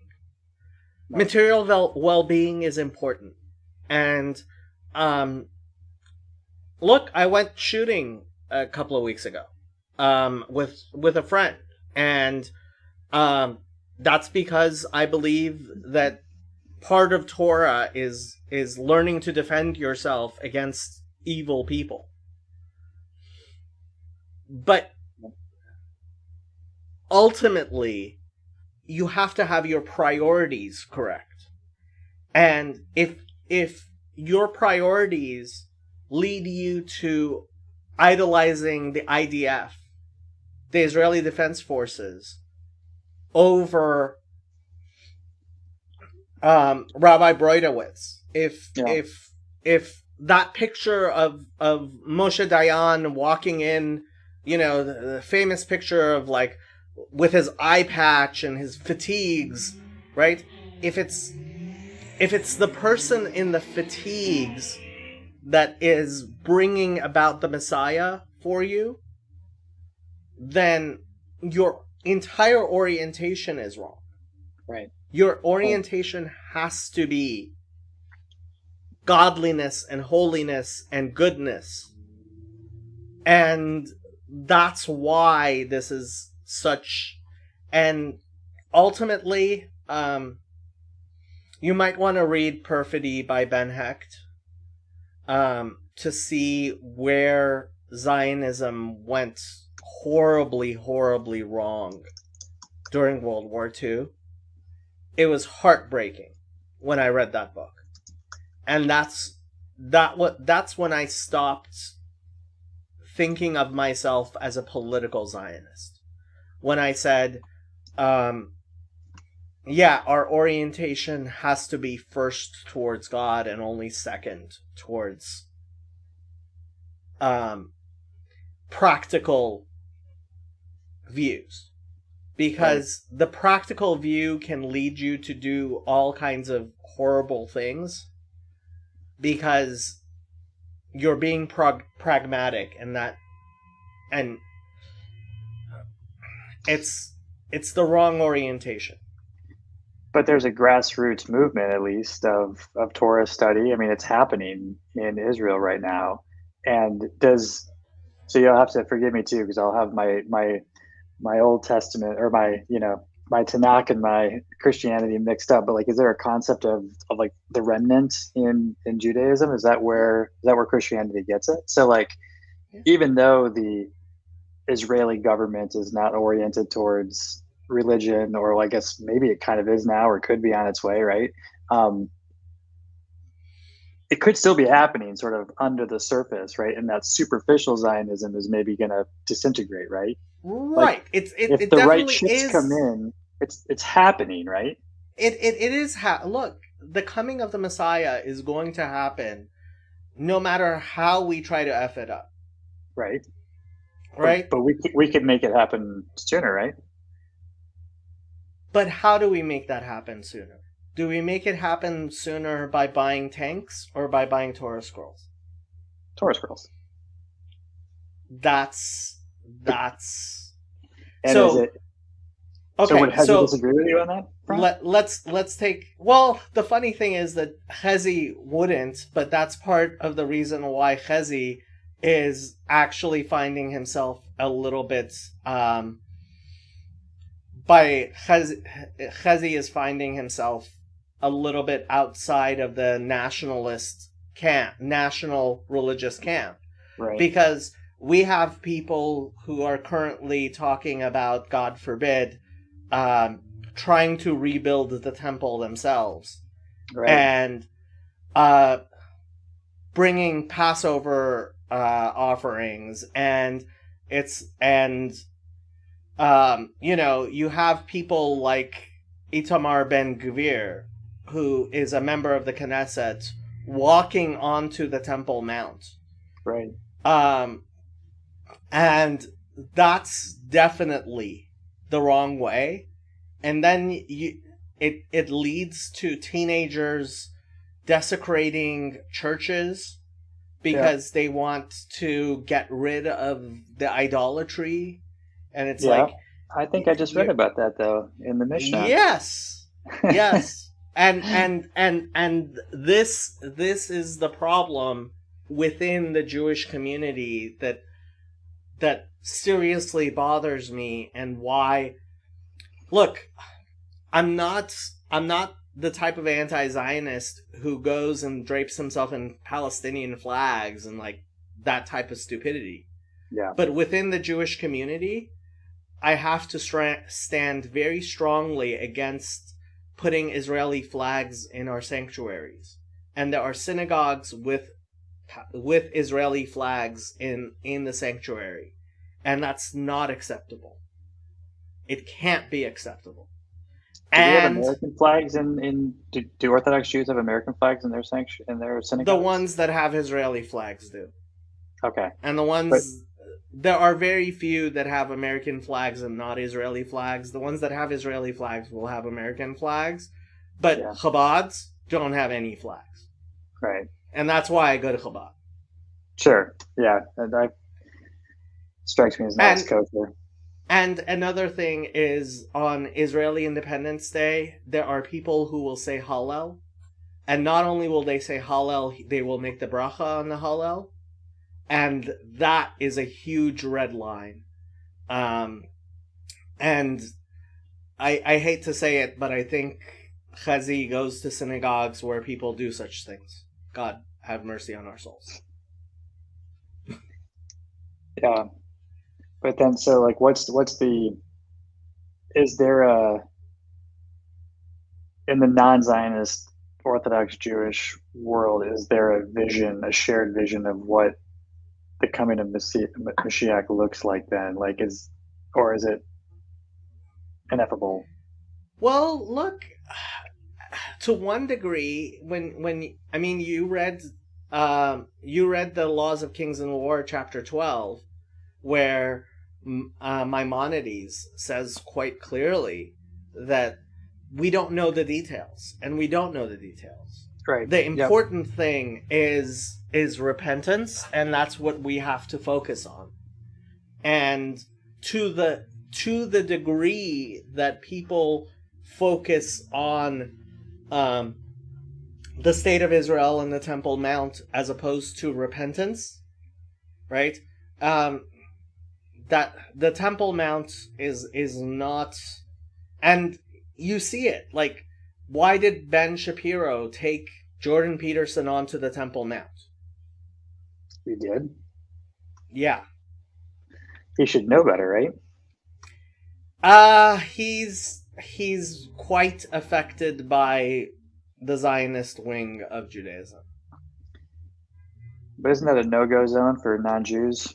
So at least some areas of the Temple Mount, like you don't want to walk into a space you wouldn't want to walk into, right? So Orthodox Jews generally will say that Jews should not walk onto the Temple Mount. Right. The Zionist wing have strong disagreements with that, and they do walk onto the Temple Mount, and that's why Itamar Ben-Gvir went there. That's why Ben Shapiro went there. That's why he took Jordan Peterson with him. That's why. And this is a fight within the Jewish community that I'm glad Chezi agrees with me that they shouldn't be doing such things. But Chezi, that also puts him at odds with a lot of people within his own camp among the Zionists. Right. There are practical differences here. And one of those practical differences is, do you walk onto the Temple Mount? Do you say Hallel on Israeli Independence Day? Do you... And frankly, I would never say Hallel on Israeli Independence Day. And I think it's completely indefensible. But there are many, many synagogues where such things are done. God have mercy on our souls.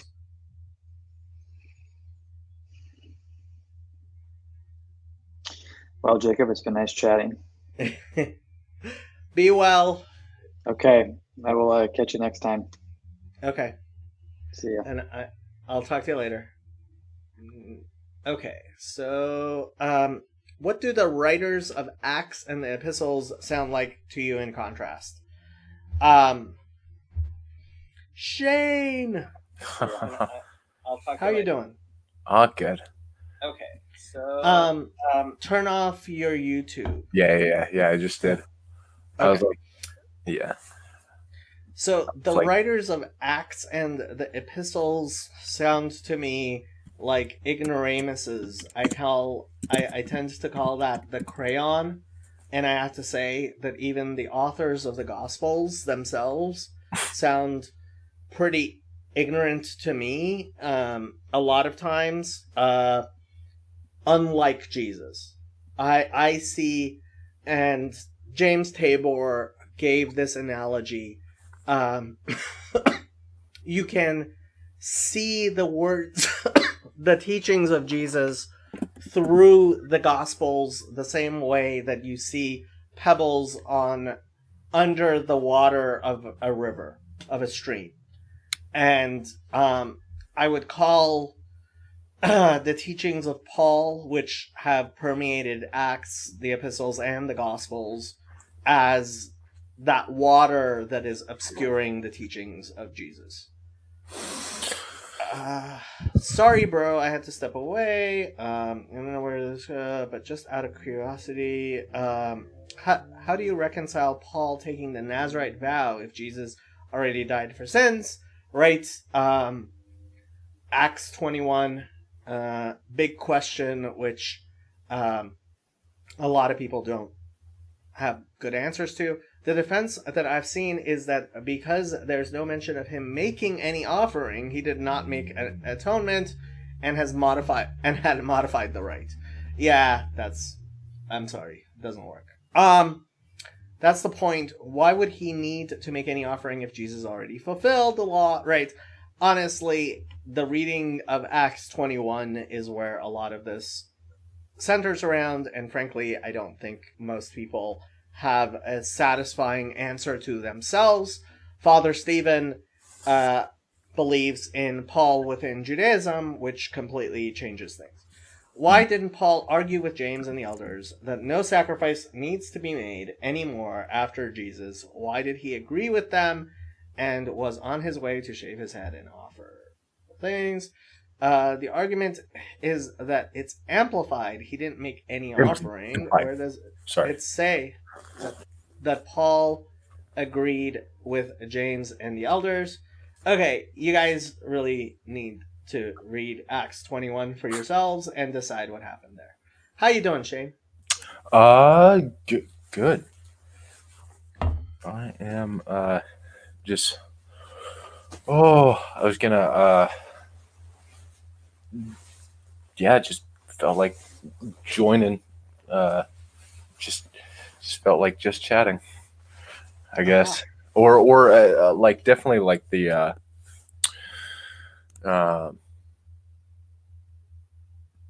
Like, yeah, just seeing how people are doing, I guess. Hey, did you read Atlas Shrugged? I did. You did. Okay. Now there's that that Playboy banker who's like playing as if he's a Playboy through the entire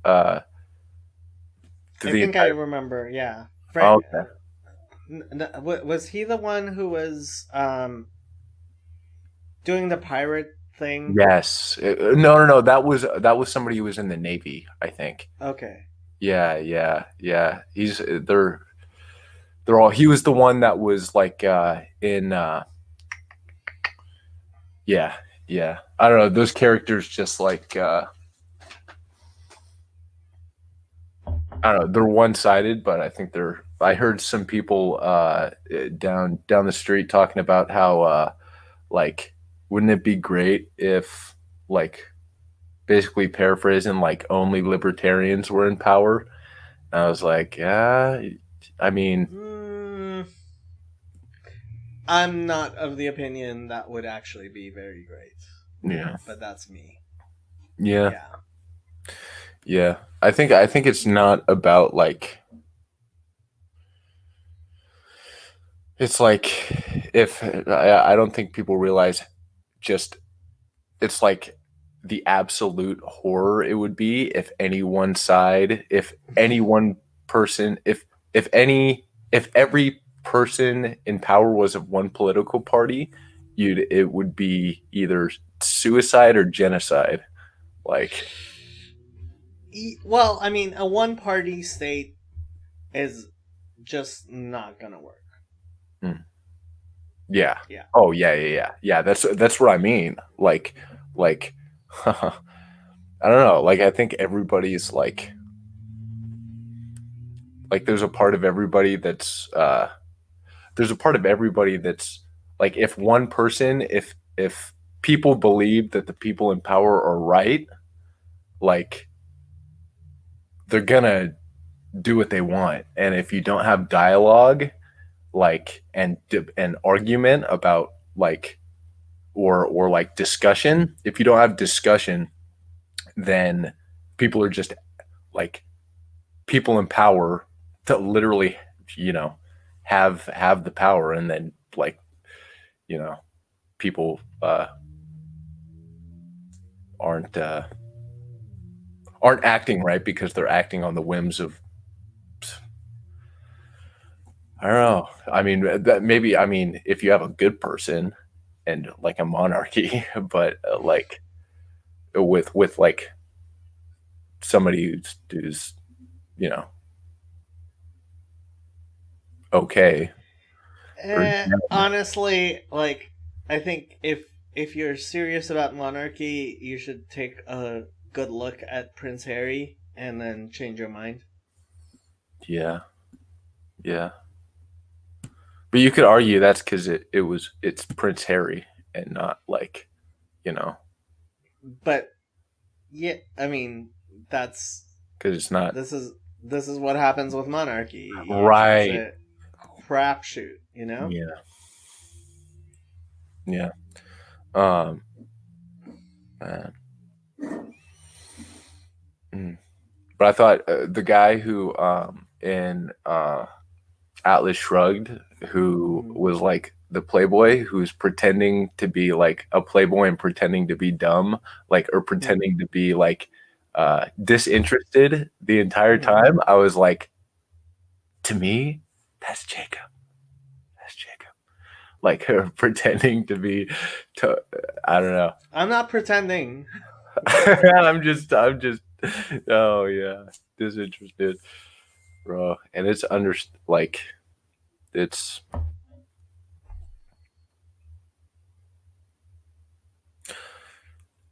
I mean, We are talking about the Fountainhead. No, Atlas Shrugged. Atlas Shrugged. Yeah. I like the. I mean, I like both of them, but I'm actually driving up north sometime in the next month. Hey. So. Hey, yeah. I'm thinking about maybe like, I don't know, do you plan on going to Sacramento? Yes, I am going to go to Sacramento. I am going to go to Olympia. I am going to go to Hunters, Washington. Yeah. I was thinking about, like, I don't know. I always like it's the first time in my life I'm not inclined to like running all over the state of California to do to like just freaking be try and like, yeah, I don't know.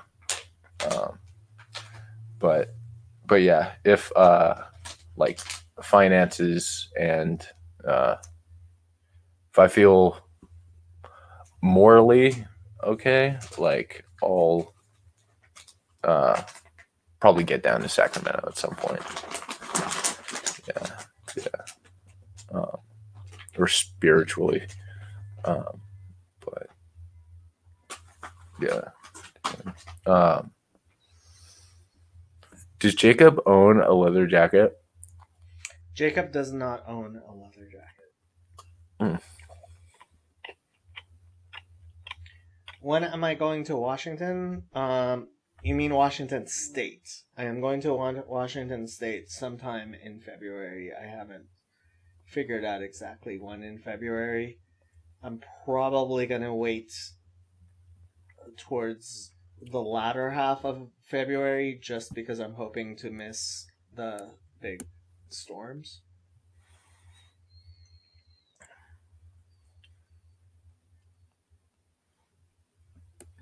Yeah, February's probably smart.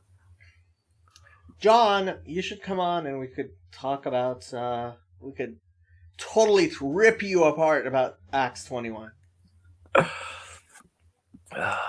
Man. The only thing I've read recently was I was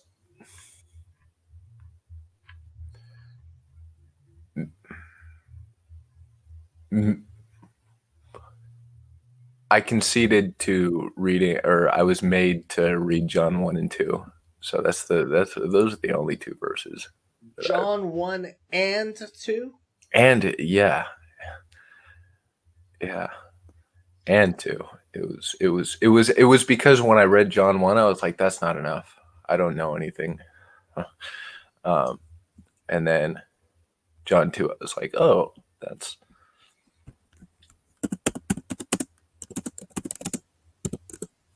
I'm trying to figure out where I stopped in Ma'aneh Chacham.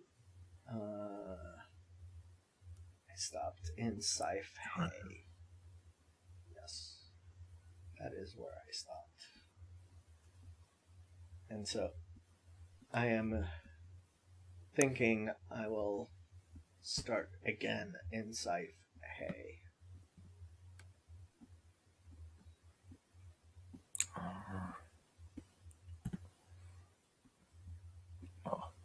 I'll give you an A.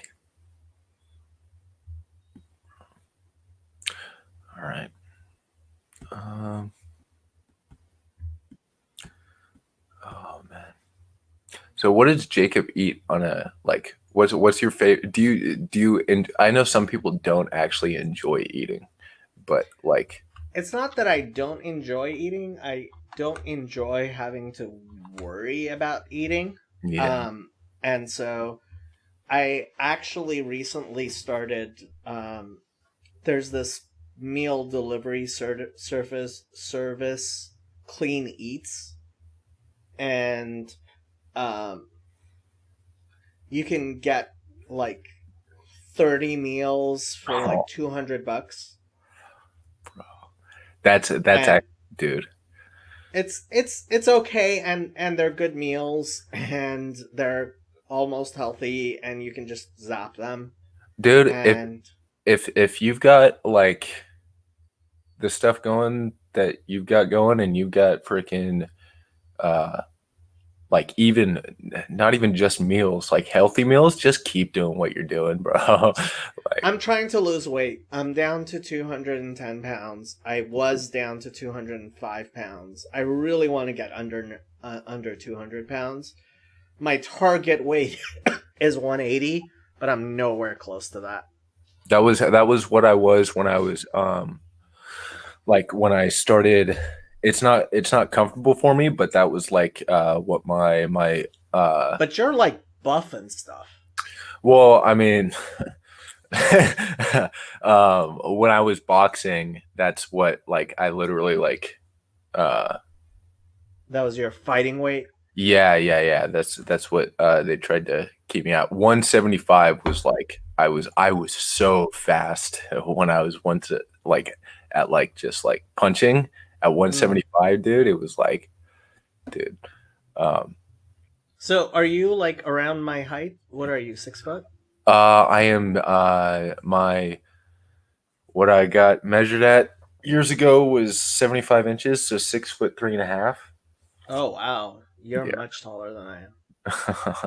I'm I'm 5'10". tall, dude. Paul is like 6'7" or something.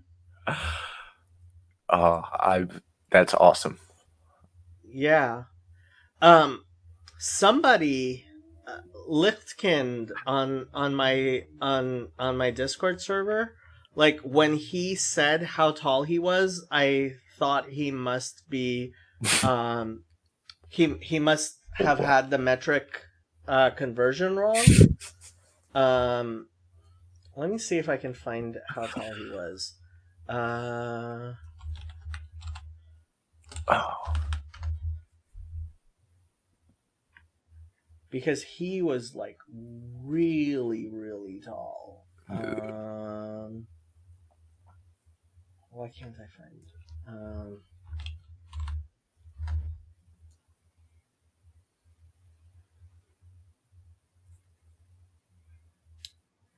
Yeah, he's 6'7". jeez. My dad told me when I was No, he's 6'8". He's Oh, 6'8". okay. Lichtkind is 6'8". Is Lichten. That sounds like a Discord name, or Yeah, that's his. Yeah. Okay. He's the German guy. Yeah, I don't know too many. Yeah. And I said nobody above 6'6" allowed on the server. Off. I didn't actually kick him off. Yeah. I could have. Oh man, oh man, I wish there was if you could like take back like banning someone, just doing it as a joke, like, or like, I mean, I could kick him and right, but let then him he'd back have to on, but then he he would have to do the work of like freaking, oh my gosh, pay Yeah. for your joke. Which is fine if if you want to do that, but oh man, oh, hilarious. Oh, I got oh, I might. You mind if I show people a recipe real quick? Yes. What recipe? Okay, all right. So I'm just gonna. All right, so you start off. This is just snacking with Jacob and friends. No, I got. So I have my ketogenic, Franz Ooh. brand ketogenic white bread. Nice. And then I've got my. Because I'm feeling like my dad said, it's not how much you eat, it's what you eat. And I think that's true. But in this case, it is what you eat. And don't eat this. Freaking. Peanut butter and jelly? Yeah, peanut butter and jelly like this. I remember my greatest, like my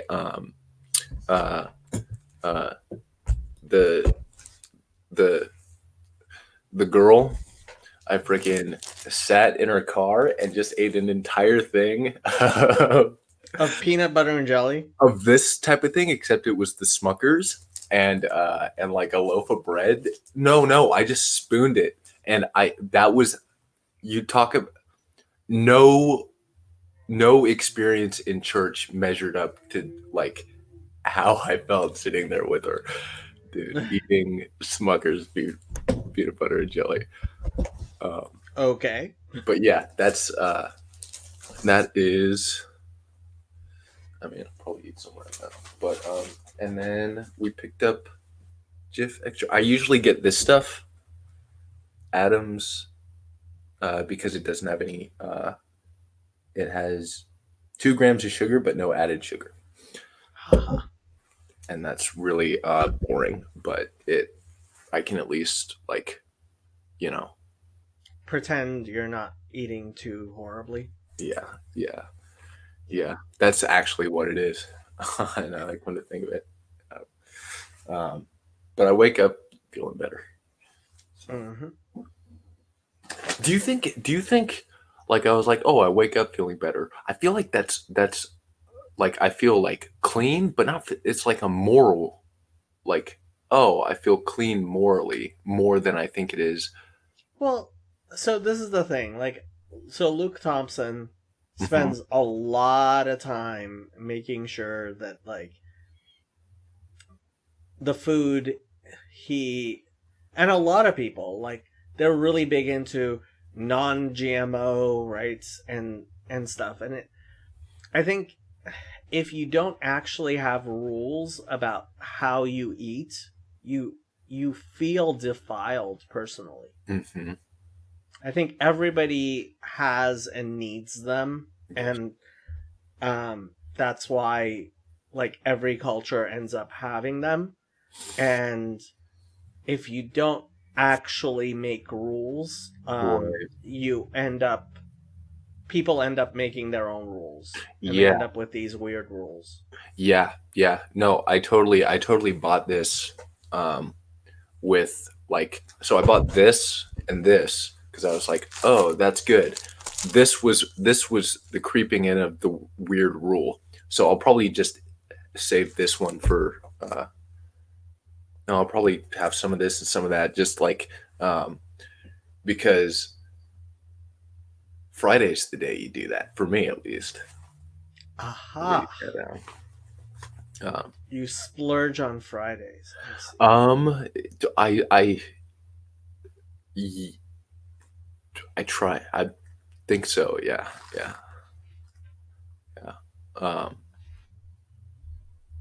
Or I'll splurge in the. I like doing it in the recently. Like, I like doing it in the middle of the workday. Honestly. But as long as it's not like something that's gonna like freaking like a donut. I won't do it. I'll do a donut like. Oh, I haven't eaten when I was living in Los Angeles. So when were you living in Los Angeles? I was living in Los Angeles in 2015. Wow. Yeah. That's before I ever knew you. Yeah, I was living in. So were you in Los Angeles in 2015? Yes. So what part are you, like, near the valley? Valley. Okay. I was in Lomita at the foothills of Palos Verdes. Oh. Yeah, yeah. Were you surfing a lot? It's, I had every no, I was reading Ayn Rand. Okay.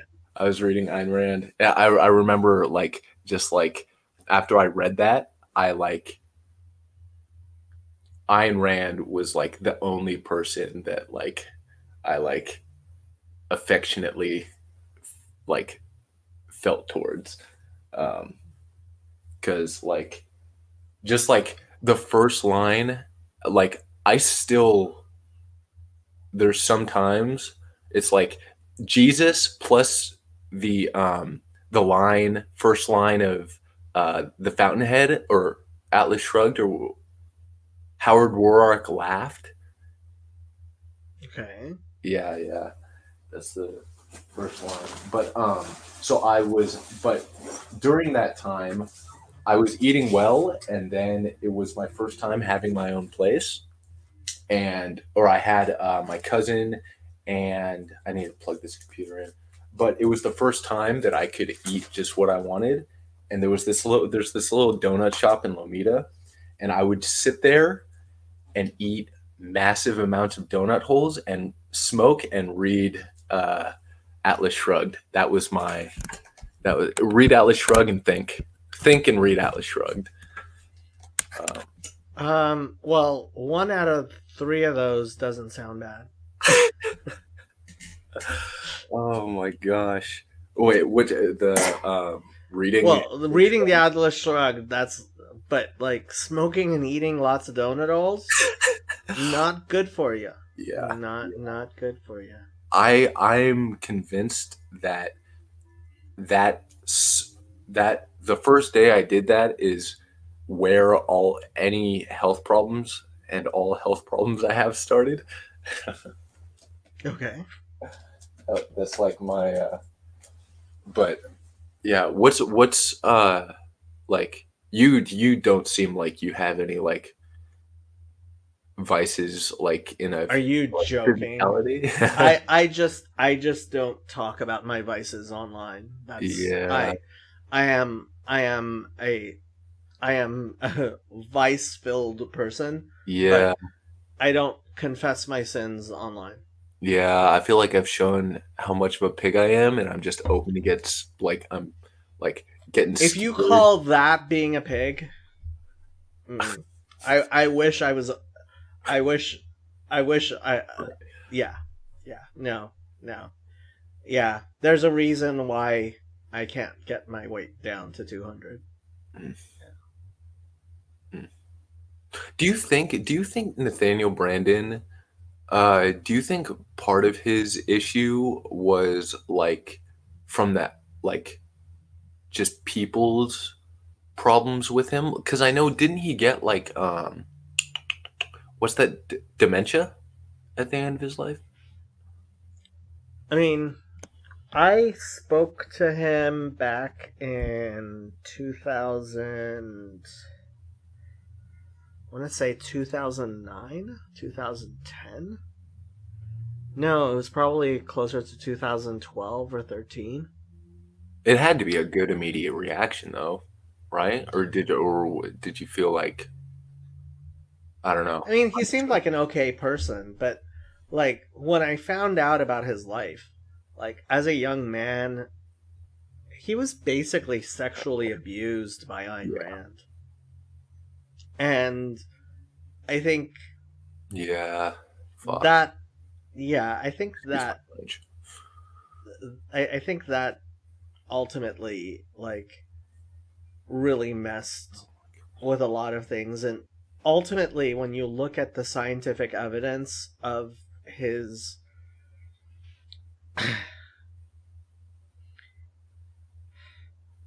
it did not end up being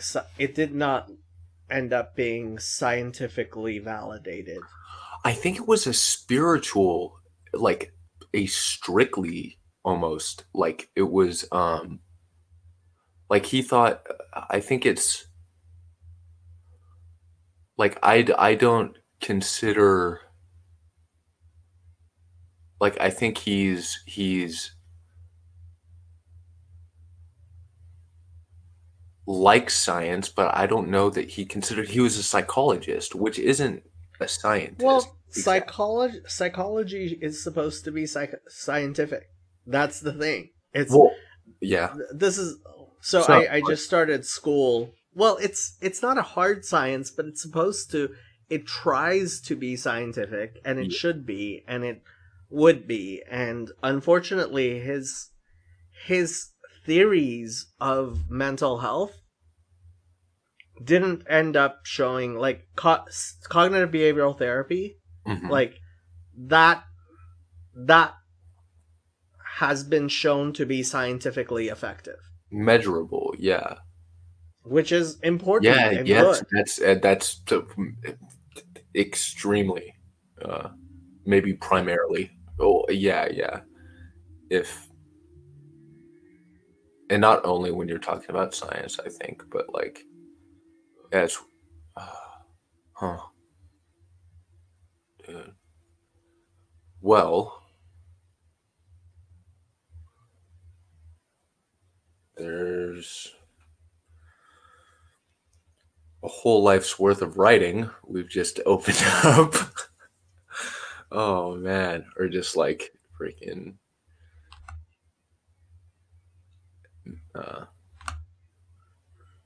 I'm actually so I don't know if you knew this, but Yeah. I I didn't. just started a course of a master's in social work to try to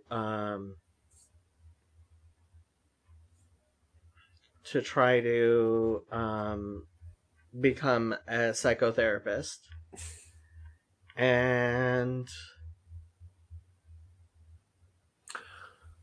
what I wrote yesterday for for my assignments,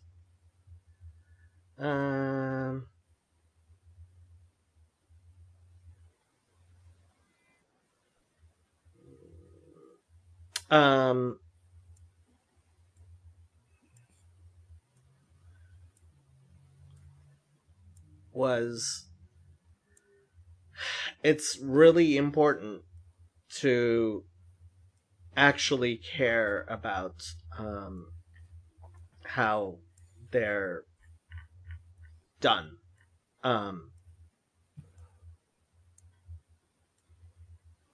How the How like the license that evidence based, Oh. that like evidence matters. Yeah, yeah. So do you not? I think just because like uh I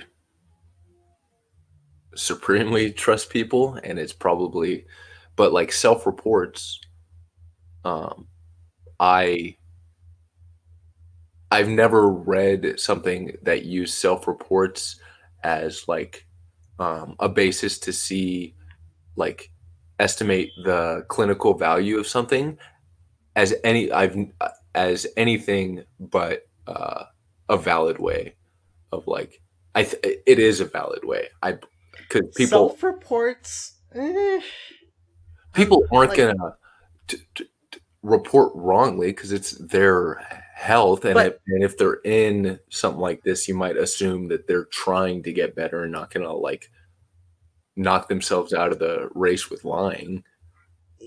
it's not a question of lying. Okay.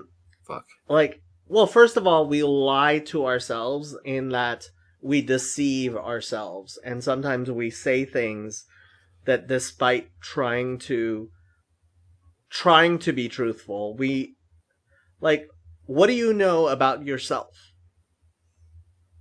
Like,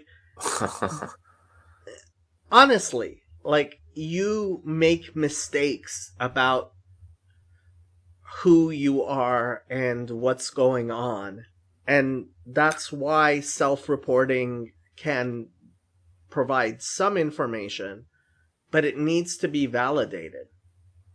I enjoy the idea of Catholicism, and I have been happy in an Orthodox church. Those are two things that I think I know. but maybe not. The problem with Me. happiness is we often will say, like, the self-reported happiness, like if you look at self-reported happiness studies,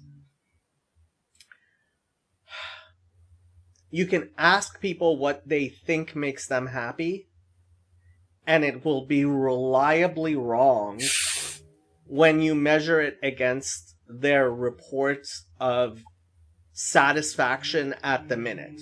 Right? Okay. So Yes, like yes, when yes. you do, I wasn't. This is all in retrospect, except for I do like Catholicism, probably because I like grew up a bunch of around, in a place filled with Latin Americans, and but look, if you want to know what makes you happy, actually try having a journal in which every hour or two you say what you're doing and whether or not you feel contented or sad. eating with the person that I like. I had chose someone to spend my life with, and eating with her was the only time I feel. But like this is retrospective, Shane. Try actually journaling right. and seeing, like, okay, every 2 hours, I'm actually going to write down, this is what I'm doing. Sure. Am I happy right now on a scale of 1 to 10, where 1 is miserable and 10 is very happy? How do I feel? And track it yourself. Like, in the moment, you're going to discover what Jordan Peterson has been telling a lot of people. Man. You are most content when you are taking responsibility and doing things and making things happen. Not when you're enjoying things. Like, retrospectively, like, we try to look back at what made me happy, and we'll be like, oh, well, that trip made me happy, right? Or going out to lunch. Like, I'm remembering I went out to lunch with my parents and my sister, had a really nice lunch. That I remember as being happy. But when you're actually taking a look at it in like what makes people contented with their life, like changing diapers makes people really happy. And people who spend lots of hours a day changing diapers for their kids are much happier people than people who spend all day traveling on vacations. Yes. Yeah. Yeah. I think the Okay. reason. Go ahead. I need to go to the bathroom, so you're Okay. gonna have this stream all to yourself for like 5 minutes. Okay. Don't say anything I would say. All right.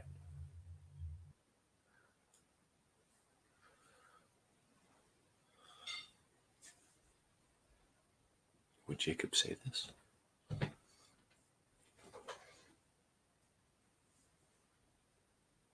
I'm not sure what to do with my hands.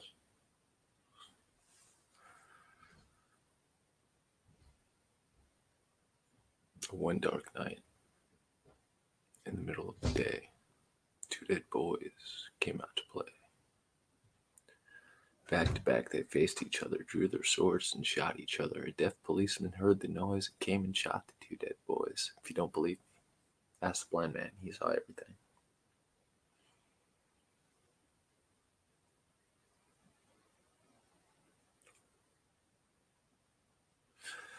I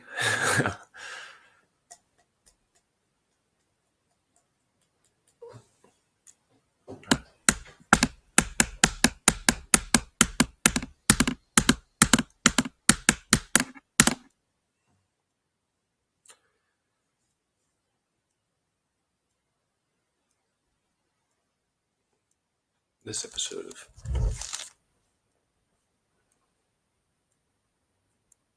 Hi, folks.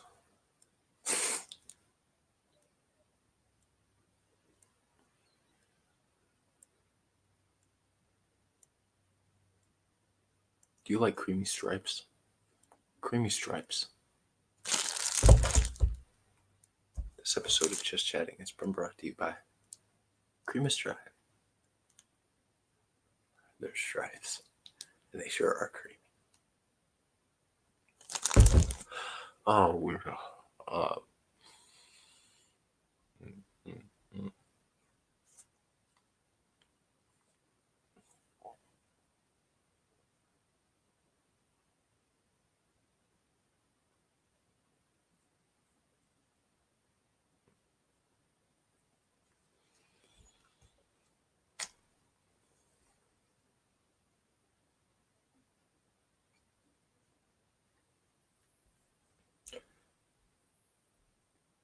pump up the jam, pump it up while the beat is jumping and the party's thumping. Look around, the jumping. Pump it up a little more, get your body going on the dance floor. That's where it's at. You know how to do that. Someone, place this thing, get your booty on the floor tonight, make my day. So what? A place to stand. Get your booty on the floor tonight, make my day. Make my day. Make my day. Make my day. Make my day. Hey. Make my day. Make my day. Make my day. So what? A place to stay. Get your booty on the floor tonight. Make my day. Oh, what? Jacob, we're losing everybody. I assume. Let's check YouTube. Oh, no. All right. All right, you guys. You guys want to take a tour? AMTV. Well, this is where the action happens. And this is my bed. But this is where the action happens. Right there, people. Yeah, we're just hanging out. Having a good time. Get one of those. One of these chairs. I am showing too much because I don't have a filter. Yeah, I don't have a filter. I wish I had one. Kafka didn't have a filter either. He was pretty. Man.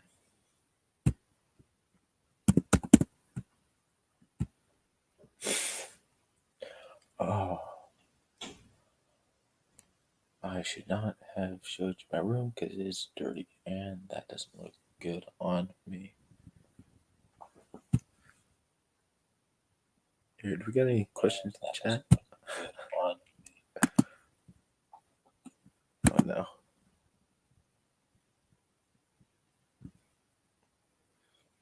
All right.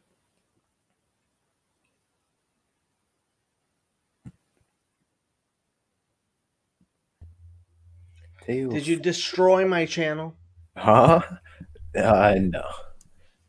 I showed my room and my room's a little bit dirty, so I was like, shit. That's not great. Teo! Hey, for Teo. What's good, people? Oh, wait.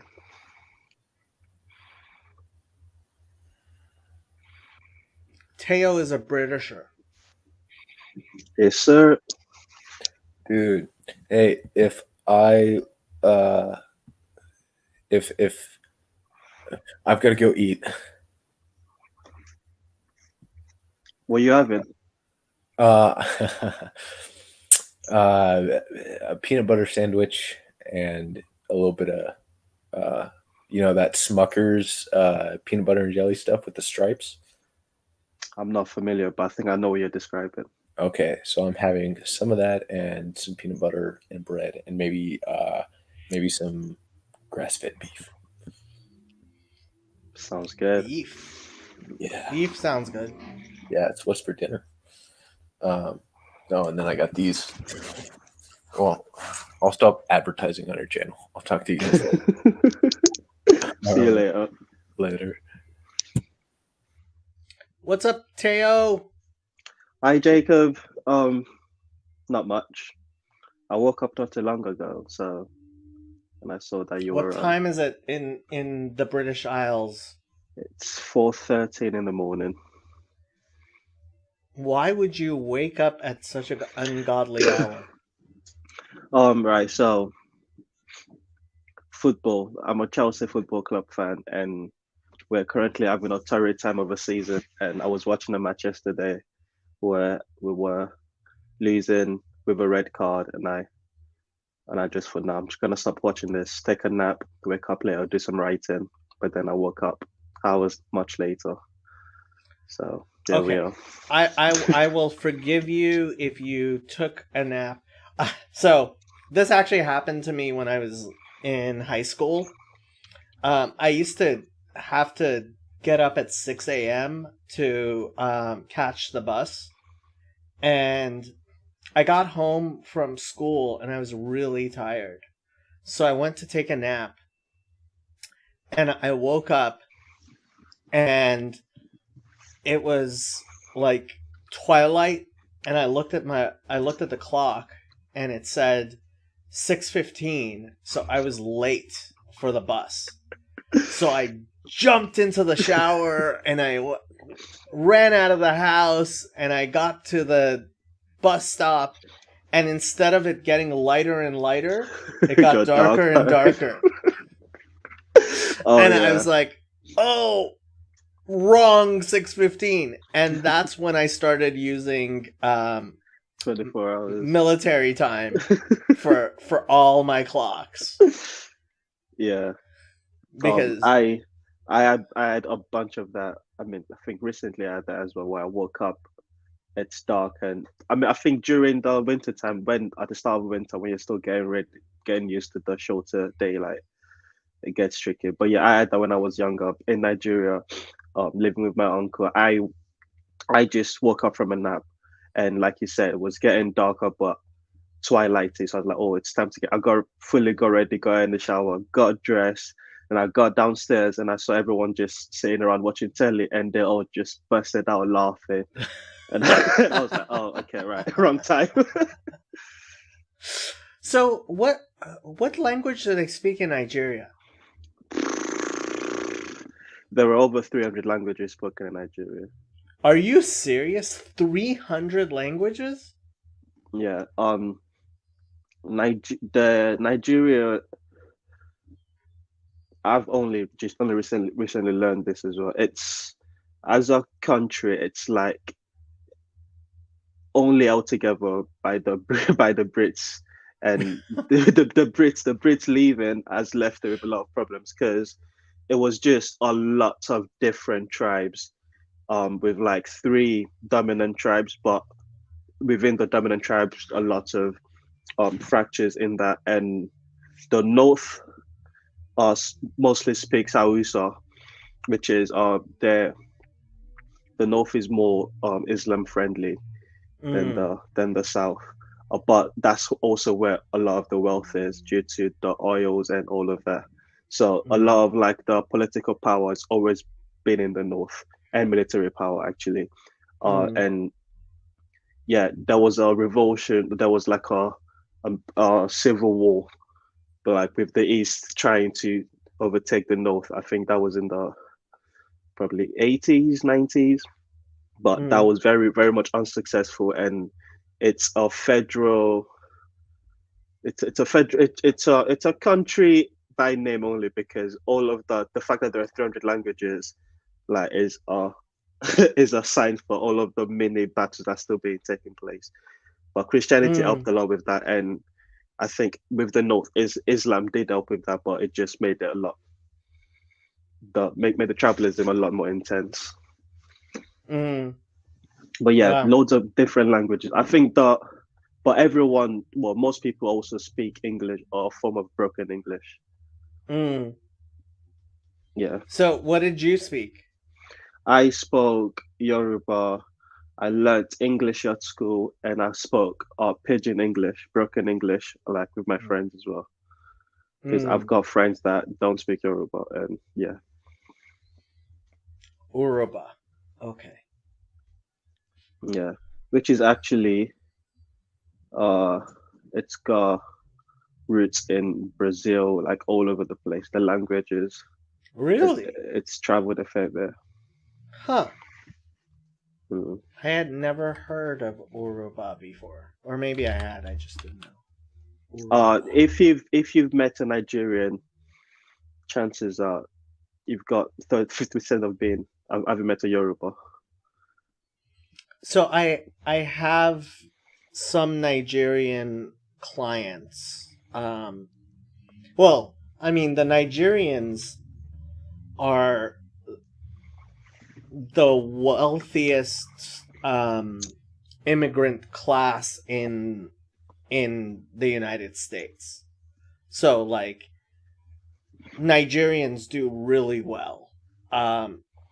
And that's actually been a huge sore point with the woke, because it's like, they talk about racism and it's like, yeah, except all the Nigerians who come here become incredibly wealthy. Yeah, it's really strange. The woke thing is really, really, really strange because, especially from a British context, like the blacks, most of the blacks in Britain are immigrants or sons of immigrants, and they like not too far, like 2-3 generations, for the Africans, 3 max generations, and for the Caribbean, they came a lot earlier, so they came with the Windrush thing. But everyone can trace back their lineage back to outside of Britain, and Yeah. that was I moved to this country in 2008, Mm-hmm. 2007 going into 2008, and at the time the the cultural dynamics in the black community was one of Caribbean against Africans.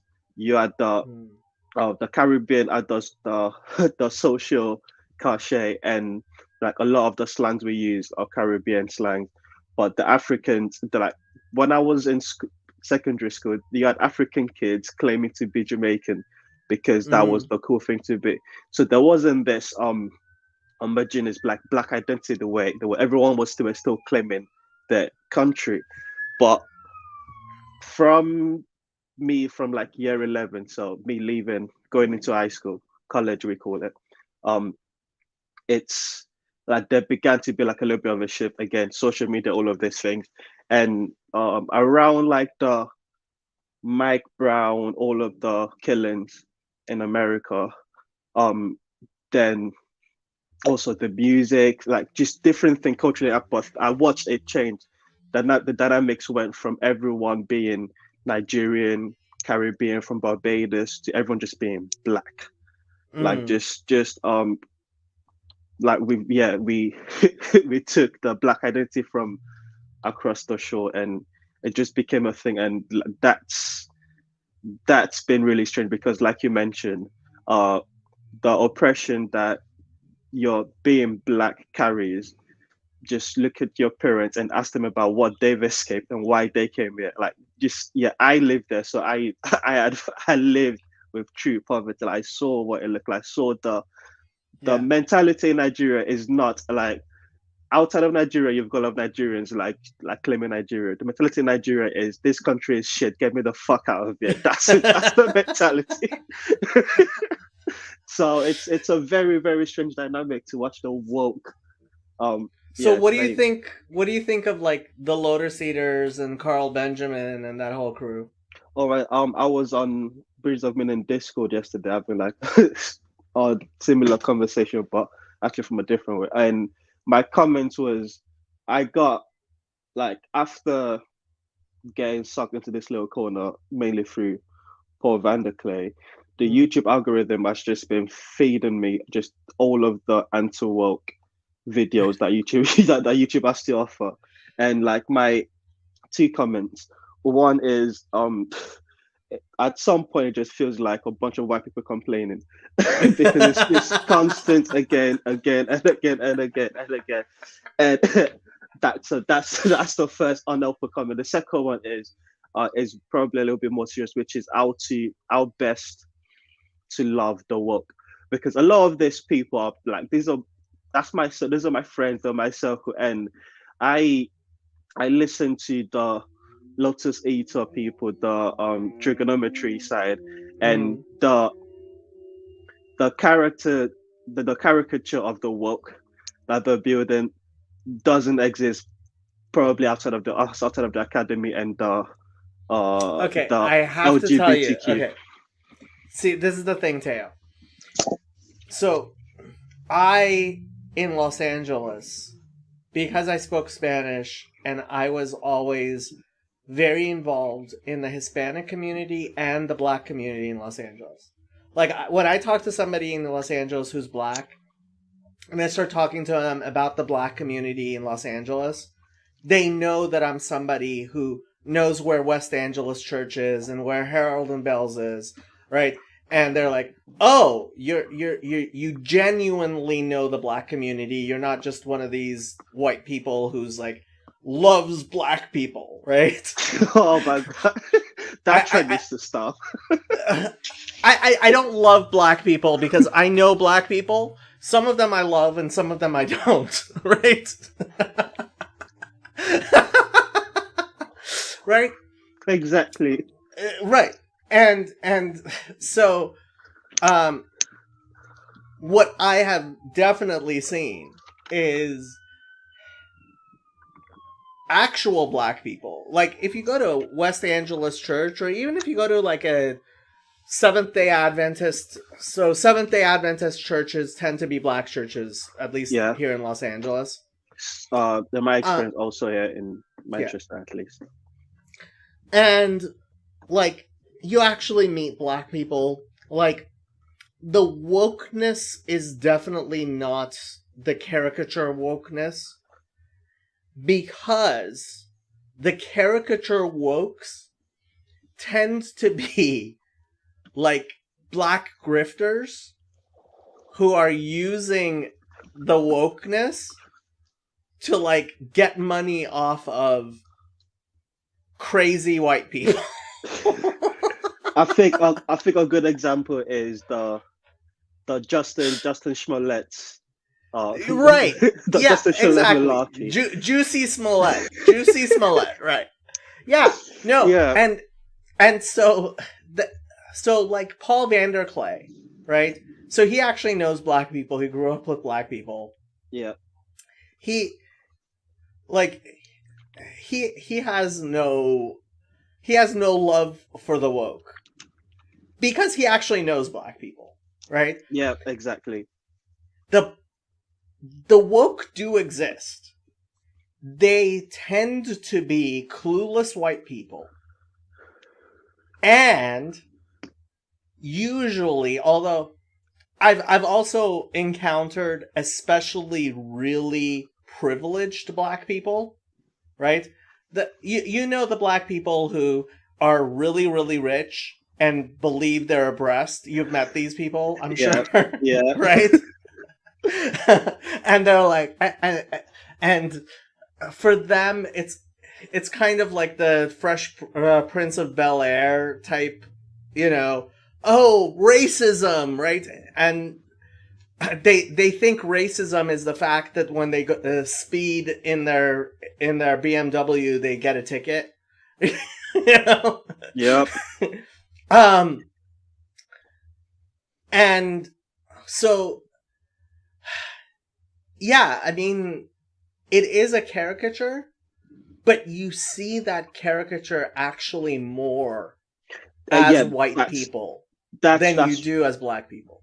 And well, increasingly more even for Black people as well, because I think the social conversation is so in favor of the woke. And I was having this conversation with one of my work friends earlier, and I was telling her that in my very not that long life, I'll be 28 next month.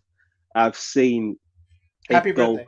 Thank you. I've seen it go from again, like I've never lived in America. Most of my thing are from what I get from the news, the culture, and especially from hip hop music.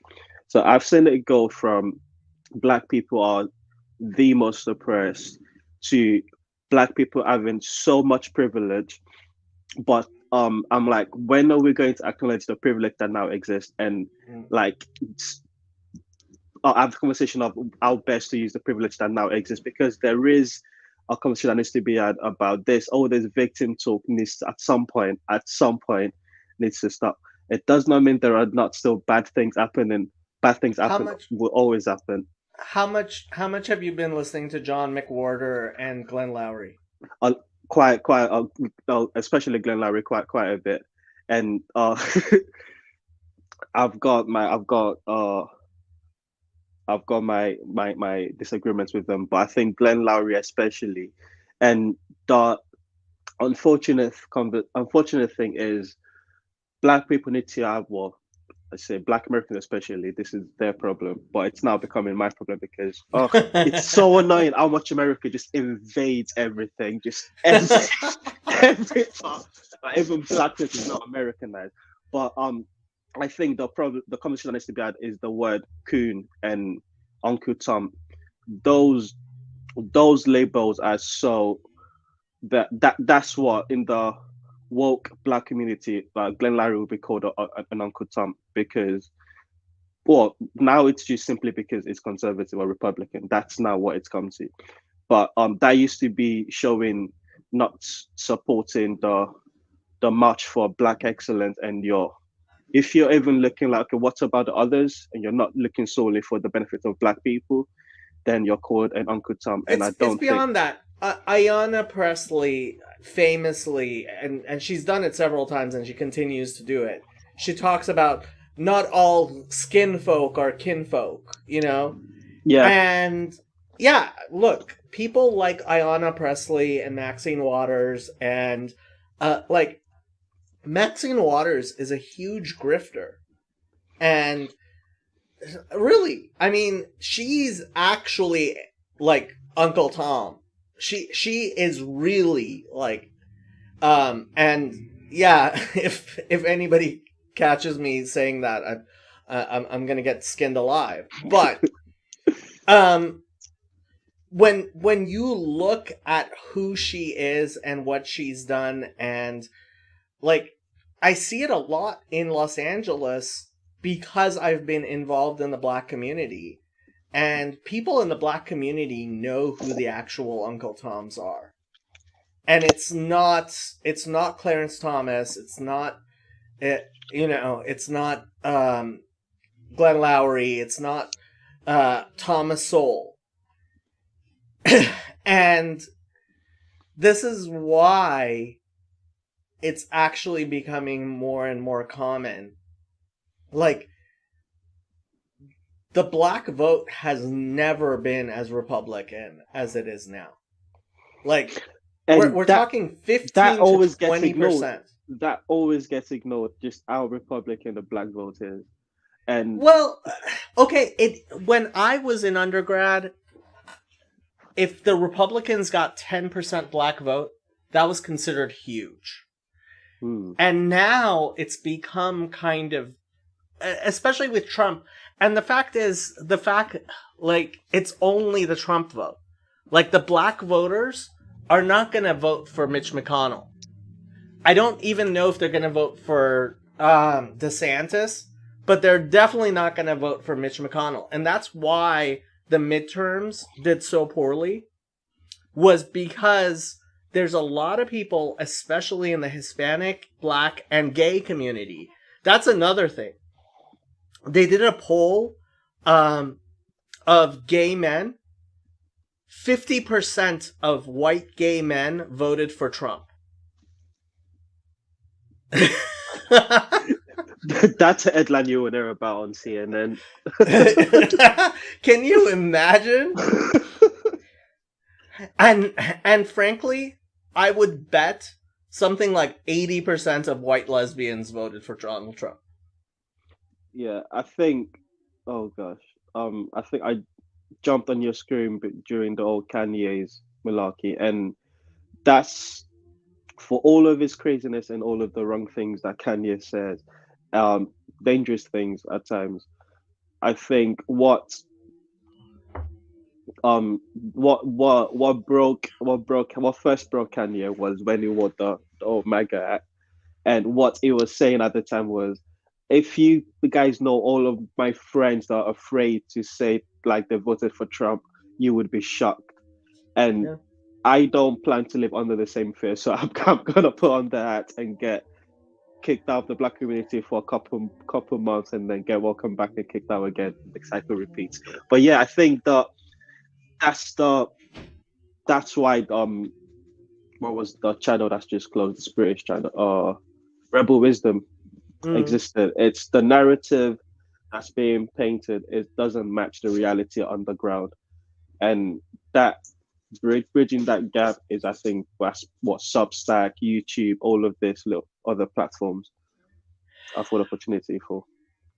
The thing is, I don't see Rebel Wisdom, and I don't see even like Lotus Eaters, and I don't see like in our little corner. I don't know how much we're actually engaging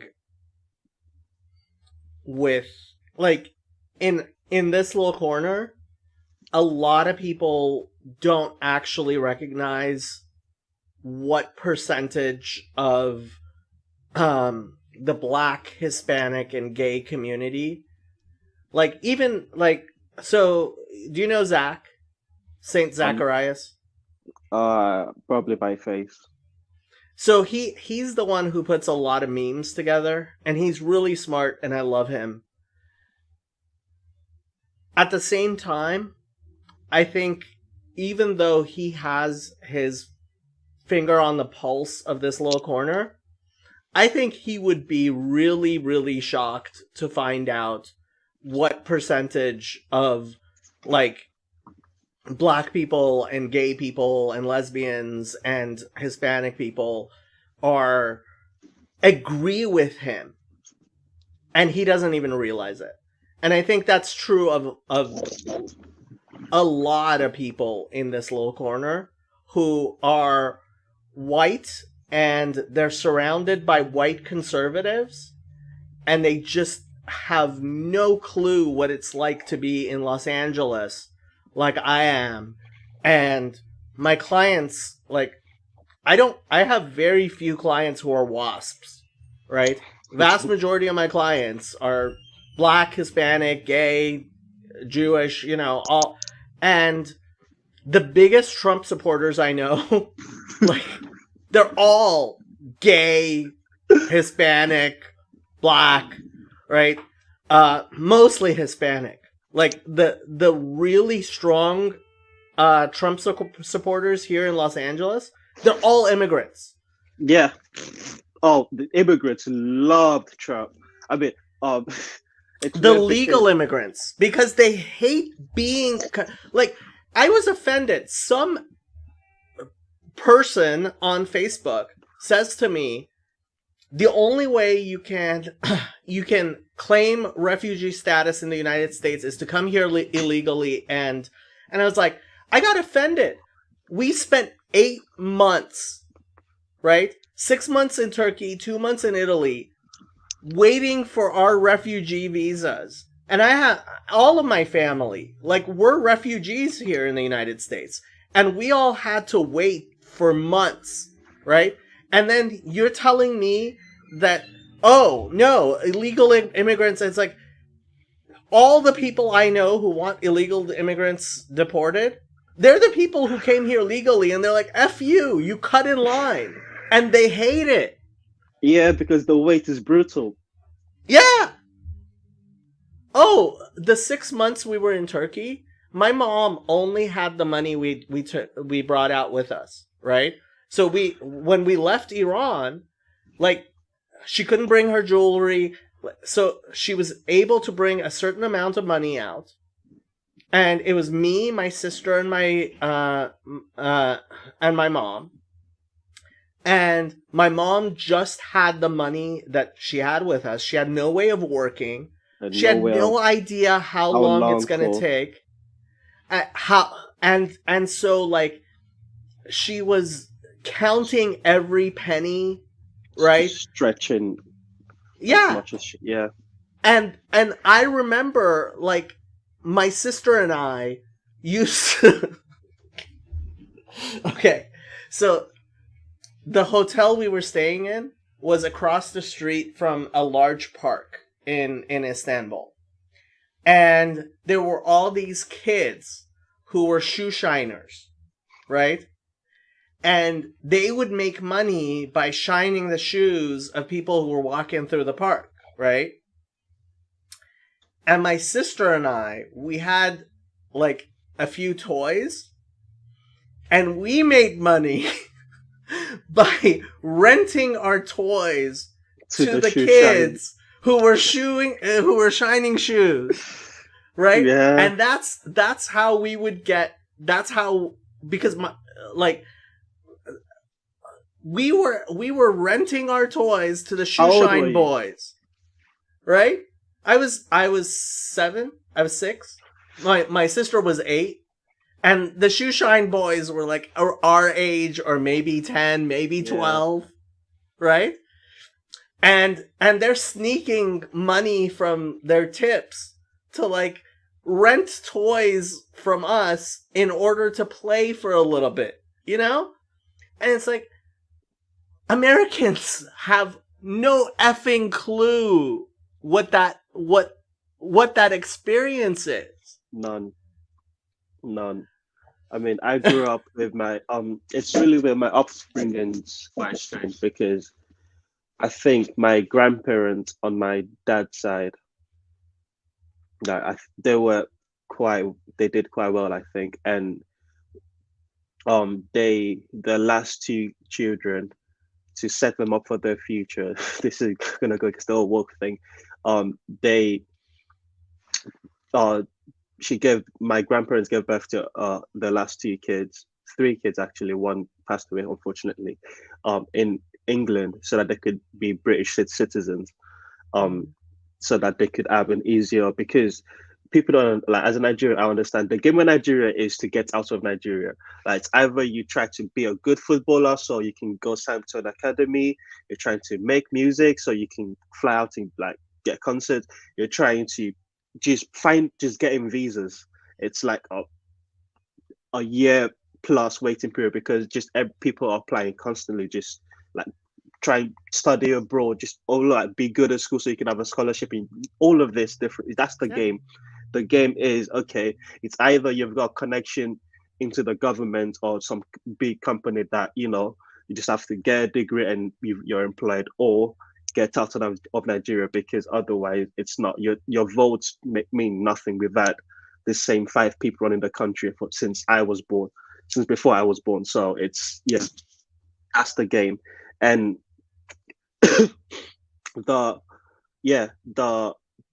my grandparents, they did that by setting my parents. So like my dad was born here, but they moved back to Nigeria to raise their kids in Nigeria and like give them the Nigerian culture. However, they passed away before I was born, like whilst the kid was still young. But my dad and his little sister knew, like they just needed to find a way to get British passports, and they were out of there. So I was born. I was 5 years old when my dad and his little sister like came to England, and it was just a case of coming there, setting up a life, and then like to bring me over, and also my cousin, my dad's sister's daughter. We were staying with my dad's older sister and her husband, and their 4 kids. The wife did not work. Well, she had she had a little shop in the market. I remember a shop in the market, but that closed down fairly early because we kept moving. And the dad, my uncle, worked for the Nigerian Railway, which he retired. I think I was like 7 when he retired, so he was an older dad. So I grew up with like an older dad, like from like most of my primary school years. But yeah, he worked for the railways, and I remember the conversation was just how much the government owed him. Like he was working and he hadn't been paid for like a year, and he'll get little changes here and there.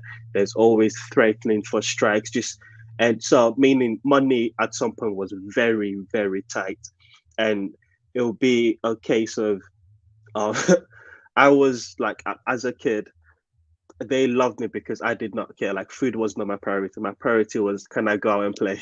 Like if I can skip a minute to go out and play, I would. I was always willing to skip a minute to go out and play. So I was like an easy. But my cousin, she was less so, like she didn't understand the thing.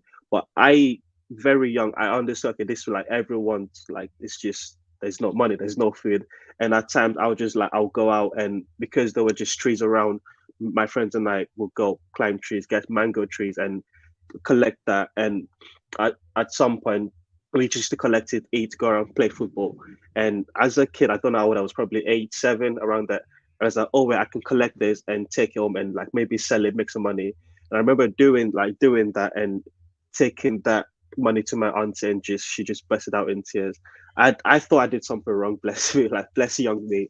I thought I was gonna be in trouble because she was crying, but I wasn't. But yeah, it's that sort of realities that Americans, Western, anyone that just grew up in the West with like the basic lower to middle class. And when I came to the United States, I envied my my friends their naivete, because I remember as a kid crying in order to get food, like actually being like, okay, I'm so hungry, I need to cry to get my mom to give me food, right? And we were actually better off than most people, and you know, it was only particular times until we got stabilized and stuff. But Americans have no clue what hunger is like. They really don't. And I'm guessing it's the same with the British around you. Like, they don't understand famine. Yeah, that's the truth. They don't understand famine, because I knew as a kid which fruit was in season when, and like where to go, when to get the right food, what's gonna be in the markets when, because of the season. Americans don't understand that because it's just so disconnected, so disenchanted from. Yeah. I remember when we came to the United States, one of the first things, we went into the supermarket, and I remember actually England isn't as much like this.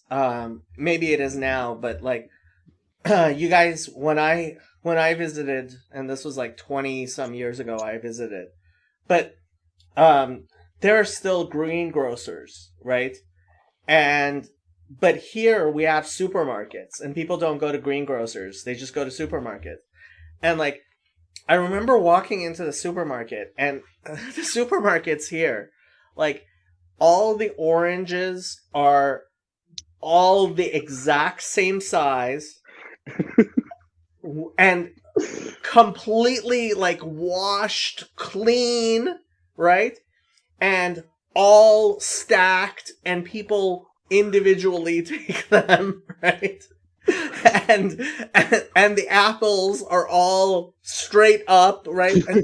And like, I remember walking in and seeing the supermarket, like the fruit department, and I could not understand, like, who took the time?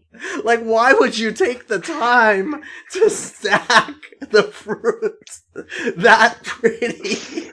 And like, people buy individual fruits as opposed to buying them by the kilo. Yeah. And it was just like the culture shock of The that. cultural shock is real. I think it took me like 6 months to get my bearings because just moving. I think I came to England around October, so it was winter time, and it took me like a week or two to understand why the sun goes away so quickly. Like I just could not fathom. That was like I was amazed by it. I was like, what? Like just little cultural shock, and yeah, the supermarket experience was like going from like the only supermarket experience I had was in Abuja, which is the capital of Nigeria, which is the the most westernized uh state in the country, and like that seemed foreign. But I was used to going to the market and like you say, you check the fruit. Is this the right side? You look around. Okay, no, I don't want this. So I'll take this, and this. Like, and then you like arguing prices was a normal thing. That's what I was used to. And then it took me a while before I could. I think I was just quiet, just observing for like a month, just like, okay, how do things work around there? But yeah, it's having that experience and like gives you better foundations understanding like the benefits and not take them for granted, not want to tear things up so quickly. Yeah, and not wanting to tear. So that's the thing. So for me, like, so when we came to the United States, every time my sister and I saw police officers, we would be like, police, right? We were, because in Iran, like, the police were not your friends, right? And my dad started making this joke, quick, throw the drugs out the window, right? Because he wanted us to understand that in the United States, the police don't just arrest you for no good reason, right? And that transition from, oh, the police are people who shake you down for money, versus the police are there who, and I have to say, I have plenty of problems with the LAPD. Like, I have plenty of problems. Like, I understand I understand the corruption, right? The LAPD is about as corrupt as you can get in the United States, but you can't. It's on a completely different level than anywhere else, and when people talk about like defunding the police and like, it's like these people are just so ignorant. That was hilarious because Nigerian police, I think, are probably on similar track to Iranian police. And like I mentioned, my uncle being a civil servant, not being paid, I would imagine like it would be the same for majority of the police officers, and their way of getting money, like regular money, is like it's intimidation. Yeah. You'll get pulled over for anything, and the only way out is bribery. So that's their income, and defunding the police.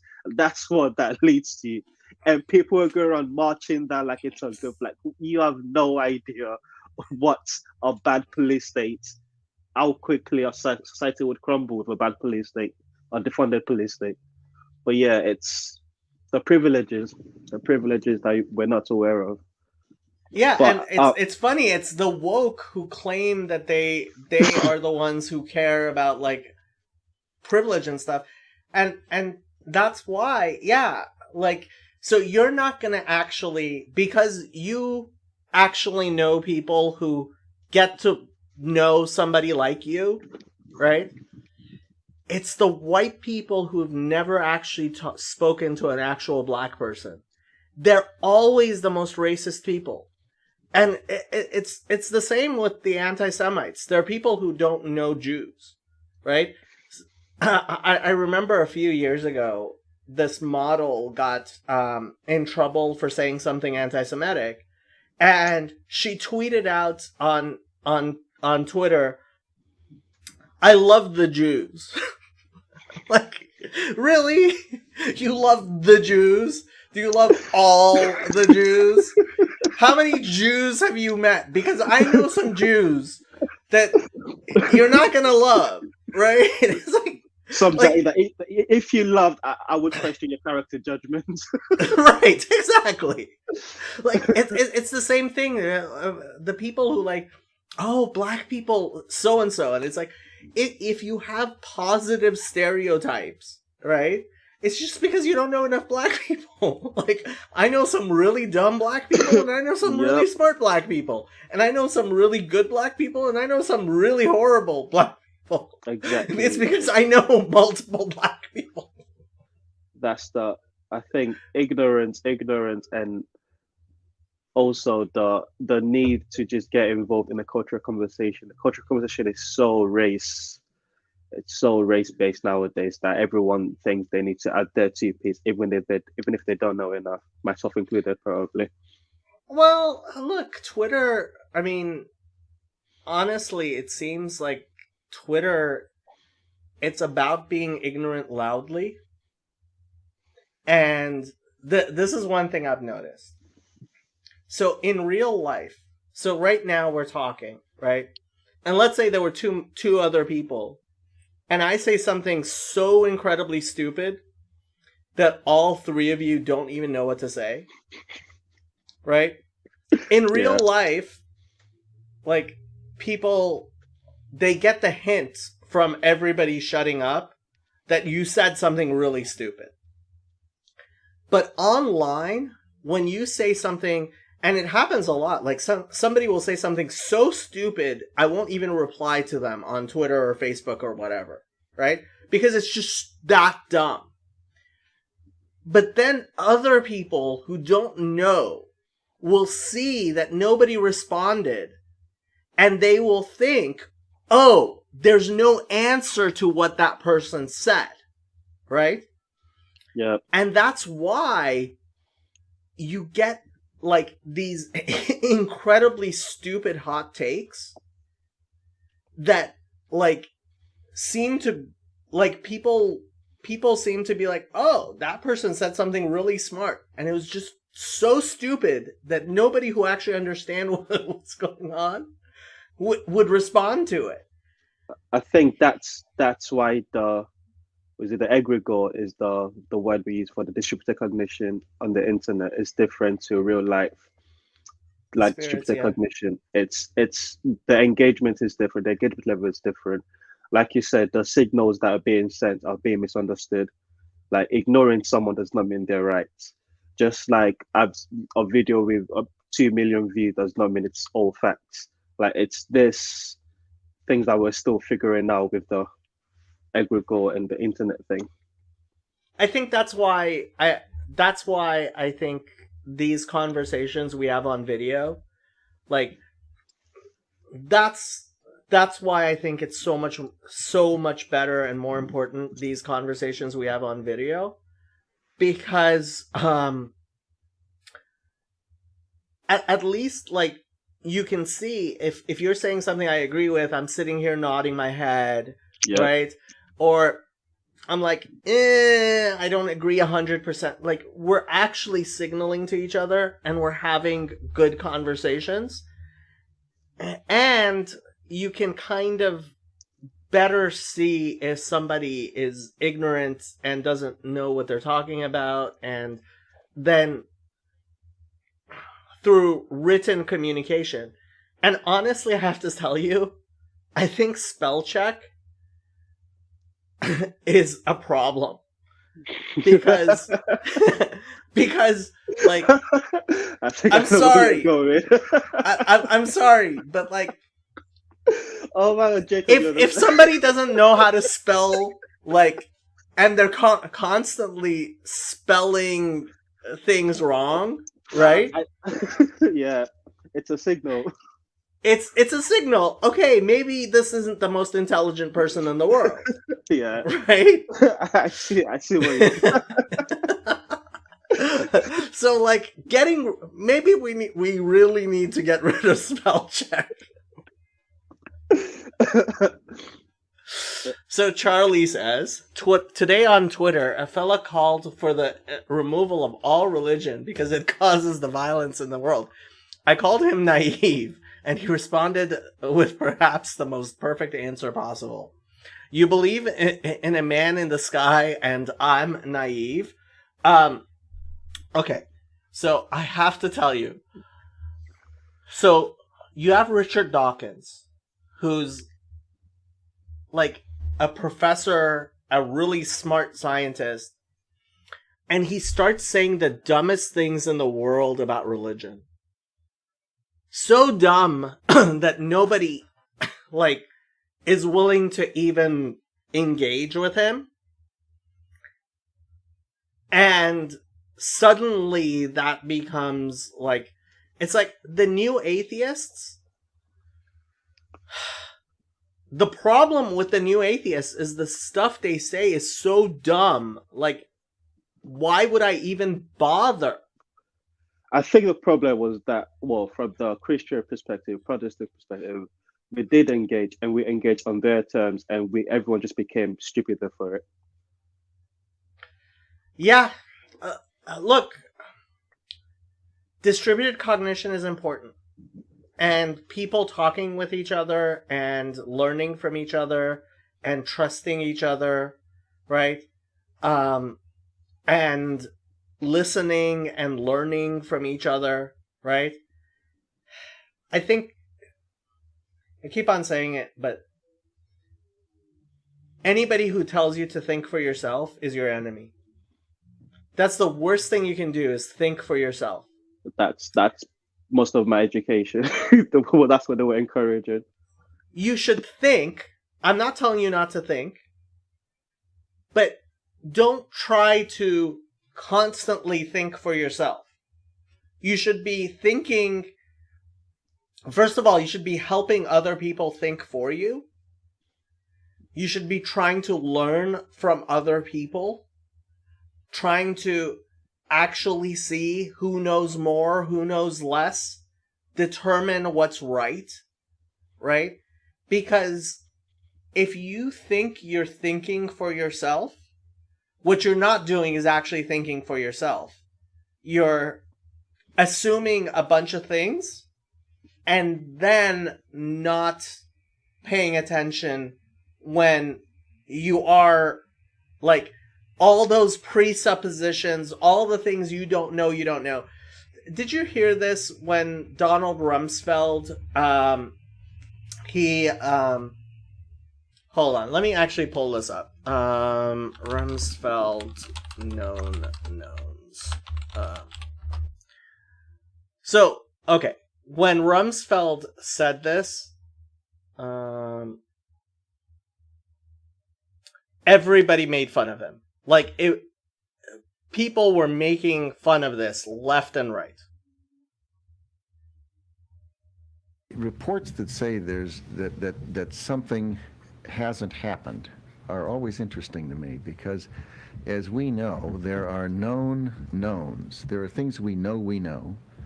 We also know there are known unknowns. That is to say, we know there are some things we do not know. But there are also unknown unknowns. The ones we don't know, we don't know. And somehow, this is something that people were skewering him and making fun of him about. And it's like, this is wise. Like, how dare you make fun of somebody saying something that's actually really profound and important?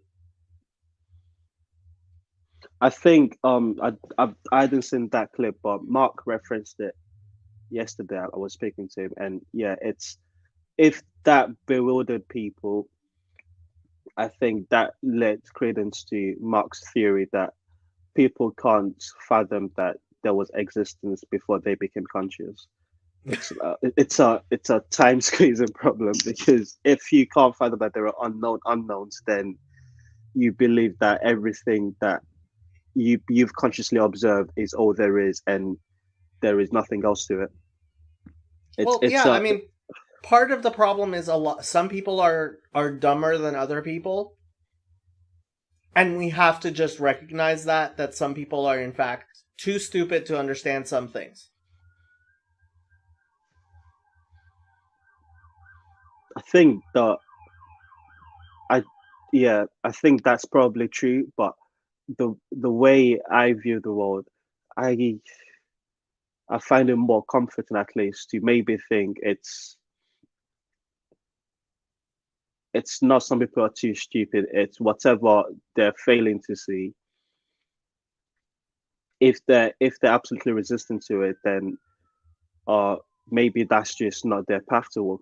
Maybe like they're going to discover they're wrong in a different way that will reveal something beneficial to them, because that's been my own life experience anyway. So there's a lot of projection in that. But yeah, there are stupid people. Some people are too stupid to understand things, but I don't think. Yeah, Mark was saying it's just disengage. Like at some point you have to, or maybe it was. I think it was Mark. Like, you just have to disengage with stupid people. Like, yes, you're stupid. They like tell them they're stupid, but if they can't wrap their brain around it, just yeah. And look, there are things I know that I don't understand, and I go and ask other people, right? And I had to struggle with this, but I've taken enough standardized tests. I'm smarter than the vast majority of people. I'm sorry, I've taken the tests. I'm smarter than the vast majority of people. And there are times when I understand something, and if you don't, I have to say, you don't understand. And if you're not willing to accept that, I have to say, you're dumb. And at the same time, I have to realize... I think that's fair. I think if you're not willing to accept what you don't understand, you are dumb. Right. And look, like, so there are things I've been trained in. I went to law school. I understand the legal system a lot better than most people. I am not an engineer. I am not a doctor. I'm not an architect. There are lots of things I don't understand. Unknown. Right? Those are the known not unknown. Nobody, like, you can't be a lawyer and a doctor and an engineer and an architect and, you know, any number of other things. You have to recognize the shape of your knowledge. And when you don't do that, that's really dangerous and bad. I think that's, I think Vivek that talks about cultivating wisdom practices, and a lot of people are just that sentence would make sense to most people, because wisdom is equated with smarts and rather than discernment. Yeah.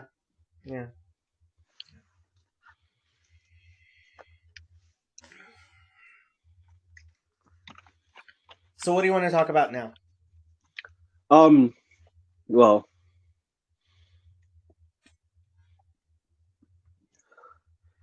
what have you been watching after Socrates, and what do you make of it so far? How far into I only watched the first one, and I was kind of disappointed,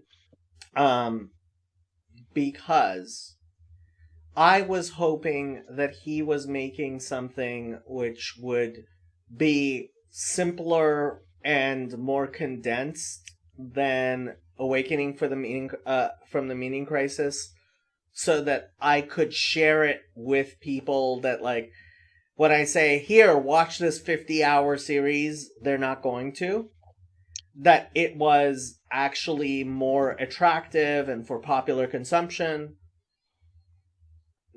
He very specifically says that's not what he's doing. He made it for people who have already gone through the watched Meaning Crisis, 50 hours of Awakening from the Meaning Crisis, and he's getting deeper, and he's trying to, and it's like,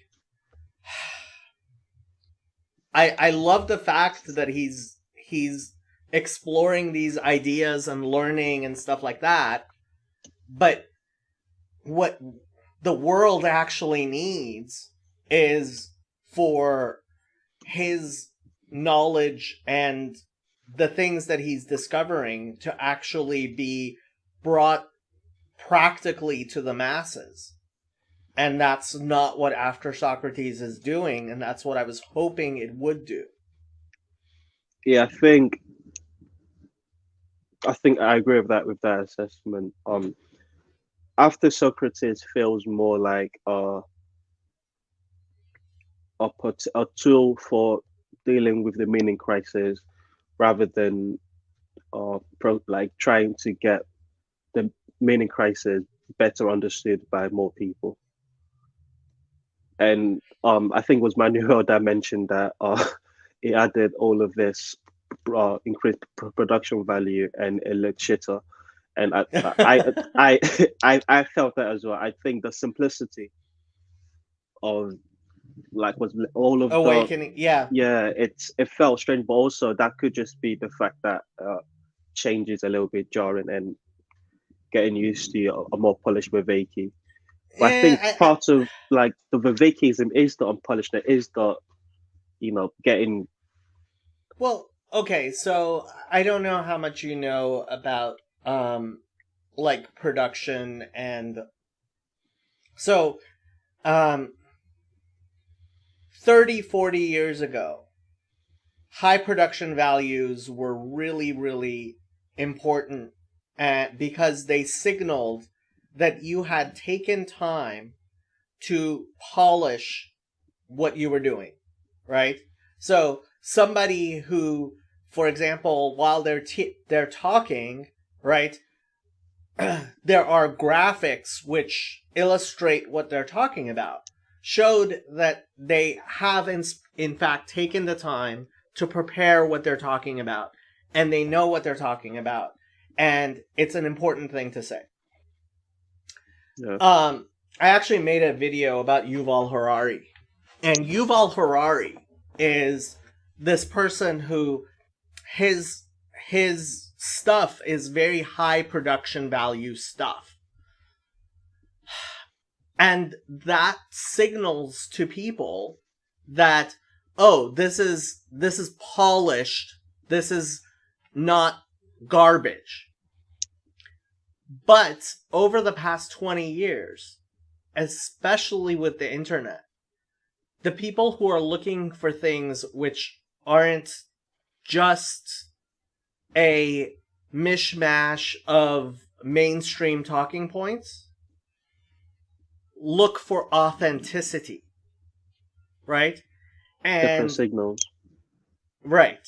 They're looking for, so you might like, I made this podcast on Spotify called Post Platonic, and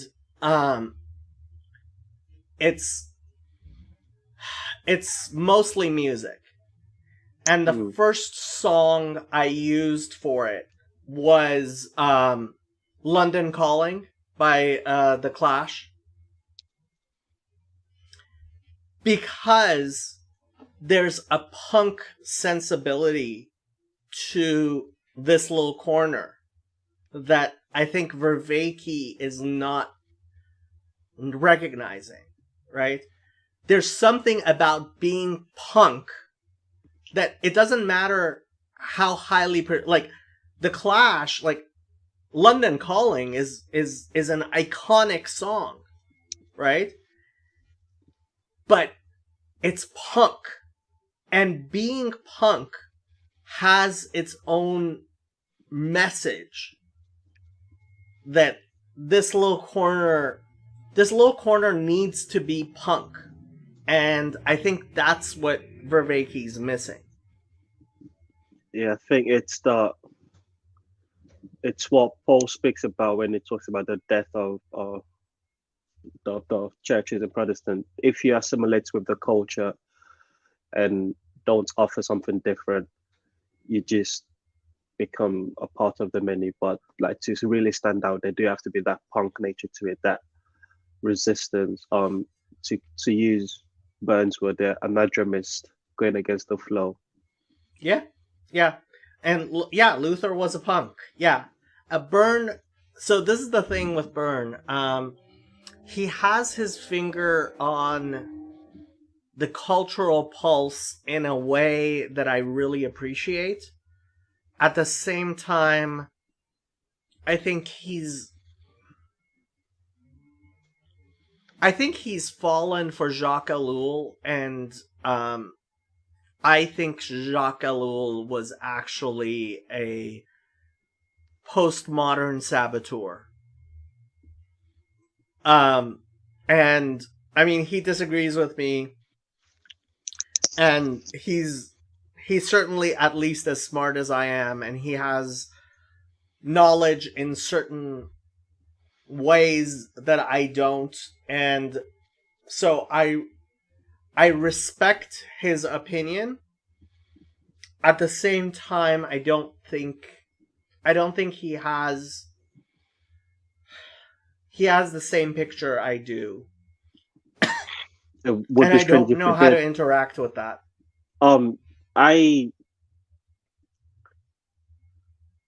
First of all, I think he's cool.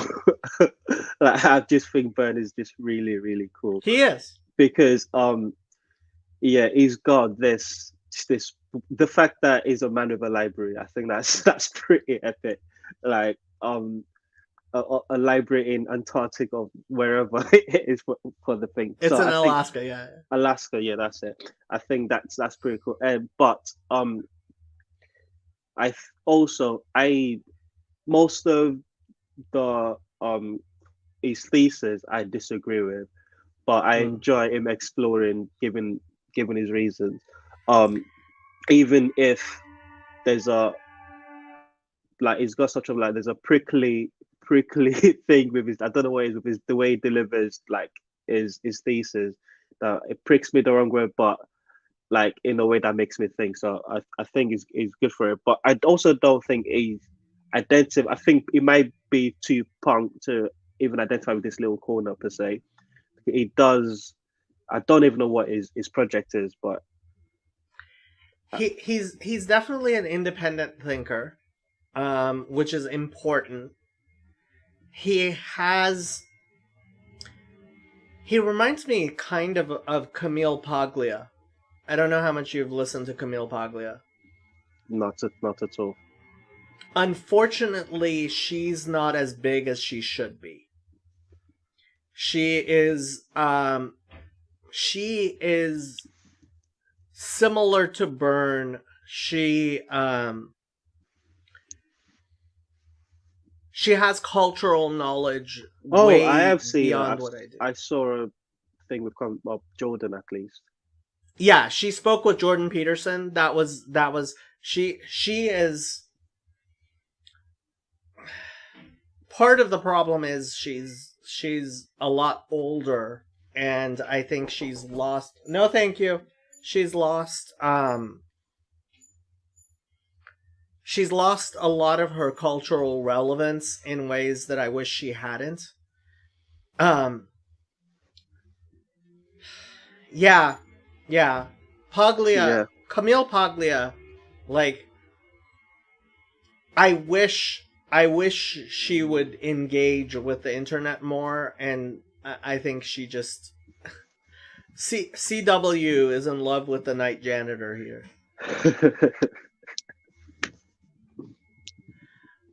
Yes, there is a very nice lady who comes and cleans in my office. I have to move out of this office. I have 18 days, 2 weeks to get out of here. Where are you moving to? Where are you moving your office to? Into my new apartment. Okay. The apartment I live in is a lot farther from here than my old apartment, and it's a lot bigger. So you've got office space. Yeah, and frankly, the commute is a bother. And Happy doesn't like being left home alone, which I was leaving her home alone a lot more. So now I'm bringing her into the office. Yeah. Chazi's gonna come on in 5 minutes, and we can learn Mane Chacham together. Well, that would be cool. I've never spoken to Ezzy. He's another one that I'm like, it seems so cool. There's a lot of cool people. Chazi is incredibly cool, and you have to realize, like, to be in the Orthodox Jewish community and to be as, like, stylish as Chazi is, he's like a bit of a Hasidic like the grand rabbis in the Hasidic community. They dress differently, and they're like he's a bit of a Hasidic Rebbe of sorts. Yeah, I'm not sure what he would think of me saying that, but yeah, I have to go. I haven't been to Israel in 22 years now. And the airplane tickets are really cheap. It's like Really? $800 round trip from Los Angeles right now. That's pretty much the same to go to Nigeria around that right now. But that's a lot further, so. Yeah, I mean, and I haven't been in a lot of years, and I Is that just busy? You've set up a life in the US and just having that time, or is it more? Is there more to that? Well, I mean, some of it was being busy. Some of it is ever since I stopped being observant, like religiously observant, the idea of going to Israel and not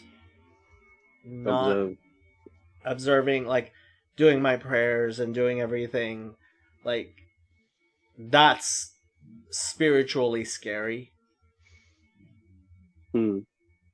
Yeah, I feel like I feel the weight of that. That's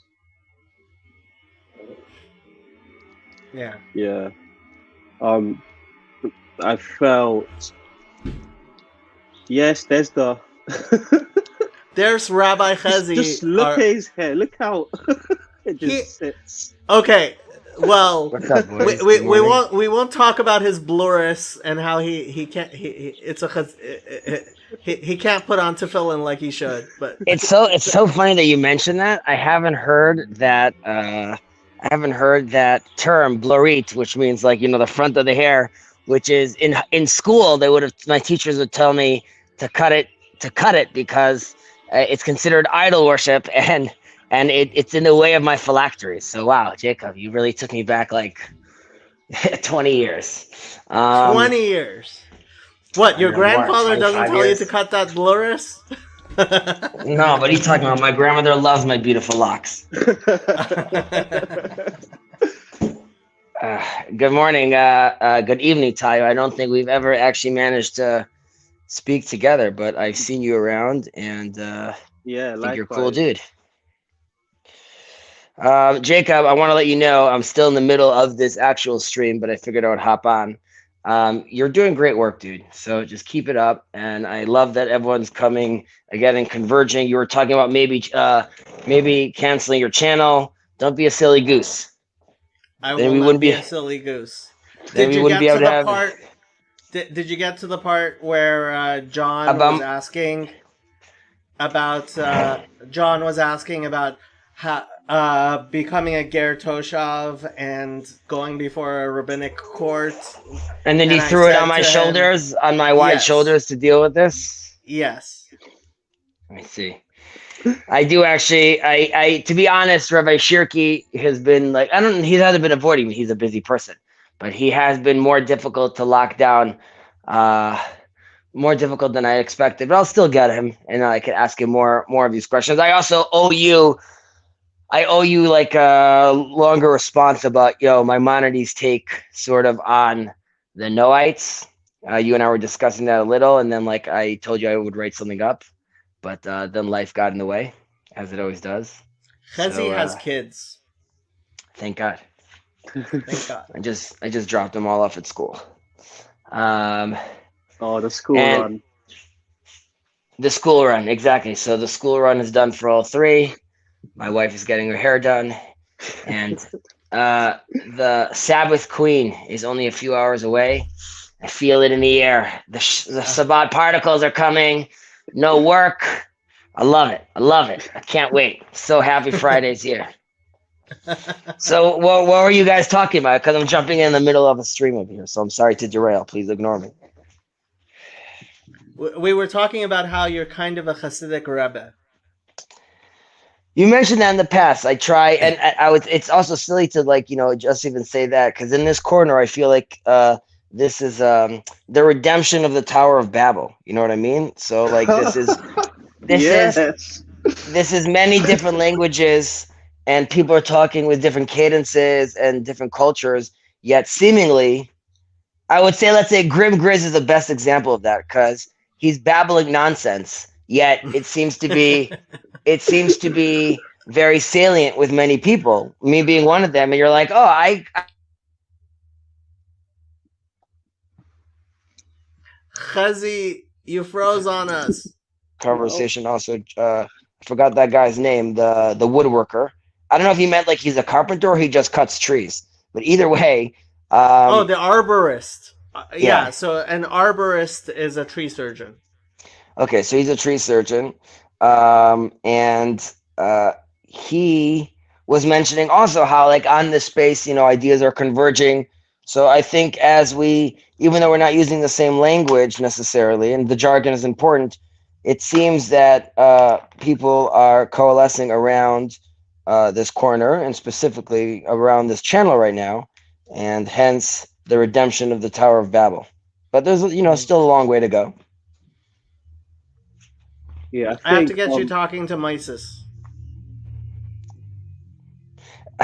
But you mean the pastor? Yes. I keep on, when I see his name, I keep on thinking about like Moshe. I keep on thinking you're talking about That's his name. that is Moises. Moises is Spanish for Moshe. I know, but it still sounds like you're speaking Yiddish. So it's very cute. Taya, you were gonna say something? Yeah, I was just gonna add tag on to what you said about this channel specifically, because it's a strange concept that people are just upping on it, and from, like you said, different cultures, different languages, and we're like, oh yeah, that what you said makes sense, then that makes sense, and I can see how that links with that. And prior to this chat, I think maybe the Discord did that, but I joined in late. I think I was too late for the Discord.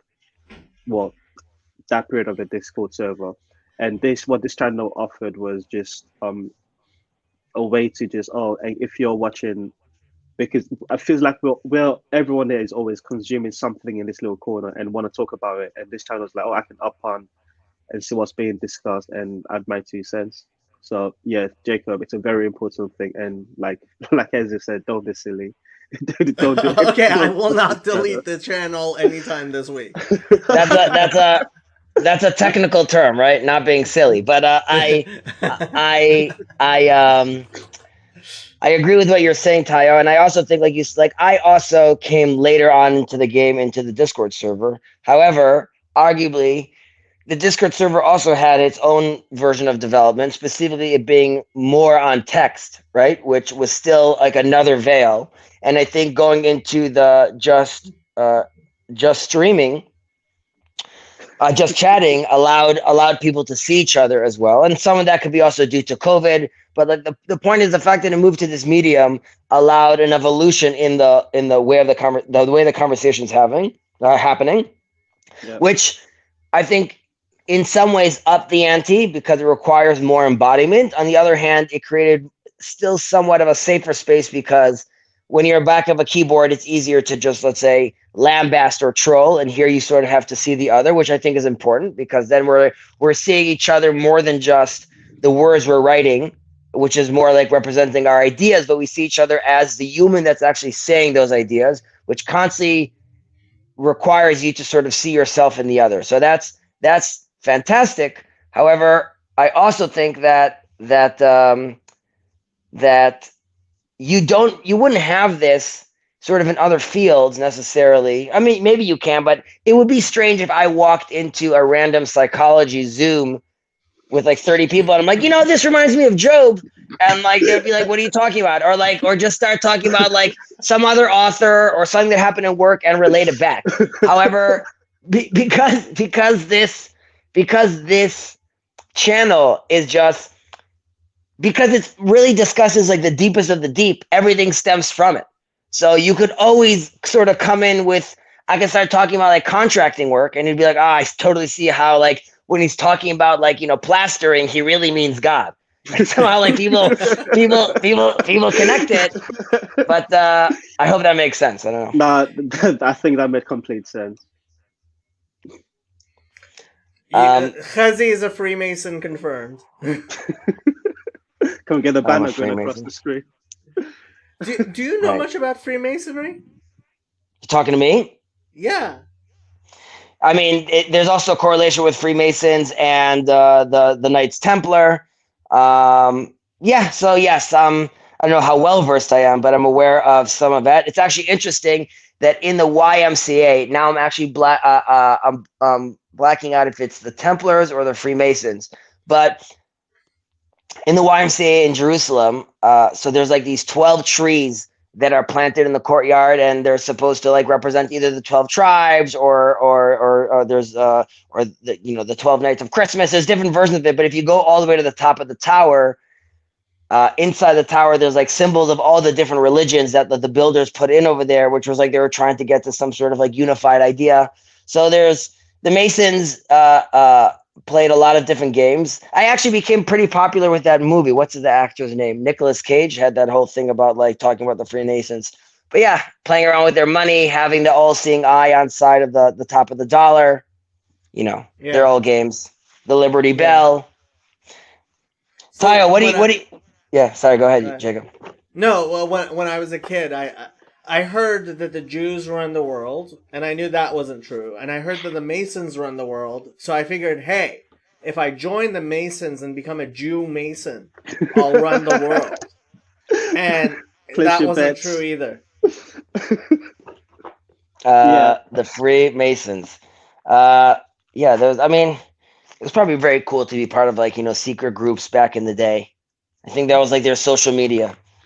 So they got their kicks. Tayo, so I have a question, which if you don't mind me asking, you could also tell me to mind my own business. But when you see Jacob interacting, or when you see the Jews interacting on this little corner, what is that? How does that look like to you? Because you could be like, there's no difference to me in Jews interacting and Christians interacting and Muslims interacting. I'm just liking the interaction. Or is there something specific you notice when, let's say, Jacob's interacting with people over here? I'm just going to walk off the screen, but it's not because I'm ignoring your question. My alarm's going off, so I'll turn it off and get back to your question. You got it. Jacob, this is 5 hours, close to 6 hour stream, buddy. It is. And next, I'm gonna pull up Mane Chacham and keep on going. I wonder if are you doing that? Are you doing that for yourself? Who are you reading to right now? I mean, actually, no. There were the 10 people watching it, and I'm wondering what they're thinking. Seeing you read this, but Jacob, you understand that it's a little nuts that like. To claim that it's Yahareg V'Val Yavor, and that basically like everyone in this country should just basically off themselves because like that is what's required. I did not say first. That is not what he's saying. You were not listening. I am strawmanning. I'm strawmanning. It's all good. Oh, that was adorable. You were not listening. Yeah, Tayo, go ahead. When it comes down to it, and I guess you didn't get to the part where I was talking with John about Mane Chacham, because at the end of it, he asked me like, so what is going on with Zionism and stuff like that, and there's a lot of people who want to know what the differences are between your views and my views, and I think the differences are important. I just don't think the difference. Sorry for a second, Tayo, and we're not going to get deep into this, but Jacob and I have a disagreement with how we view the establishment of the Israeli state. Jacob, in a very shorthand, would see it as a unholy manifestation, and that's why there's no credence to it. I would see it as a holy manifestation. However, in its budding, its little seedlings are still growing, and this is not the manifestation that we're hoping for. However, this is the vessel, and this is sort of what it looks like forming. And I would say that would sort of be the disagreement. Specifically, Jacob, both of us, which is more interesting to me, both have a lot of value towards the concept of the let's say the national and political body. However, I see that being instantiated already right now, and Jacob sees that having to happen through a more I don't know. Do you say Hallel on Yom HaAtzmaut? You're asking. The question would be just to explain again, Tayo, on the Independence Day. Jacob is doing a play on word over there because Atzmaut, which means independence, also sounds like bones. So he's playing a little game over there. So Jacob, you postmodern.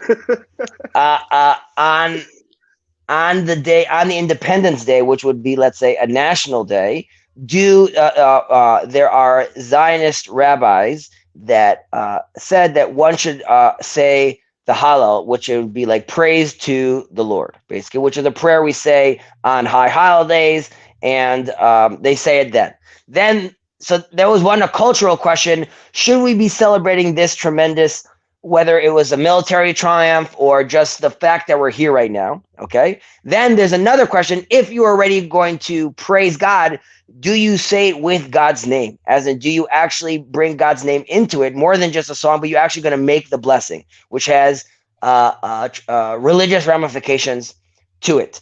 Now, to your specific question, Jacob, growing up, I did say the praise. I did not say it with a blessing. Okay. However, okay, as I got older, and you're going to find this very problematic, there are fast days that I don't take on anymore because I don't believe in them, and I do now make the blessing with God's name because I am only now more secure with my beliefs in this. So I would say it'd be like the exact opposite as you're having conniptions there. And I'm gonna say one last thing. In 1948, Tayo, I'm trying to impress you because it seems like Jacob is less impressed. But think about it like this: after the exile of the Jews in the Second Temple, right? They get dispersed around the world. Titus creates. You don't fast on Tisha B'Av. No, I didn't say Tisha B'Av. Oh, there's other fasts. It was just loaded up. Just loaded. Okay. Just explode. Tayo, so there's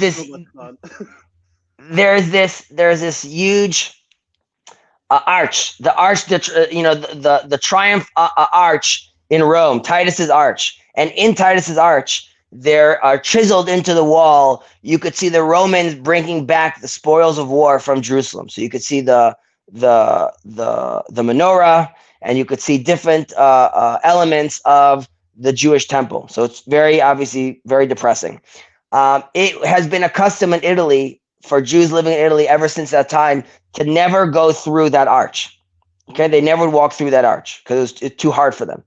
In 1948, all the Jewish community in Italy stood, like when Israel declared its independence, all the Jewish communities, they all dressed up in their finest garbs and they put on their prayer shawls, and they all stood in front of the arch. And the head rabbi stood there, and no one said a word. They just slowly walked all together as a community through the arch, coming back. Now, to me, that's powerful. But that's also what biblical stories talk to you about. So you'd be like, well, that's also not a miracle. Like in my end, it's never the hand of God coming down. You just saw it. The whole community, after thousands of years that they wouldn't go through, they felt they didn't have to say anything. They felt it's time to come home. This is what my grandfather, as a prominent rabbi in the States, said after the 6-Day War. He looked at his community and said, Mother Rachel is calling. It's time to go home. So when my home is not fully built yet because Jacob's not here. And and that's no pressure to him, but my attitude is, and that's true, that my house is not built yet because me, myself, and my family haven't oriented ourselves properly enough and haven't stepped up to the plate properly enough to be worthy of that. And for sure, that the fact that we have a country allows us for the first time to start dabbling in the conversation of Noahites that Jacob wants to talk about, as in if we want to go to the world and say like, hey, for non-Jews that are interested in this concept, there has to be a political body and a nation that could accommodate that school of thought, and a political body that would allow us to perform in this way and be a light unto the nation. The current political body is clearly not the proper political body. Ironically, it also happens to be a more religious political body, but having said that, it is still not what we're supposed to do. But our time is not yet. So I just think, again, these are the seedlings of that. And I believe one has to be a silly goose to not look at what's happening in Israel and be like, no, it's just like, business as usual. It's not strange at all that all the massive monarchies of all the world have completely been forgotten, but this little group of Jews is still, like the chugging along. That's a complete misrepresentation of. I think hearing that, Ty basically wants to become Jewish right now. So I don't know. Oh man, this is so much fun. Thank you both for this. But to answer your question, which will kind of link back. Yeah, the original question. Sorry. Yeah. Jacob and I were speaking about my background a little bit. So I grew up in Nigeria, and I grew up with my auntie and uncle raising me because my parents divorced if they were ever together, and my dad moved to England. My mom had 6 or 7 other kids that she was dealing with, other mouths to feed. So I stayed with my auntie just to lessen the burden. And my only link to the Jews came through the biblical stories, which was like, as a kid I loved reading, and there was this Jehovah's Witness comic book novel thingy that not comic it was called My Book of Bible Stories. It was yellow, and I must have read that book about 5 times a day daily, just for the amazing stories about just the stories of the Jewish people. But then I became Christian. I gave what Protestant called the Sinner's Prayer. I started reading the Bible, and the Jewish people became even more weird, because in my little kid book that the Jehovah's Witness were giving out, it was just epic. Like, it felt like epic fantasy. And then you read the Bible, and it's even stranger than and so like I didn't even like have a concept that I knew there was a country called Israel, so I just equated, okay, that's the same. The story continued at some point, and then this country. But I read the Bible, and at no point did they catch up to modern times, not just in terms of Israel, but it just didn't catch up to modern times. So there was that disconnect from the word. But even in that disconnect, there was still a country called Israel, and there's a man called Jacob in my Bible. So it's that the Jewish, what I'm trying to say is what the Israel as a country represented was just confirmation of the Bible stories in my brain, of like the Bible history in my brain. And then, I moved to England, and then the West, anti-Semitism was meant not like nothing to me until I moved to. I didn't even know what that was a thing. Like, racism in general was really not, like, tribalism I understood, but racism I didn't understand. But I moved to England, and the conversation changed around the Jews. That was when I started hearing the Jews run the world phrase, which I had no context for. So it was when I heard the Jew, I think back to the stories in Egypt. That's my concept. But I don't know how much. I didn't know how much the real life Jewish people identify with the thing. I didn't know that. And then there was the Left Behind films, books, and I watched the films, which then proposed this a Christian vision of how the Jewish people returning in thing was like a confirmation of this of a big confirmation that we are now in the end times, and that gave you a whole different spin of okay, now the Jews are like the fact that they came back means it's was a point in of argument between Christians, Muslims. There's a thing called the Poets Corner, something corner in London, Speakers Corner, where everyone gets to argue. And one of the regular points was how the Jewish return in 1948 was confirmation of the Bible. I still don't know how, but that was a thing. So that's where I was, and then that was my only. I did, but my friends, my black friends, in 2016, I learned about Black Israelites, which I think is the funniest, literally the funniest thing that exists on the face of the planet right now. You're on mute. I was saying I identify as a Black Israelite as well. So it's so brilliant, and then like I'm trying to picture all of the different images I had of like the Jews before this little corner. And then I found this little corner, which like has changed my faith perspective, my world perspective.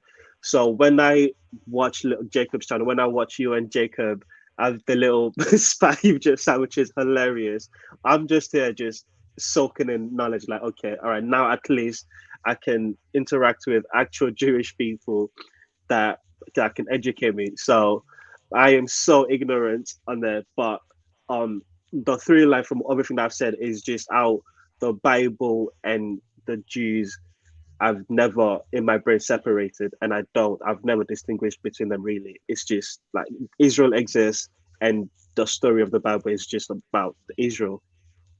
Yeah. So that's how I see it. Thank you for that answer.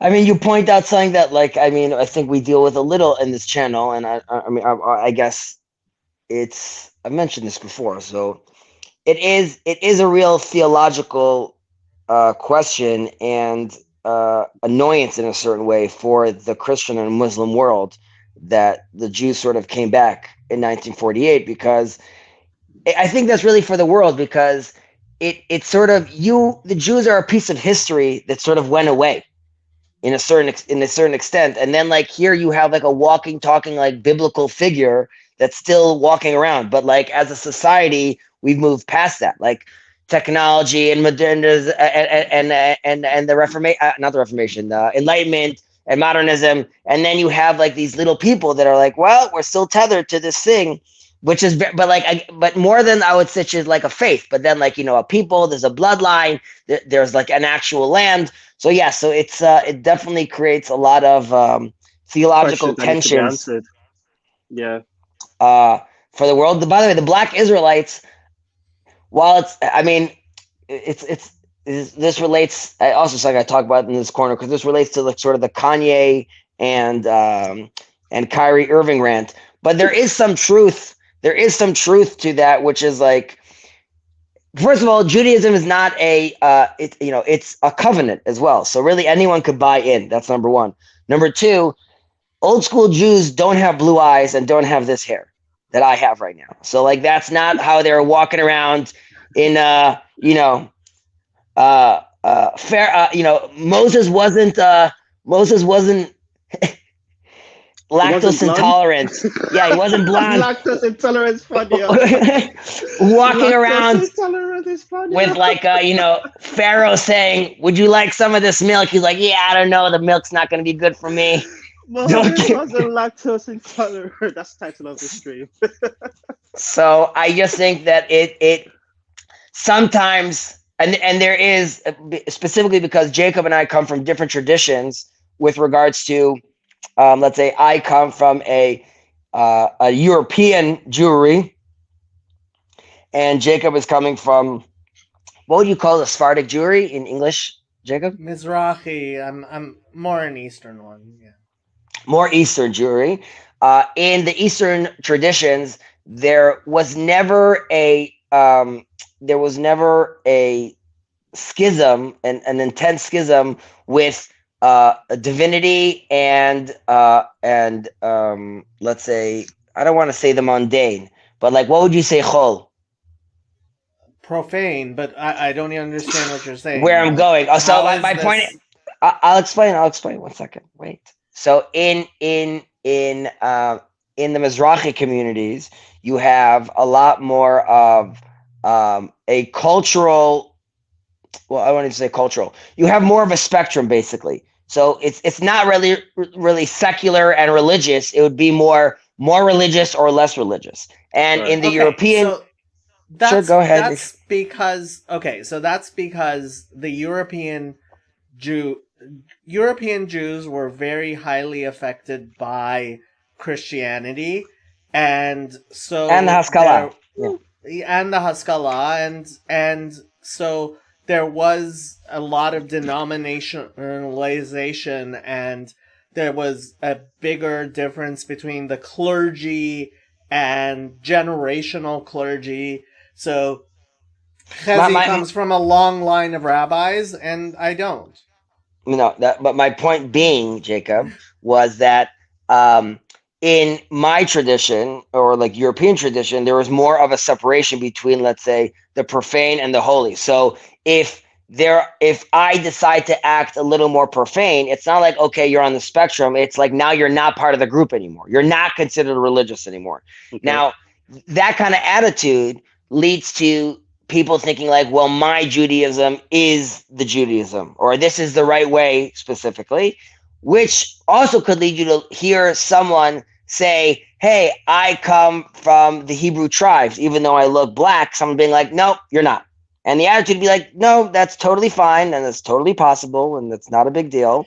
So like, there is more in European Jewry, there's more pushback, I guess, to some of that. However, that's changing. So again, back to the Black Hebrews, that to me is another data point of messianic times. We're getting closer to those times if people want to be identifying that way. But Jacob, if anything I said upset you, I'm sorry, and you're loved. It all upset me. You have no idea what you're talking about. His facial expressions need to be named throughout everything you say, just the different ways it can show. What? But I love Chezi, but I don't know why. Right, I'm a heretic. Oh, I think this little corner of the internet is full of like, welcome to the club.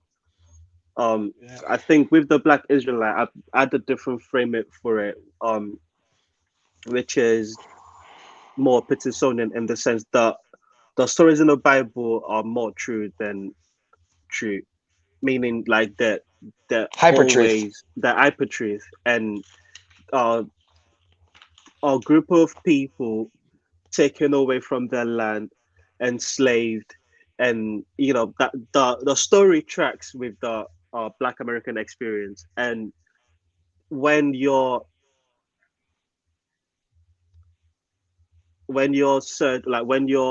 looking for truth in this very like modernity all of it, when you're looking for things to add on to not sink into the meaning crisis, if you're gonna hold on to some stories that's based from the biblical truth, I'd rather that than you sink into nihilism. So I've got a little bit of a different perspective on that now. But when I first found out about it, I thought it was I still think it's the funniest thing to happen. Just I've got a little bit more sympathy.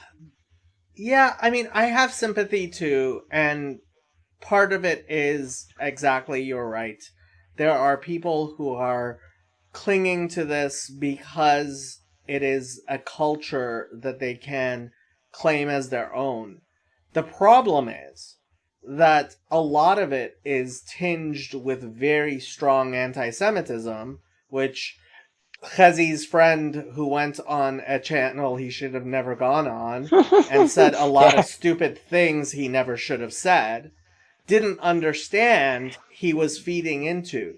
Because ultimately the Black Hebrew Israelites would say that Chezi's Khazar ancestors stole his heritage, their heritage, and they're not Jewish at all, and aren't descended of Jews at all, and sold them into slavery, and are thieves, and that's a problem.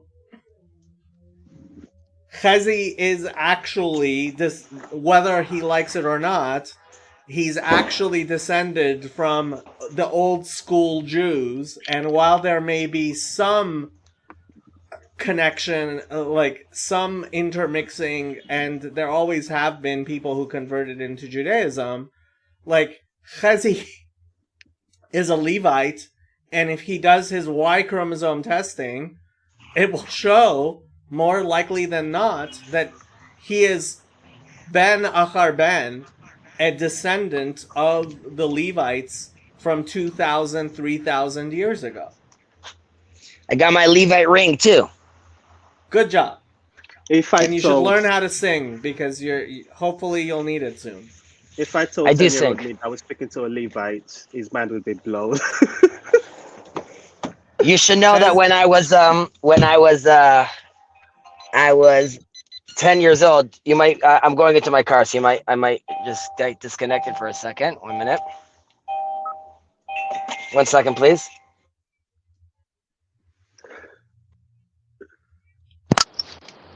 One sec. Hello. Yep, you're good. Okay, awesome. So when I was 10 years old, I was with my father. I went to go visit the States. We went to New York, and we're walking through the city, and I see these Black Israelites, and they're like, doing their thing. And I got so excited. I told my dad, I'm like, yo, let's go talk to these dudes. Like, this is awesome.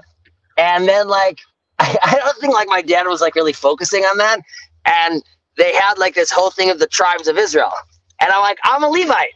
And they were they started railing on me. They're like, you're not a Levite. I was like, what are you talking about? So I was so excited, and they were not having it. And I didn't even leave offended. I left confused. I'm like, boy, my tribesmen, they're intense. So That's already at that hilarious. age, I didn't see color. You know what I mean? I'm just all pluralistic. So How yeah, old so they were were you? 10. Something like that, maybe 11. Yeah. So that was definitely an experience, right? So they're not happy to hear that. Jacob, I don't think you're gonna like this either. My family's is very proud Levites in the family, so much so that we make the married-ins and the in-laws feel uncomfortable when we keep on talking about how great we are as Levites. But my grandfather, the tradition is today usually that in the synagogue, when the priestly class needs to go, that also originates from the Levite tribe, when they go, before they bless the congregation, the Levites wash their hands. So I was my surprised grandfather, you said you don't do that. Why? What's the reasoning behind it? well, my grandfather said that was one of the functions of the Levites, and their original function is to teach the Torah to the people, and that is just Hold on, something your that grandfather came up with this thing of not washing the hands of the Kohanim? Yeah, he's like, yeah, we're not doing that. And then we're okay. Oi! So it's awkward also, when my son's sitting next to me, he's like, Dad, they're going. I'm like, yeah, we're not going. Okay. You should go! It's also It's one thing if it's actually a minhag, but if your grandfather came up with it, as much as I know you love your grandfather, Yeah. I'm sorry. Like that doesn't make any sense to me. There's another thing you're also not gonna like. So when the priest, when the high priest bless the community, it's custom that you put the prayer shawl over your head and you have your kids go under, and this is to quote unquote protect you from like the glory of And you don't do that either? No, because my grandfather's like, you're a Levite. Why do you think you can't handle the glory? So, okay. I know you love your grandfather, but he sounds like a putz. However, I do that with my son. My son does come under my shawl just because culturally everyone else is doing it in the synagogue, and I don't want him to have to deal with these theological questions at this age. So he does his thing. But yes, Jacob, my grandfather at 100 years old is letting loose a little. You know what I mean? He doesn't pay for stuff anymore. He jaywalks. He doesn't care. Okay, you know what? At 100 years old, he can do what he likes. But I feel like God's getting a kick out of it. You know what I mean? He's like, look at that old man. I'm sure God loves your grandfather, but you should go wash the Kohanim's hands. I should go wash the priest's hands. Yes. Yeah, I also don't. I'm like, thank God there was only something that was happening inside the desert at the time, but also the Levites in the desert had to shave off all their body hair. Also, I can't get rid of these beautiful locks. You know what I mean? When the temple comes.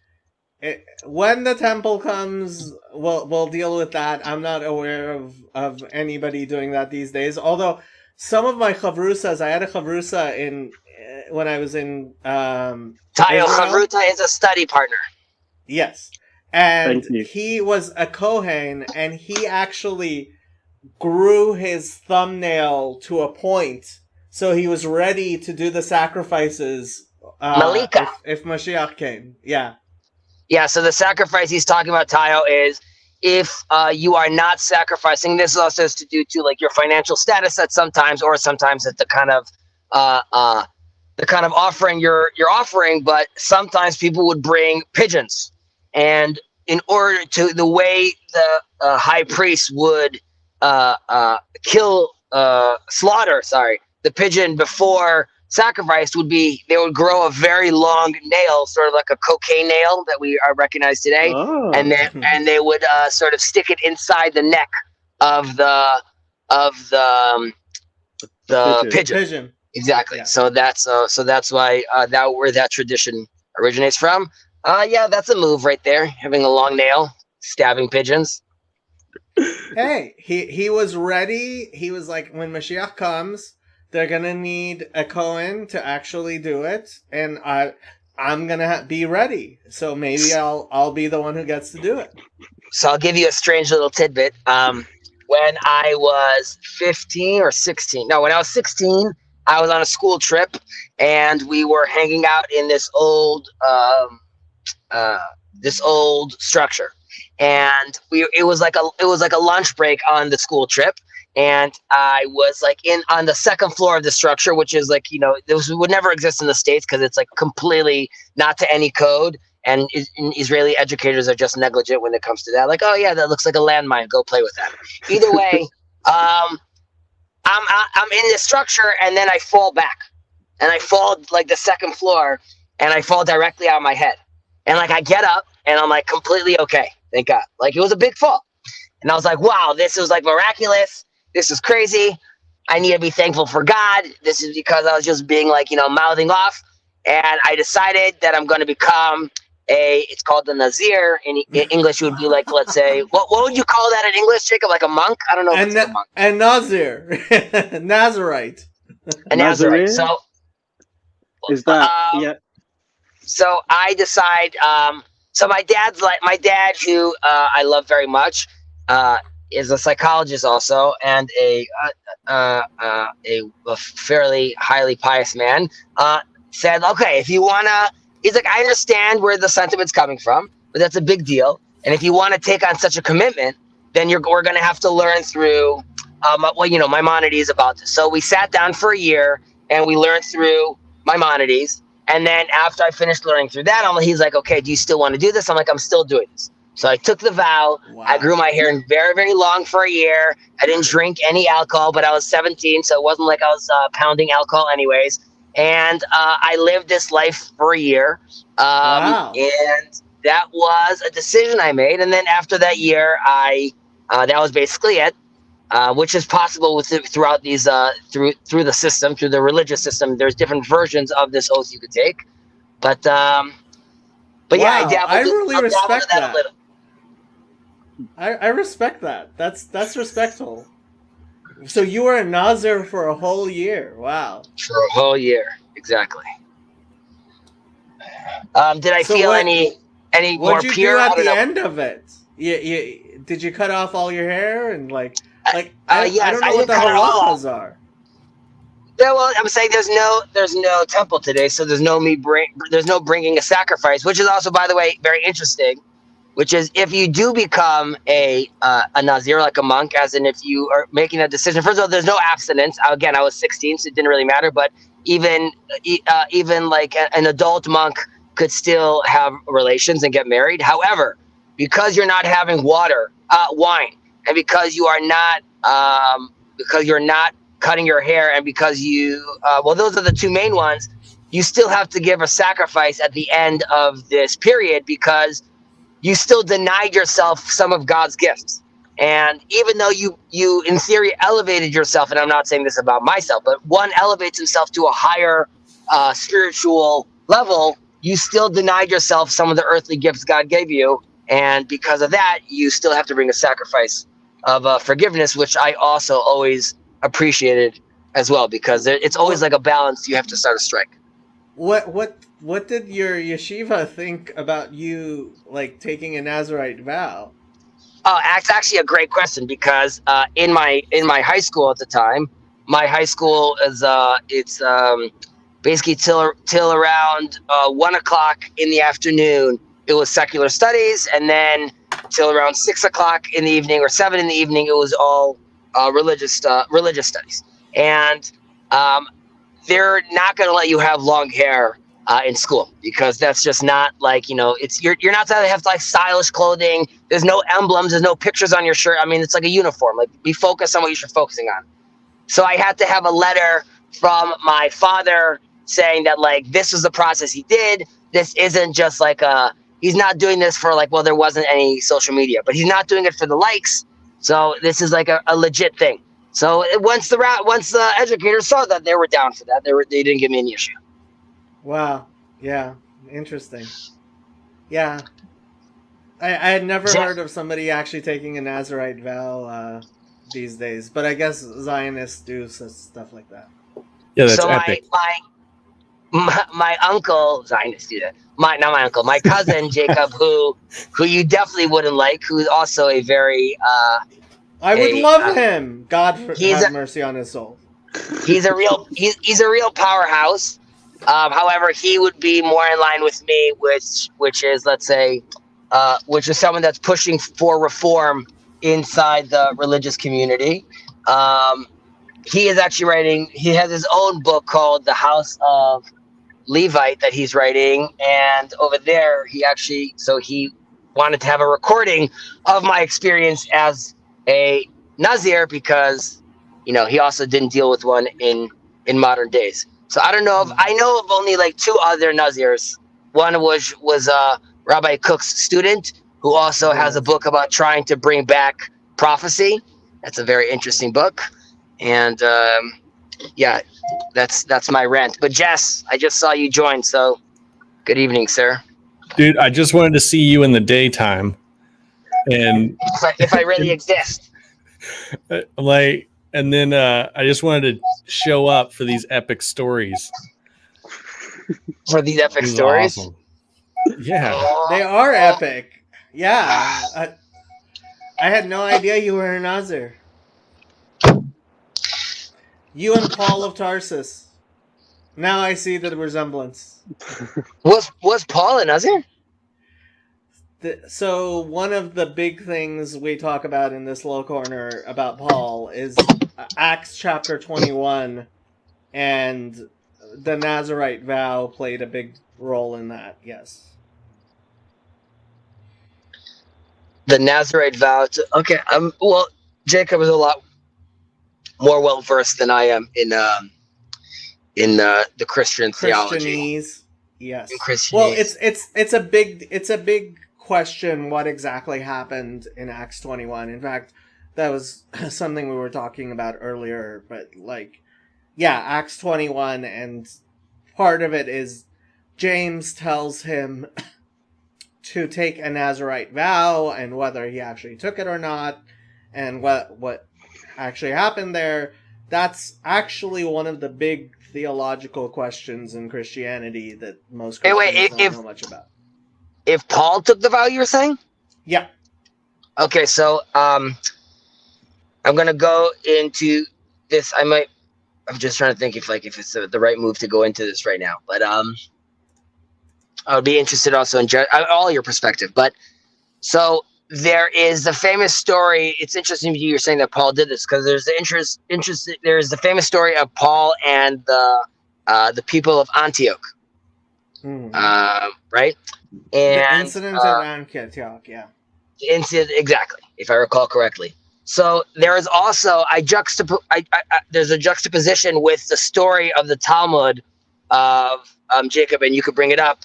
Gadol hametzuveh v'oseh misheino metzuveh v'oseh. One who keeps the commandments, it is greater to keep the commandments if you're commanded to do so, rather than if you're not commanded to do so and you do so, which sounds counterintuitive, right? It would be like, let's say your father told you to do something, then obviously you're doing it because your father told you to do so. Where is this Gemara? Shoot, my grandfather would be very disappointed in me right now. What? I want to say Gadol Hamatzuveh? I want to say Baba Batra. Yeah, Gadol Hamatzuveh ve'oseh. So it would be counterintuitive, because you would assuming if you do what your father asked of you, as in if you clean your room without being asked, wouldn't your father be more proud of you? Because like you sort of did it without being asked. This relates to the story of Antioch, because Paul comes and says, there's no need to keep the commandments. And then, they have basically like a massive party in Antioch, and Paul comes back. He's like, yo, like, what are you guys doing? Like, you guys are acting out of control. And he's like, what are you talking about? You told us that we don't have to do this. He's like, well, yes, I said that, but he said not everything. What's the word, Jacob? Not everything's worthy. What's the answer Paul gives them? Like this famous answer? Do you know what I'm talking about? And no. Jess, you know what I'm talking Baba about? Kama. So I don't know. Gadol Hamatzuveh is Avodah Zarah 3a, Baba Kama 87a, or Baba Kama 38a. I knew it's in one of the Babas. Okay, so 1 second. Jess, in the story of Antioch, Paul, does that sound familiar, that they partied and Paul comes back to lambast them? I'm trying to remember. There's the story of Antioch is Peter wasn't eating with when some from James came to Antioch, Peter stopped eating with the Gentiles, and Paul said to him, you were living like a Gentile before, and now you are setting yourself apart, and you shouldn't do that. And apparently Peter agreed. That's the story of that's one of the stories, but comes. This is after there are a few letters that Paul said, like, telling a few churches. I think the Corinthian church got correct. So he's right. So he's telling them, you guys lost control, and their response to him is saying, like, what do you mean? You told us that the commandments are no longer relevant anymore. And his answer to them is like, while that's true, that doesn't mean the way you're acting is worthy. Right now, I'm connecting this to what I was saying about the Talmud, and back to what you're saying about Paul taking on the commitment, which is, it seems like in historical Christianity, there sort of was a pushback, as we don't want to be told what to do. As in, like, Paul was coming saying, like, yes, you don't have to do this because you're being told to do it. You should be doing it because it's more moral to do so. Like, yes, the commandments are no longer, God is not requiring you to do them as far as the law, like he did with like the older covenant with the Jews. However, even though that's not the covenant anymore, you should still be doing those acts because not everything's worthy. And the Talmud is sort of addressing that by saying it doesn't help. The attitude is not to not do it because you understand it's not worthy. The attitude is doing it because you're subservient to God. And this is why Maimonides sort of connects the 7 laws all the way back to Moses. As far as Maimonides is concerned, it doesn't help Maimonides that you're a moral person because you realize morality like Sam Harris. Like you sort of dug it out of you understanding the world. While that could be true, Maimonides wants, and what the Talmud is saying is, you are keeping these commandments because God is requiring you to do so. It's very nice that it actually happens to work out with morality, but that's a requirement. And I'm bringing that back to Paul, which is interesting to me that you would say that he took on this Nazarene oath, because that would be an example of sort of making yourself subservient and not just acting on the more high ground. I don't know if that was too convoluted of an explanation I was giving there, and if so, I'm sorry. You have a Gemara cup. What can we do? I think if I'm picking up what you're laying down, it's kind of like saying in Judaism, being told God telling you do this, it's better for you. Whereas Christianity has this, I think what you were referencing is this the law is written on the hearts thing that Paul really pushes in terms of the law are done away with, or not done away with, but they are now written on your hearts, and you don't have to. For the Gentiles, I think Paul does make the distinction for for Gentiles, and it's the distinction that Gentiles are not. He said if Peter had been eating with Jewish people, and if he had been eating breaking laws, Jewish laws with his diets with Jewish people, Paul would have admonished him for that. It wouldn't have said no, you're not responsible. I think this is PVK's argument anyway, and I'm just badly paraphrasing it. Whereas for the Gentiles, there's more accommodation given. And I don't think the accommodation was given in the sense that now you have to go discover your morality and, do as thou wilt, and some Sam Harris sort of phrasing of morality. I think it's more God does have demands on you that you have to do. I mean, Christ is very demanding. What you said makes a lot of sense. I don't think Chazi had any idea of any of that stuff when he was talking.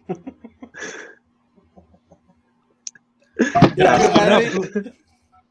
not familiar with I don't remember there being a party or whatever and Paul comes in back. Antioch. Yeah. I don't remember a party either. I think I was looking up in 21 about the Nazirite vow.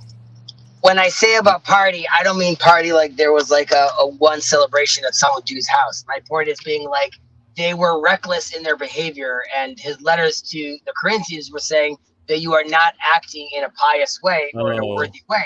Oh, that's the Corinthians. That's not Antioch. Yeah. No, but maybe I'm wrong. You're confusing very, very different things, Hazi. We will never forgive you. You are now going to be banished. Made sense, Hazi. My whole credibility is shot right now. Completely to hell. We're never going to talk to you anymore. You are no longer the rabbi of this corner of the internet. Okay, so it's so sad. Relating to the letter of Corinthians, then, so I guess that was my point. Was there was a rejection from the Christian people at the time of saying we're not interested of being told to do this sort of, and that's okay. Now you're talking about stuff PVK talked about, which is completely different from anything you said before. I feel I still feel there is a connection, even though if I'm just telling that to myself. I think I think that's interesting. I think it that's is. Interesting. Yeah. We love you, Chazi. Jacob, you're too hard on your guests.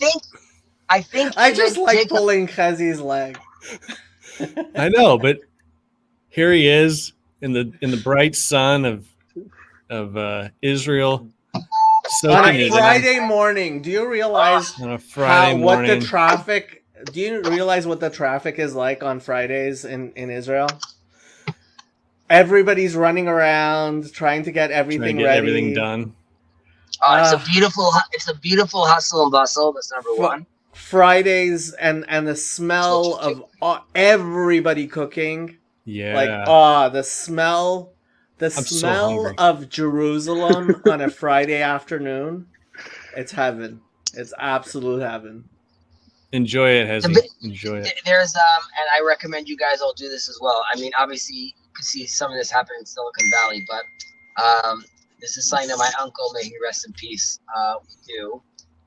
He would not eat any of the food that his wife was preparing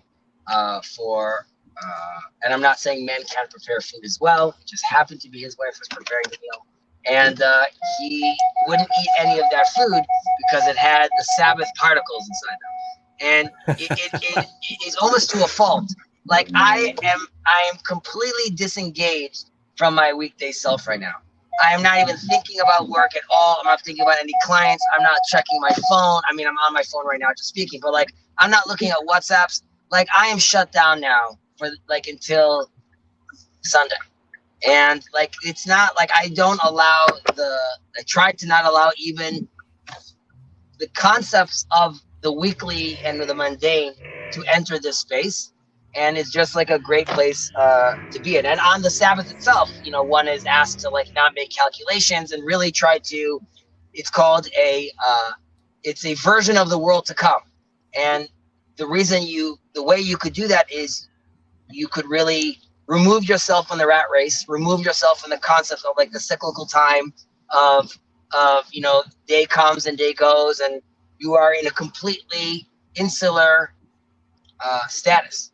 And I definitely recommend everyone do that for many reasons, whether it's to elevate oneself, whether it's more time to connect with the family, whether it's time to just decompress. It really is a magical time. So I don't know. I'm like, I don't know if this is coming off, but I'm like at a 10. Living the dream. Living the dream. He is. Honestly, like that one Jacob's year getting I spent jealous in now. Jerusalem. I'm always jealous of Chazi. Chazi has it all. He lives the life. What kind of Everyone car do you has have, their own, Hezzy? everyone has their own hardships. I'm going to say something. I'm going to drop a bomb right now. Excuse the pun, but this is not to create a dark turn. It's just to explain the difficulties of living in this country. So unfortunately, I have on my mom's side, one of my uncles was killed in a war over here, and on my father's side, my uncle and my cousin were killed in a terror attack like the night before her wedding.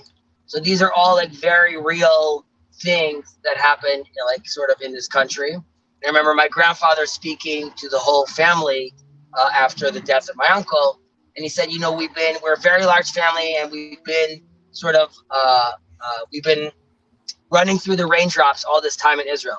He's like, but he's like, everyone has to eventually do their part, and you know, even potentially shed blood for this dream.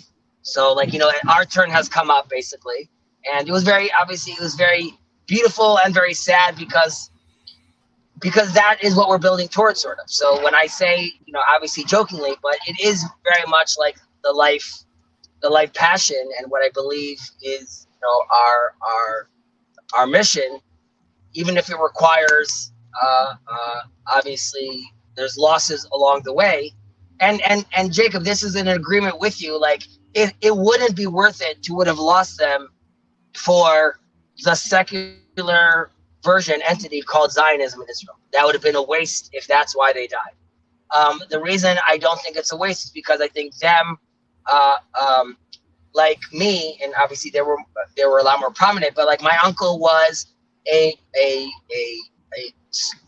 powerful rabbi and also a powerful doctor, and he ran the ICU in one of the hospitals over here, and the ER, and the attitude was to really combine it's called Seifa, like the Torah and the sword, or the Torah and the mundane, and really have a combination and manifest that in the country, which is like, I'm more than just a scholar. I'm a scholar that now has to take these Torah values and infuse them even as a doctor or even as a father, and make sure that the ER itself is being run through the values that the Almighty wants.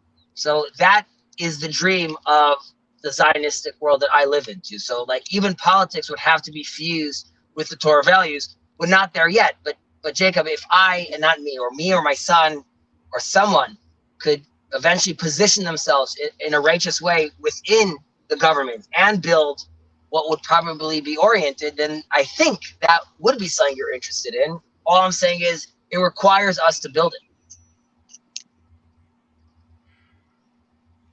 That's it. That's the end of the rant. What can I say, Chazi? You could disagree. No, I don't disagree. I mean, it's not like I don't hope for the redemption of the state of Israel. I do, and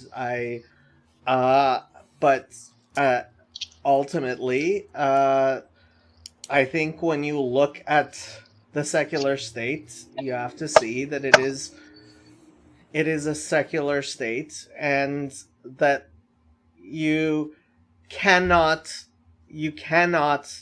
create. You cannot bring an Ashzar. You cannot bring a foreign fire. You have to do things according to how God wants them. And there are lots of things that I would prefer and I would like, and I would prefer if things were how I want them to be. But ultimately, I don't get to make the world in my image. I get to try to live in the world in the image of God. And that requires a certain hitbadlus, a self-nullification. Not hitbadlus. Sorry. Self-nullification that ultimately I don't see in religious Zionism, because there's a lot of yeshus there. There's a lot of I want and I demand and. But Jacob, I ask, like, what do you think when you say, like, like, I'm not going to make it in my image, right?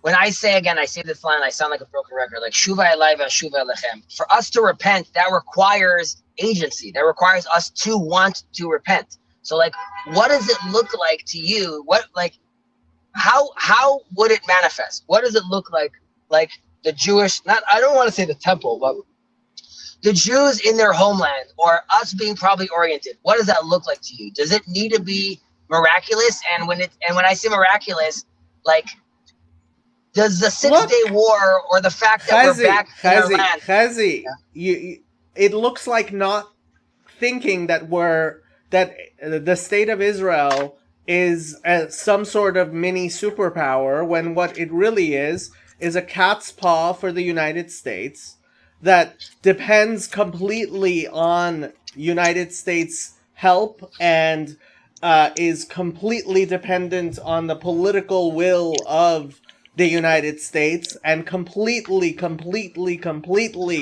has you mean like to do Cyrus? exactly you mean like Cyrus? What. Yes. Like Cyrus yes. being called the Messiah? Yes. So the president, Joe Biden is the president of Israel. Well, Truman saw himself as. There's a quote about Truman seeing himself as Cyrus as well, by the way. Very nice, and the fact is that Joe Biden and the rulers of the United States are the actual rulers of Israel. But first of all, I disagree. But secondly, I know you do. But that's wishful thinking. Now, even if that was true, my point would be like, okay, but wouldn't that still be indications? Like, does it mean nothing that we're in our homeland, that we're back? I didn't say it means nothing. I never said it means nothing. It's beautiful that my family my uncles who lived on Neharat Bavel now live in Jerusalem, and I'm very happy about it. Why are you happy about it? It's What's beautiful about it? because they get to keep Torah, and it's beautiful because Joe Biden is so kind to them No, allow Jacob, them Jacob, to live there. But Jacob, there are people And I thank Joe Biden on a daily basis that he's so kind to my family. Jacob, 1 second. Hey, I gotta get going, but Blasphemy! this is the longest stream I've ever seen you do. And I'm just glad I was at the beginning and I'm kind of at the end. I don't know how much longer you're going to go, but I was glad to be here. I'll see you guys. Just before you get off, because I'm also going to have to go soon.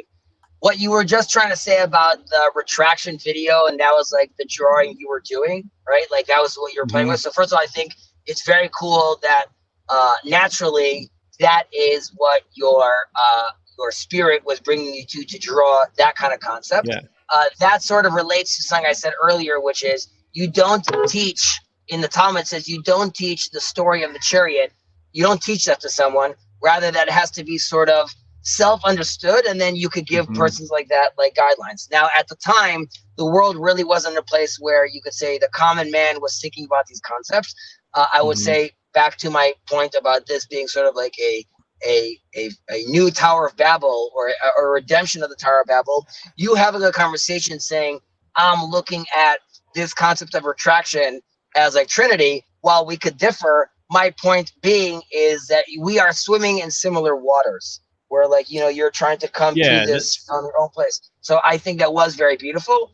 I don't want to keep you on that, but yes, then we could go deeper into like what the actual term of retraction means. And like, are you seeing that, like, there's God the Father, and then there's a retraction into God the Son, and a retraction into the Holy Spirit, and a retraction into God the Son. Obviously, there would be major ramifications for that, because that goes closer to what Father DeYoung is thinking about, which Jacob is saying works much better, jives much better with Judaism than, let's say, a Trinitarian would think about it. But I just wanted to comment about that because I saw that early on in the stream, and I thought that was a very strong point that you had. So sorry if I derailed. Well, thanks. No, thanks for saying that, because I didn't get such a warm welcome from Jacob. I thought it was going to have a little bit more splash to it, but like, I'll take what I can get. Yes, Jacob doesn't do warm and fuzzy. Yeah, I know. I'm just hoping that my charm, something about myself, will like break you out of your shell, like somehow, like reach. There's like a little. I really don't like you that much, Jess.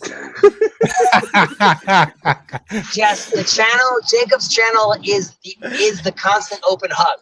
Once you enter the channel, you've entered the hug already. Then he's allowed to say whatever he wants, you blasphemer. Then he's allowed to say what he wants. And Jacob, just to what you were saying about it's a nice place to live. You could learn the Torah anywhere you want. What is special about that I'm here right now? And if it's just that it's nice that you're there from a geographical point of view, then that's nothing. Is there something special about that the Jews came back? The Holy Land is the Holy Land, and I am very grateful to President Biden and President Trump and the Prime Minister of the United Kingdom and the United Nations, which have been so kind to us as Jews to allow us to come and visit in our own land. It's God should bless them and give them everything due to them for the kindnesses that they have done to the Jews. Charlie has a really important question. What's Chezi's favorite color? What's Chezi's favorite color? That actually is a good question. So my favorite color, probably, it's either green or teal. It's a combination of both. But that would probably have to be my favorite color. And on that note, by the way, I do want to say, Ty, you can clearly see you're dealing with a silly goose over here. Yeah, that's like a technical term. But like, Jacob, have a fantastic Shabbat. Tayo, enjoy your weekend, sir, and may you find peace and tranquility. You too. Enjoy your Sabbath. Love you, Chez. So Garth has a genuine question. Would something like video games be permitted on the Sabbath if the video game is relaxing? So this is one of the hardest things I have to tell especially people who are very interested in Judaism who are not Jewish, which is Judaism has taught for thousands of years that it is a very grave sin to try as a Gentile to keep the Sabbath in the manner of the Jews. You should not do that. If you want on the Sabbath, because God created the world in 7 days and rested on the seventh day, whatever that means, it doesn't mean, God forbid, that God was tired or anything like that. If you wish to commemorate that by having nice things, doing restful things, playing video games you like, whatever you like, that's a beautiful thing and that's nice. But Jews are commanded to keep the Sabbath in a very specific way, which is to refrain from any of the 39 classes of creative work. And that type of creative work includes creating and breaking circuits. And that's why we do not manipulate we are not supposed to. I'm not saying I actually do that, but we are not supposed to manipulate any electronic devices. We don't use keyboards because when you type on a keyboard, you are creating circuits and you are loosening circuits, and this is considered creative work. And so we generally don't use computers at all when we are being good Jews on the Sabbath. My pleasure. So, like, maximum non-action? Kind of. I mean, there's a lot of things. I mean, the Sabbath is a very beautiful time, but there are 40 classes of creative work, 39 of which are prohibited, and the one that is permitted is to create children. And other than creating children, you are not allowed to create anything else on the Sabbath. Anything permanent.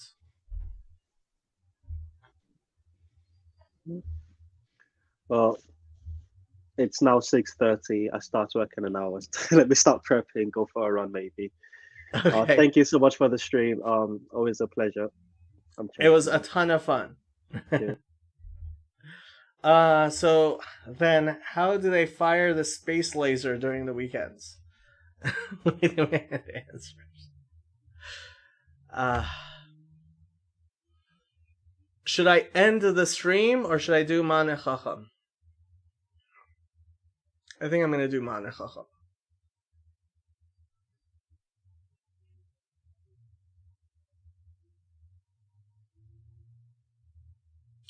Ma'aneh Chacham. And put the rest of you to sleep. Chezi loves this Sefer Ma'aneh Chacham. So this, we are in first letter, Saif Hey. Val Pihanal, and based on what we mentioned before, move on. Gam Benoga l'shlosh Shavot Hanal can be understood regarding the 3 oaths mentioned above. Shehem Nogin Ladina Gam Lishitat Ha Yoel Moshe, that they touch upon, according to Jewish law, to the opinion of the Satmar Rebbe who wrote the book Yal V'Yol Moshe. The Be'im Tihyeh Meshkachat Shel Pe'ulot Elu, that if someone were to do any of these things, the Aliyah Choma Marida Be'umot V'Dechikat Haketz, that is those 3 things of ascending as a wall, whatever that means, Merida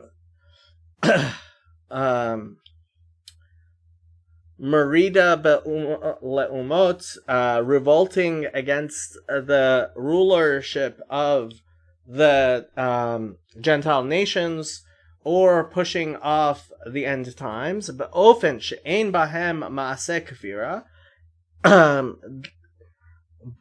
but they do not themselves have an action of heresy in them, שלפי האבני עזר יהיה בזה איסור, that the Avnei Nezer would say that these things are prohibited, Ela she'en ze isur halacha, but it's not a prohibition of Jewish law. Ma she'en ken laha Yoel Moshe yihi mutar. But the Satmar Rebbe, since he said that these things are not actually halachic things, then he's actually being more lenient than the Avnei Nezer. The Kamosha ein isur ladato legalot et haketz v'legalot et hasod, like, because he says that the other oaths, such as revealing the end times, or the secret either of the intercalation of months, or the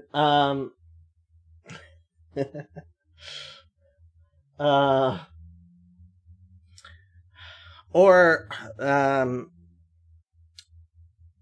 the Sod Tamei Torah, the inner understandings of the Torah, the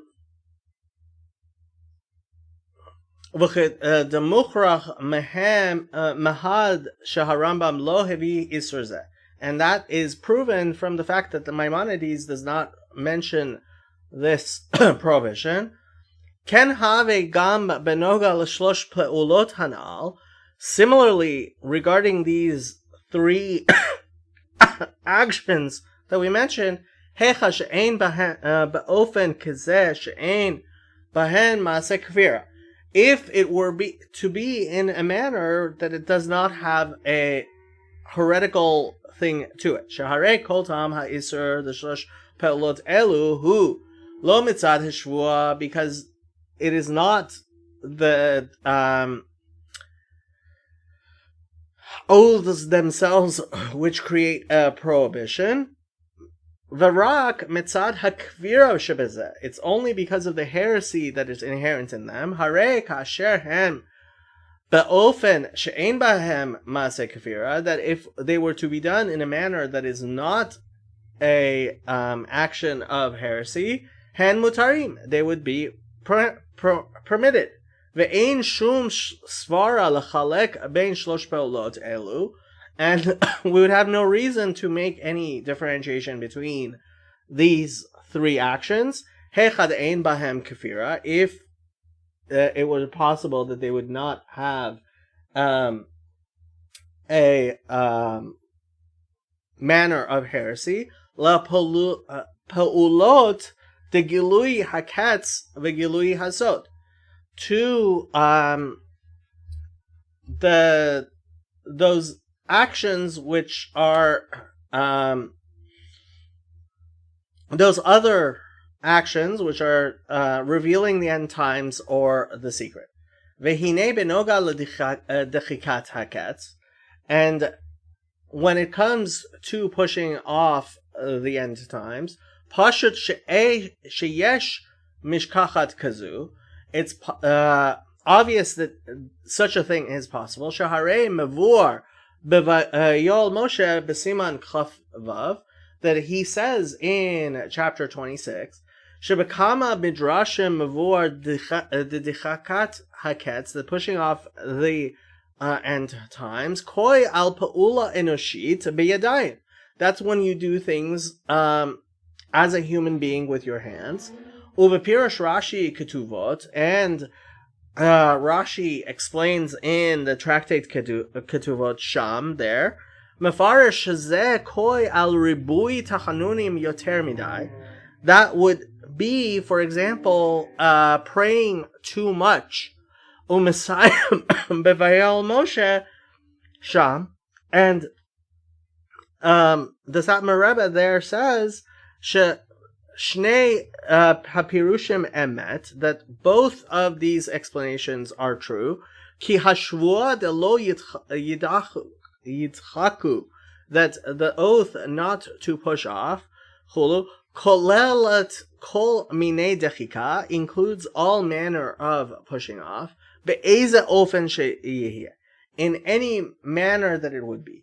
Uvenoga l'dechikat haketz al yedei ribui tachanunim, and regarding pushing off the end times through much prayer, mevayer be'urucha besiman ayin tet, he explains at great length in chapter 79, the al ze ein shayech lomar sheyesh baze eze inyan shel kafira chas v'shalom, that regarding this, it is not possible to say that it is a matter of heresy. Ayin sham ba'urucha, see there at great length. Umikevan shehashvuot einam chalim al dorot habayim, and since the oaths are not pertinent to future generations, v'chol ha'isur hu rak mitzad ma'aseh kfira, and the fact that they are prohibited is because of the heretical actions. Harei nimtza sheha'isur dechikat haketz shenoga ladina, that we see that pushing off the end times that is actually practically prohibited. Hu rak be'ofen de pe'ula enoshit beyadayim. It's only when a person actually physically does something with their hands. Masha ein ken dechikat haketz al yedei ribui tachanunim, which does not apply to pushing up the end times through great amounts of prayer. Ein ze noga ladina, that's not a practical matter. V'have kmo gilui haketz v'gilui hasod, and it's like revealing the end times or revealing the secrets.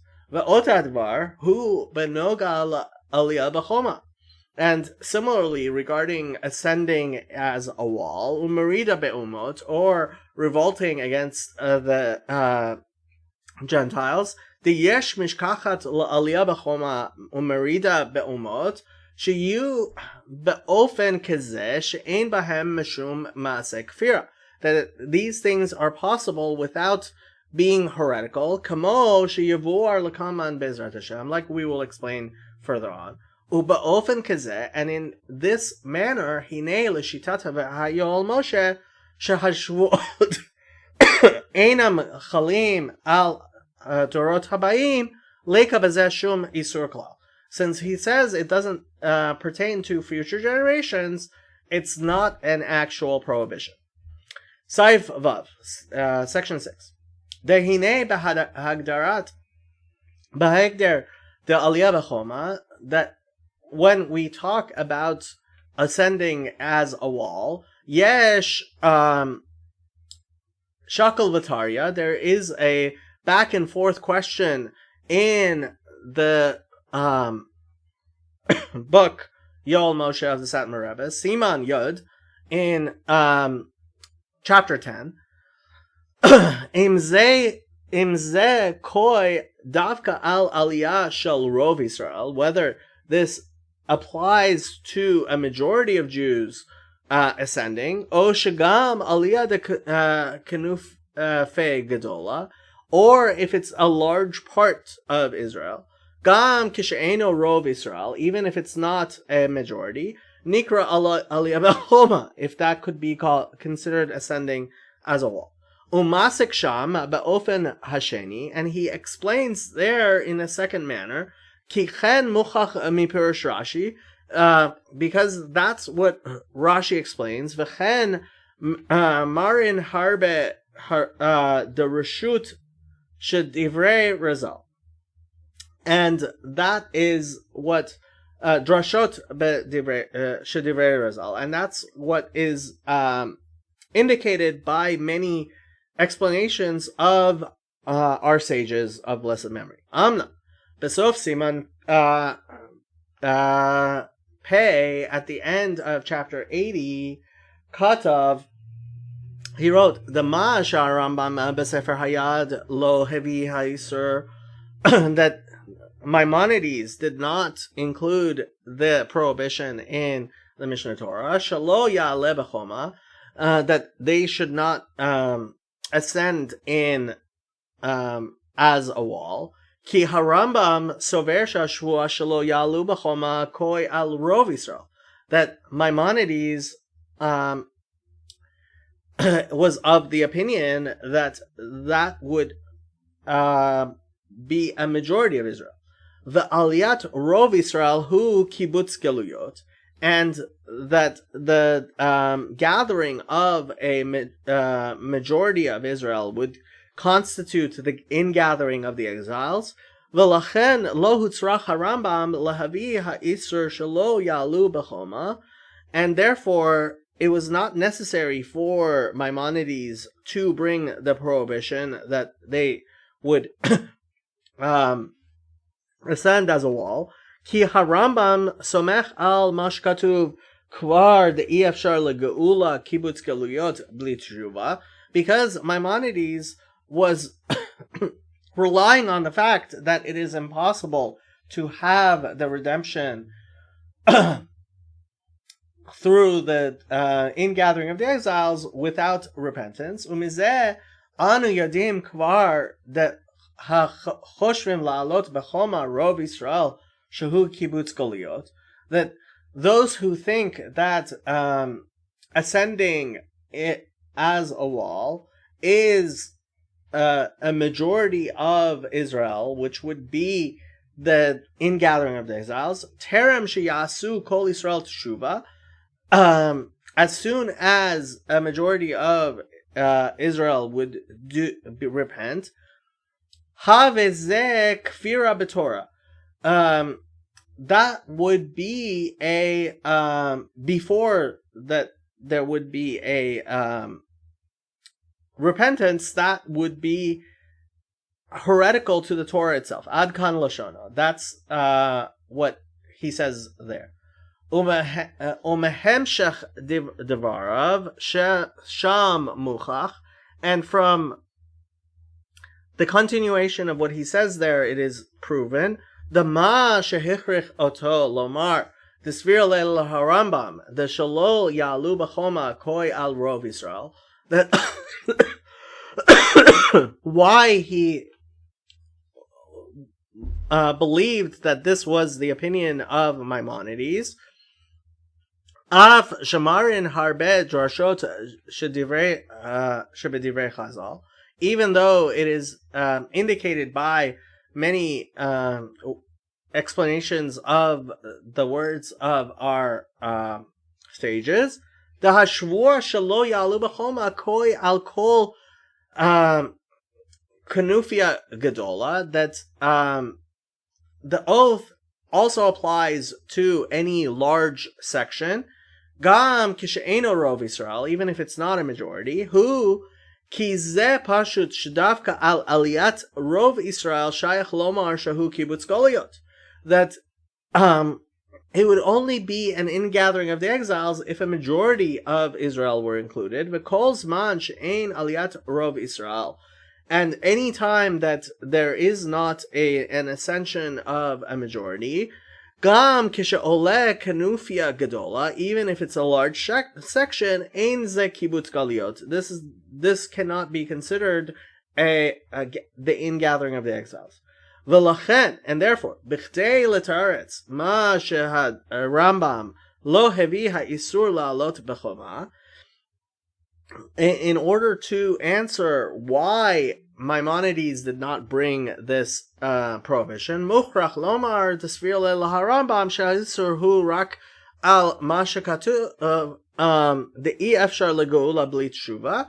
Therefore, he has to explain that it's impossible to have the redemption without repentance. Mikevan she'aliyah kazu eina inyan shel geula klal, because such a ascension is not itself any sort of any sort of redemption.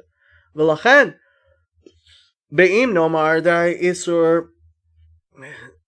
Therefore, if we were to say shalola lot b'choma, that they would not ascend as a wall, hu gam al kanufia gedola, that it includes a large section, hayad bavadai harambam mevize, that then Maimonides would clearly mention it.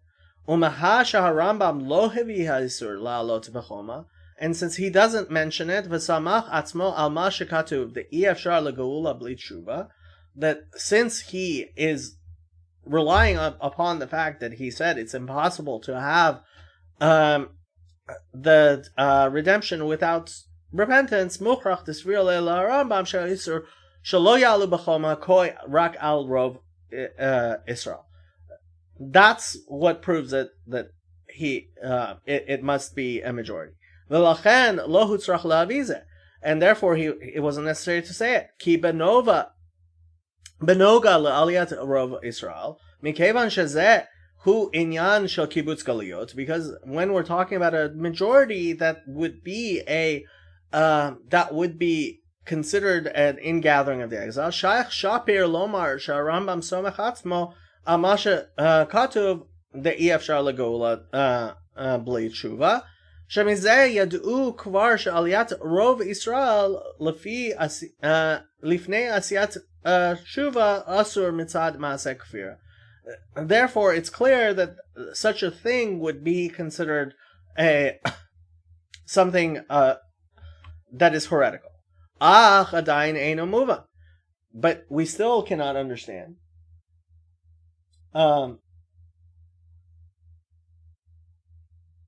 Mikevan sheharbe drashot Chazal, since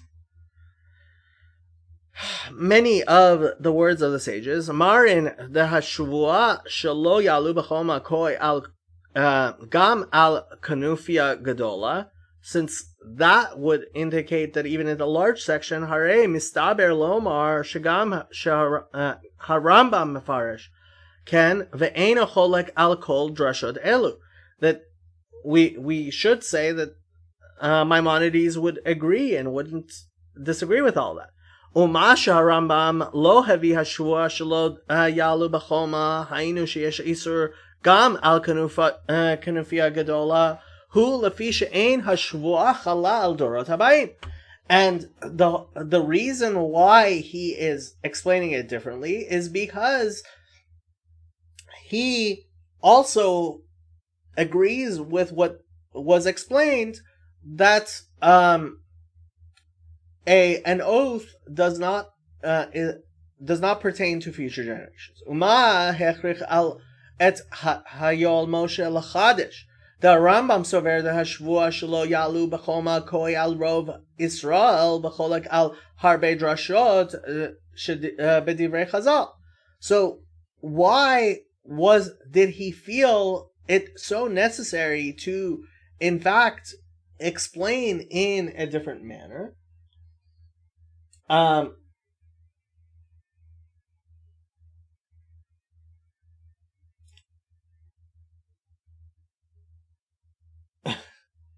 Ardlin, I have no idea what you're saying, but if you join the server, isn't the invite, I believe the invite is still working.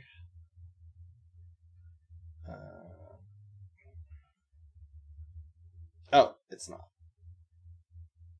I will create a new invite.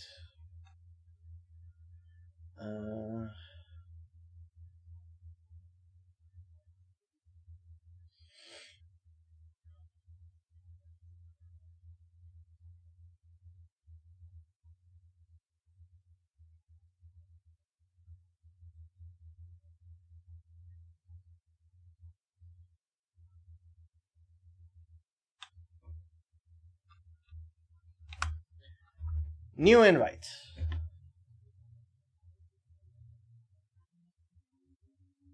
Enjoy.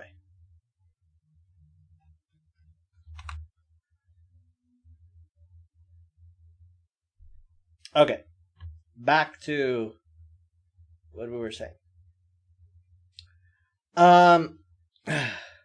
So why does he explain Maimonides in that manner? V'harei b'noga la'shvua shelo yigalu et haketz v'shelo yigalu hasod harei b'vadai ein shayach lomar dama shaharambam lo haviyam hu mipnei anu yodin me'atzmenu shehem asurot mitzad ma'aseh kfir.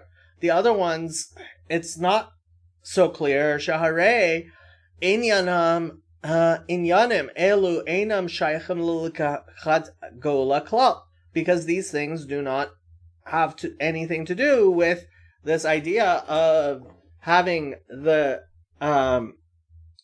redemption without repentance. V'korchach tzar liot dama sharambam lo haviyam hu mipnei she'ein nafkuta ledina.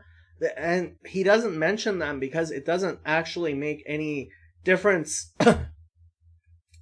to Jewish law. Lafi shahashvuot einam chalim al dorot habayin, right?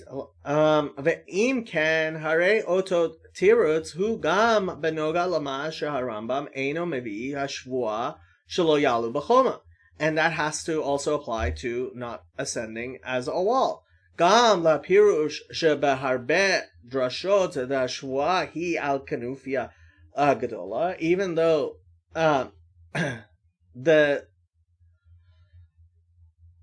oath itself is even by a large number of people, Damasha Rambam lo havize hu mipnei shashvua eina chala al dorot habayim. Umanalan l'chadesh Rambam meparsh pirush chadash b'shvua zu v'cholek al harbe drashot. And why would we have to make such, or else why would we have to make such a understanding of what Maimonides said against what was explained by our sages? L'lachen nireh lomar, and therefore it's possible to say the mashkatu v'yol Moshe the Rambam sover the shvua shelo yalu b'choma koyal rov Yisrael ein kavanato the Rambam parsha shashvua hi al rov Yisrael. He's not actually talking about the the oath itself, the cholek al harbe drashot, that Maimonides disagrees with many drashot. Ki im the shenoga mahashvua ladina, that what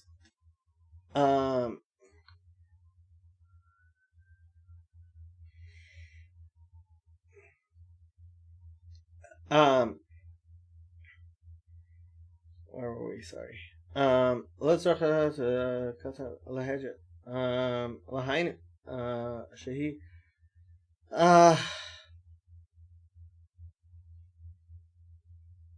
lo hutzracha lavi ki ze eino anu yodim kvar mahad katav sheish yefshar lagola bli tshuva, right? Because we see that really Maimonides is going on that particular thing. So you see that there's a difference according to the Yol Moshe of how Maimonides sees the actual law from the oath itself. L'hainu the Kamoshe benoga lahashvua shelo yidchaku et haketz katav lahedya b'Yol Moshe. He says quite clearly, na tiklayel l'saif hey, like we explained in section 5, shehi kolelet kol minei dechika be'eze ofen sheyeh, that it includes any sort of pushing. Hen be'ofen kezeh sheyesh ba mishum ma'aseh kfira. It's when we are talking about something that includes a heretical action. Dechika al yedei pe'ula eneshit be'yadayim. V'hen be'ofen kezeh she'ein ba mishum ma'aseh kfira. And when it is something that doesn't have a aspect of heresy in it, dechika al yedei ribui tachanunim yoter midai, or dechika al Yedei Hashvuot, either through prayer or by making oaths. Al derech zeh hu gam benoga hashvua shelo yalu b'choma shebezeh nichlal han ha'aliyah derov Israel. That it's only when it is in a manner that it includes the Maaseh Kfira, that it has a practical heretical action. The ba'aliyah zu yesh ba mishum Maaseh Kfira, v'hen ha'aliyah b'kanufa gadola she'ein ba mishum Maaseh Kfira. So he makes that distinction. V'harambam lo havi shnei ha'ofanim, and Maimonides doesn't bring the two manners. Ha'aliyah derov Yisrael eino maybe, that he doesn't talk about a majority. Mipnei she'isur zeh anu yadin kvar mitzad zeh shehu Maaseh Kfira, that such a thing is obviously a heretical action. V'inyan hashua ein mosef bezeh shum nafkuta ledina, and to bring it up would not make any difference in Jewish law. The af shemitzad hashua metusaf onesh chamor yoter, hare inyan ha'onshin ena inyan ba'alacha.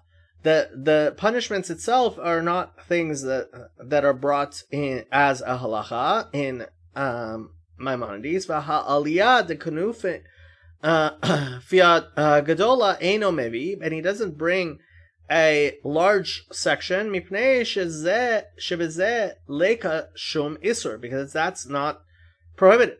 Lefi shashuot einam chalim al dorot habayim, because oaths do not apply to future generations. Section 7. Umikol zeh muvan gam benoga shvua shelo yimradu be'umot.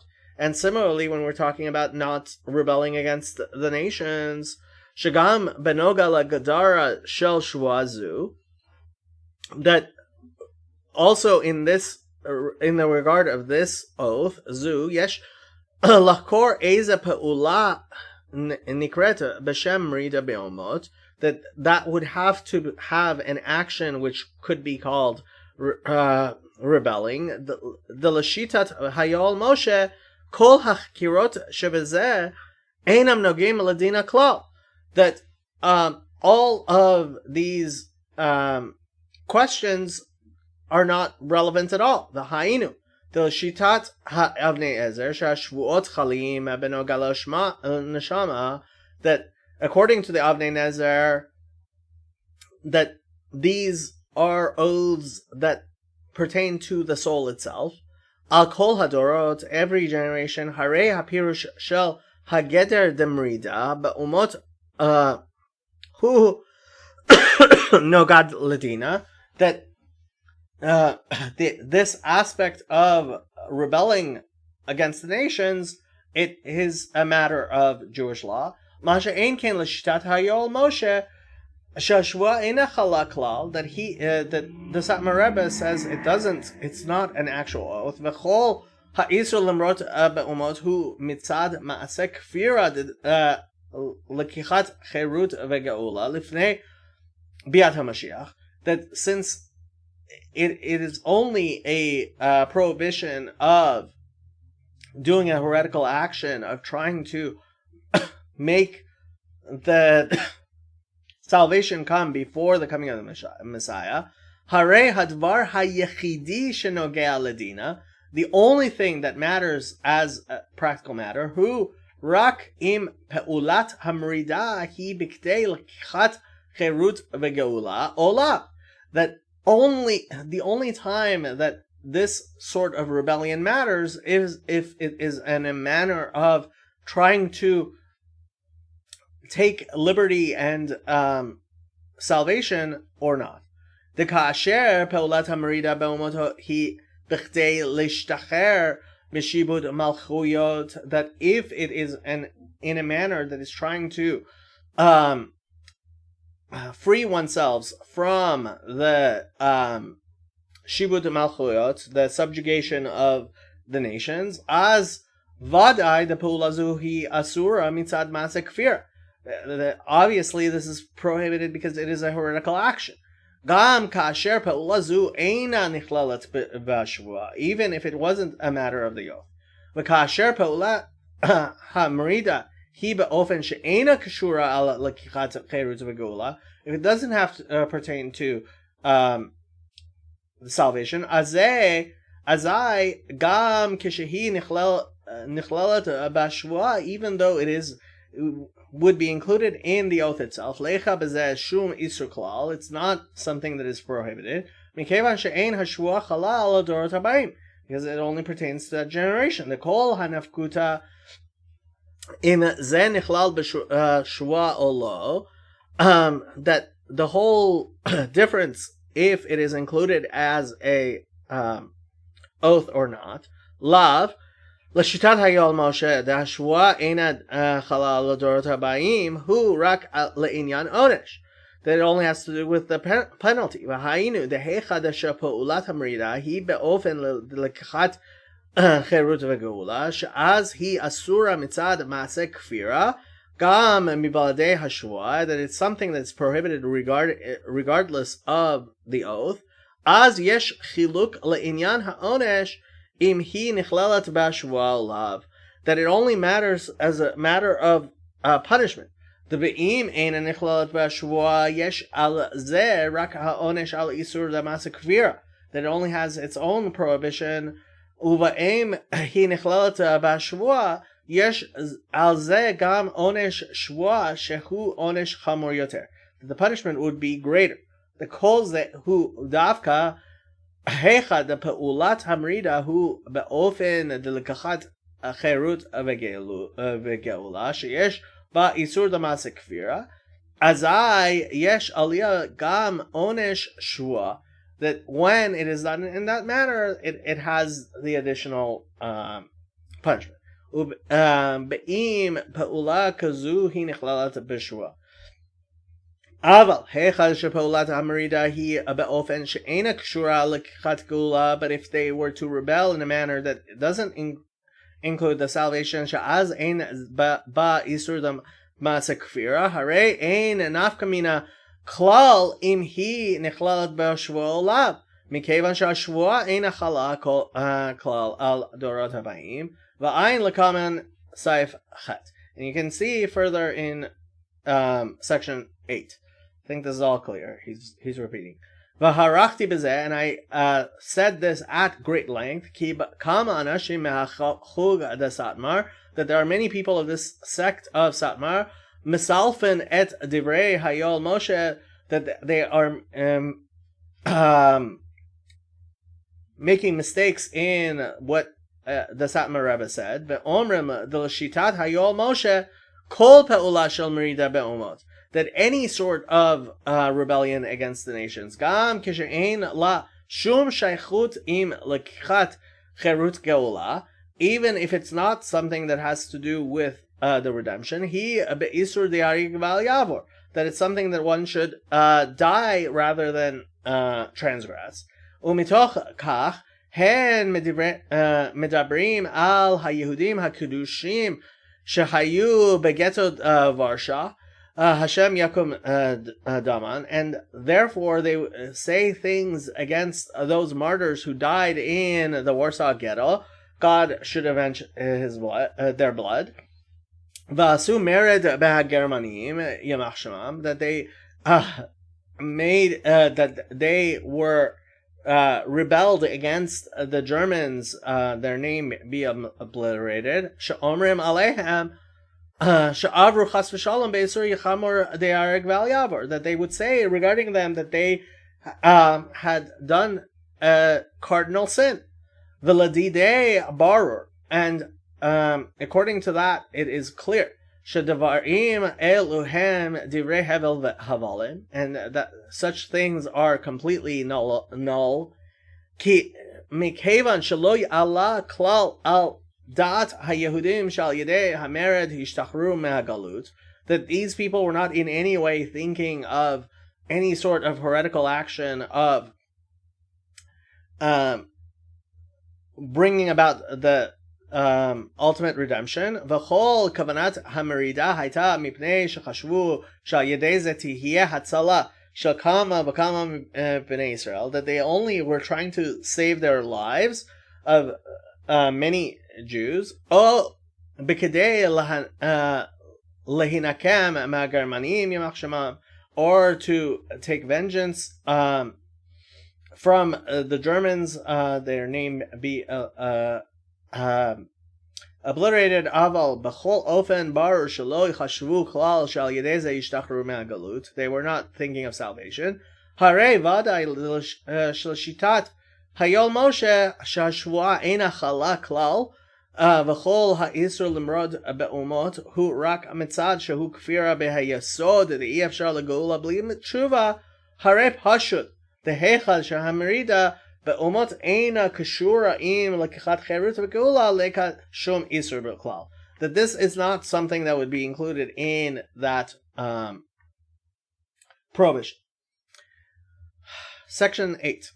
Ha'oleh mikol hanalhu, and what we can understand from all this is shekol ha'pilpulim shakla v'tarya ezu pa'ula nikret b'shem aliyah b'choma, that all of this back and forth and question and answering regarding what exactly is a aliyah b'choma, is ascending as a wall, v'chen eze pa'ula nikret b'shem rida be'umot, and what it would particularly be considered a rebellion against the nations. Noga ledina rak l'shitat ha'avnei nezer. This only matters regarding the opinion of the Avnei Nezer. Masha'enken l'shitat ha'yol Moshe. But Sadmar Rebbe's opinion is different. Ein ze noga klal. This isn't something that has to do v'hainu. The gam ha'pelut elu shenikrod vadai b'shem zeh, that even those things which are clearly called aliyah b'choma or merida be'umot, be'im einan kshurot im lekichat cherut v'geula, if they are not matters of salvation, ein bahem shum tzad isur klal, they're not something to be considered prohibited at all. Mikevan shashvuot einam chalim klal, because you cannot have the oaths apply at all. Upashut she'en lomar shal afal pichan tzarich lemnoam lasot peulot elu. You can't say that you should never do these things. Af she'en b'hem tzad isur, even if they are not prohibited. Ki mekevan shakadosh baruch hu hishbiah shelo lasot peulot elu, that since God had caused them to take an oath that they should not do such things, Yihye al ze onesh shua, that they are at least I'm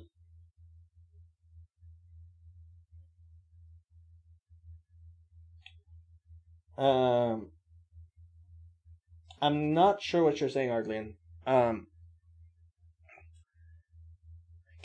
מכיוון שהקדוש ברוך הוא השפיע שלא לעשות פעולות אלו, יהיה על זה עונש שבועה. דברים אלו הם הבל הבלים, כי פשוט שעונש הוא על איסור דווקא, that you can only have punishment for something that is itself prohibited. וכשלeka איסור leka עונש, and if it's not prohibited, it wouldn't be punished. ואל תשיבני, and you should not say to me, Mahash katav be'yol Moshe sof siman ayin chet, that what it says in chapter 78, netak la'al saif aleph, that I mentioned in the first part, the av shalafi hadin ein hashvua halal dorot habayim mikol makom hodiyah hanevua she'ekpid hakadosh baruch hu la'atil al ze onesh k'mo shvua, the she'eino hata, the Shani Hatam, that when he says there that God will in fact punish them like it was an oath, that's different.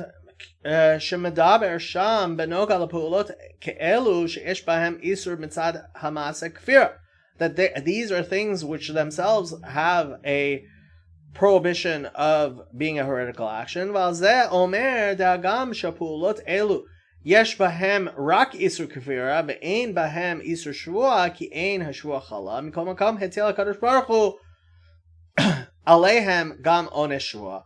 That it's something that's already prohibited, and therefore it also has an additional punishment. And even though that this is a great novelty, the lachora, that it appears that when he does something that is prohibited only as a heretical action and not as an action that is against an oath, lama yanesh al zeh gam be'onesh shvua. Why should he have the additional punishment? Ubefrat she'onesh shvua chamor yoter, kamo sheherich sham b'siman ayin chet, like he explains there in chapter 78. Mikol makom svir le'dev lahayol Moshe the chomer isur hakfira sheba pe'ulot elu hu chamor ad kedei kach shena'anshin al zeh gam be'onesh shvua. He thinks that these particular heretical actions are in fact considered punished more severely. The chol zeh shaykh davka hecha sheyesh isur be'peulot elu. That's only if there's already some form of prohibition. Aval hecha she'al ha'aliyah b'choma umrida be'umat einan kshurot al lekichat cherut ugula. But if they're not matters of salvation, sha'az ein bahem shum tzad isur klal, that they don't have any prohibition. Lo isur kfira v'lo isur shvua, neither of heresy nor of an oath. Pashut she'ein shaykh al zeh shum onesh klal, that these things are not in any way considered are not punished. The kishaleka. Good night, Charlie. Isur leka onesh. Section 9. Vehine yesh mit action hatoyanim, and there are those who are who would say the inyan shlosh shavuot hu hadavar shekovea umembavar eza paula nikret b'shem lekichat cherut geula, and they say that so this thing of lekichat geula, of trying to make the salvation happen, is explained by these three oaths. V'hainu, they call pe'ula shenichlat b'shavuot, that anything that is included in these oaths, afilu im hem he pe'ula kazu shebepashtu, ilule hasugya the shlosh shavuot lo haya ole al hadat klal shezeh hu inyan shel cherut v'geula. If it was something that we would otherwise not consider to have anything to do with trying to make the salvation happen physically, mikol makom ba'im hi pa'ula kazu shenichlata b'shvuot, if it's something that's included in these oaths, harei zeh gufa mochiach shehi inyan shel lekichat cherut geula. The fact that it is included in the oaths makes it a something included in that. Asura mitzad maaseh kfira, and therefore it is itself prohibited because it is a heretical action. Valpi yesod zeh hem omrim, and based on this foundation, they would say the mikevan shemeloshon hashvua shelo yimradu be'omot, that since from the oath that they would not rebel against the nation, shelo yimradu stam, that they would not rebel at all. Muchach shahashvua hi al kol merida, that it's any sort of rebellion. Gam kishamrida ena b'chtei l'shtachrar me'ol galuyot v'rak b'shvil ta'amim acherim, even though it's a rebellion for other reasons. Kmo Hamer shehaya begeto Warsaw, like the Warsaw ghetto rebellion. Hine ze gufa mochiach shekol paula shel merida yihye be'ez ofen sheyeh. He inyan shel lekichat geruta geula v'asura mitzad masa kfir. That in any manner it's considered heretical. Vehine af shekol mi sheyesh lo moach bekodkodo. Anyone who has a brain in his head, mevin ta'anazu, that should understand that such a thing. The inyan shlosh shavuot who kovea umevarer ma nikra b'shem lekichat geruta geula. Ein la shum yesod klal, that this has no foundation whatsoever. Mikol makom. Mikevan sheta'ana zu heviya otam ledvar sara al hakadoshim Hashem yikom damam, that since it brings them to say such horrible things against the martyrs whose blood should be avenged by God, shahayu begeto Warsaw, who were in the Warsaw ghetto, shavru chas v'shalom al isur damasik fira, that they were heretics, v'lo od ela shedivrei sara elu totlim hem be'mamar shlosh shavuot shebesefer v'yol Moshe avi be'ezrat Hashem mesefer ze gufa shtei hochot neged tanazu. And since they base it on the Satmar Rebbe's book, I'll bring 2 reasons from that book itself that this isn't true. Chad, 1, besefer Vayol Moshe.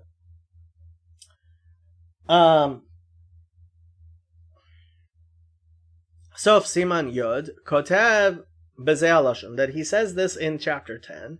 V'nira mizeh shekol kanufia gadola chulu nikret aliyah b'choma chulu v'chen marin harbe drashot should be divrei Razal, that we see he says that any large section is in fact considered aliyah b'choma, ascending as a wall, and that is from many of the sayings of the sages. V'hainu dashvua shelo yala b'choma koi kamo shemarin harbe drashot shebedivrei Razal gam aliyah shel kanufa gadola.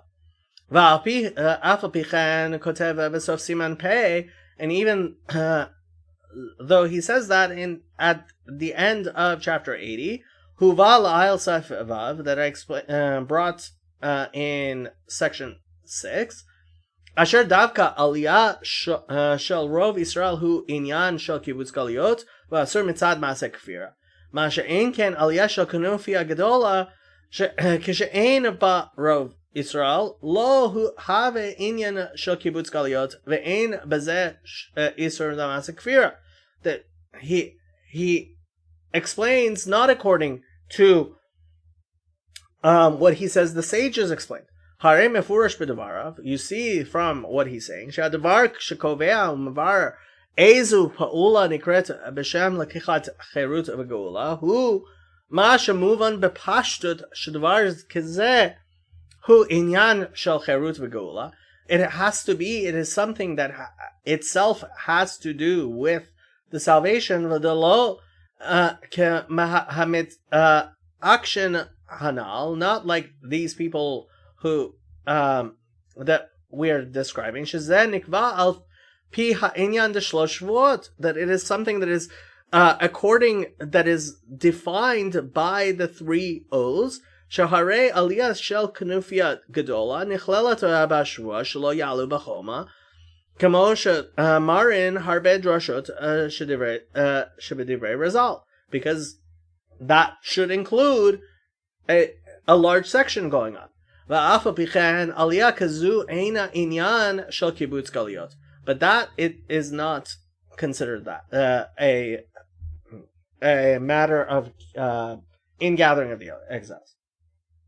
Tamtzid shnayim tamtzid terutzo shel Hayol Moshe. Second, we see that the major answer that the Satmar Rebbe gives b'Siman Pei in chapter 80, Al Masha Rambam b'Sefer Hayad lo havi hashlosh shuot hu lefi she'ein be'lo shvuot inyan shel halacha chulu ela shahu lahaktil haonish. Right, that he says there that the oaths themselves are not considered by Maimonides to be prohibitions. V'darko shel harambam lehavi rak halachot v'lo ha'onshin. And Maimonides only brings the prohibitions, not the punishments.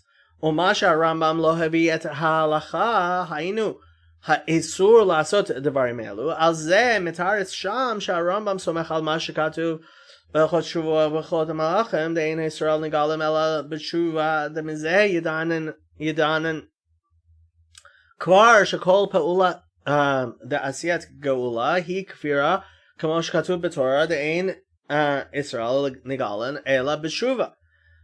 Hare mefurash b'davarav. So we see from the way he's explaining Maimonides, the inyan shlosh shvuot hu rak lahagdil ha'onish aval ein bazeh shum nefkuta ledina. That it doesn't change what is prohibited. It's only the punishment. Ki be'im hayam bazeh eizen nefkuta ledina. That if it did matter regarding the prohibition, hutzrach harambam lavi kazo, then the Maimonides would have to explain that. V'ayin b'hagdamat harambam l'sefer hayad v'zoloshono, and you can see in the introduction to the Mishnah Torah of Maimonides, and this is what he says: K'dei shelo yehiyeh adam tzarich lachibur acher, that a person should not need to read any different book. Ba'olam bedin medine Israel, regarding any of the laws of Jewish law. Ela yeheh chibur zeh mekabetz l'Torah shebal peh kula, that this would include all of the oral law. Lefichach karati shem chibur zeh Mishnah Torah, and that's why I named it the restatement of the law, the Mishnah Torah. Lefi sheha'adam koreh b'torah shebechtav tchila, that when a person reads the Torah itself, and when he reads this, he would then know all of the oral law, and he doesn't need to learn a different book. And therefore it clearly proves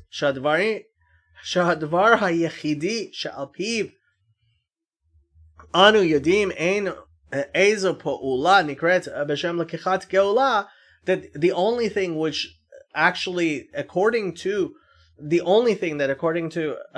Maimonides qualifies as being lekichat geula, to taking salvation for yourself, the po'ula kazu asura mitzad masek kfira, that is something that's heretical. Who partay inyan hageula shkatvam harambam b'sefer hayad, are those particulars of the salvation which are written in the Mishnah Torah. V'lefi divrei hamitakshon she'inyan zeh eze pe'ula nikret b'shem lekichat geula nikva al pi ha'inyan shlosh shvuot, and since they say that this is explained by the 3 oaths, hutzrach harambam lahavi inyan hashvuot, then Maimonides would have to bring the oaths themselves to explain this.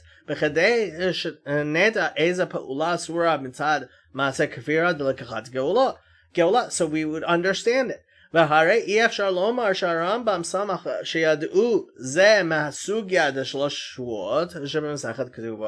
can't say that he thought that you would know tractate Ketuvot.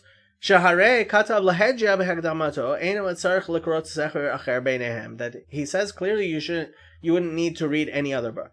And from all of this, it can be clearly seen that Mash Katuv Hayol Moshe Shapolot Shloshuot Hem Asurot Mitzad Masek Kfira B'Mash Katuv B'Torah De'ein Israel Nigalan Ela B'Shuva Hu davka b'polot ke'elu shebapashtut mistaber lomar shehem inyan shel lekichat geula. These are only things which we can understand are things of trying to make the salvation happen. Ve'ein tzarich lahavi ראי על זה מהסוגיה שלוש שבועות ומאמרי חז"ל אחרים שלא הובאו בספר היד לרמב"ם.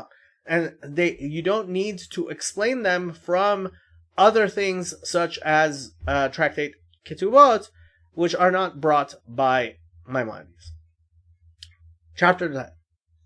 והנה מהפעולות דסביר להיול משה שהם עניין של לקיחת גאולה ולכן הם באיסור דארי גבל יעבור לפי שהם כפירה בהיסוד דאין ישראל נגלן אלא בתשובה.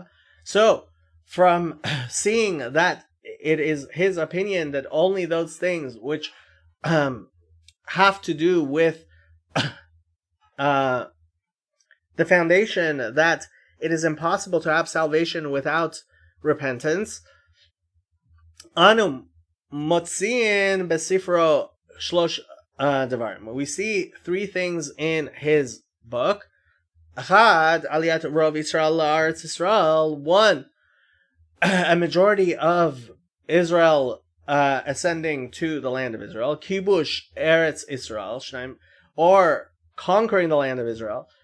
Or shlishi, or third, limrot be'umot lilkod mehem hamlucha gam b'chutz la'aretz, and or to rebel against them and to try to take away the kingship from them, even in chutz la'aretz, outside of the land of Israel. The benoga shlosh devarim elu katav lehedja shehem mas kvira, that he explains there clearly that they are heretical actions, like we will explain. But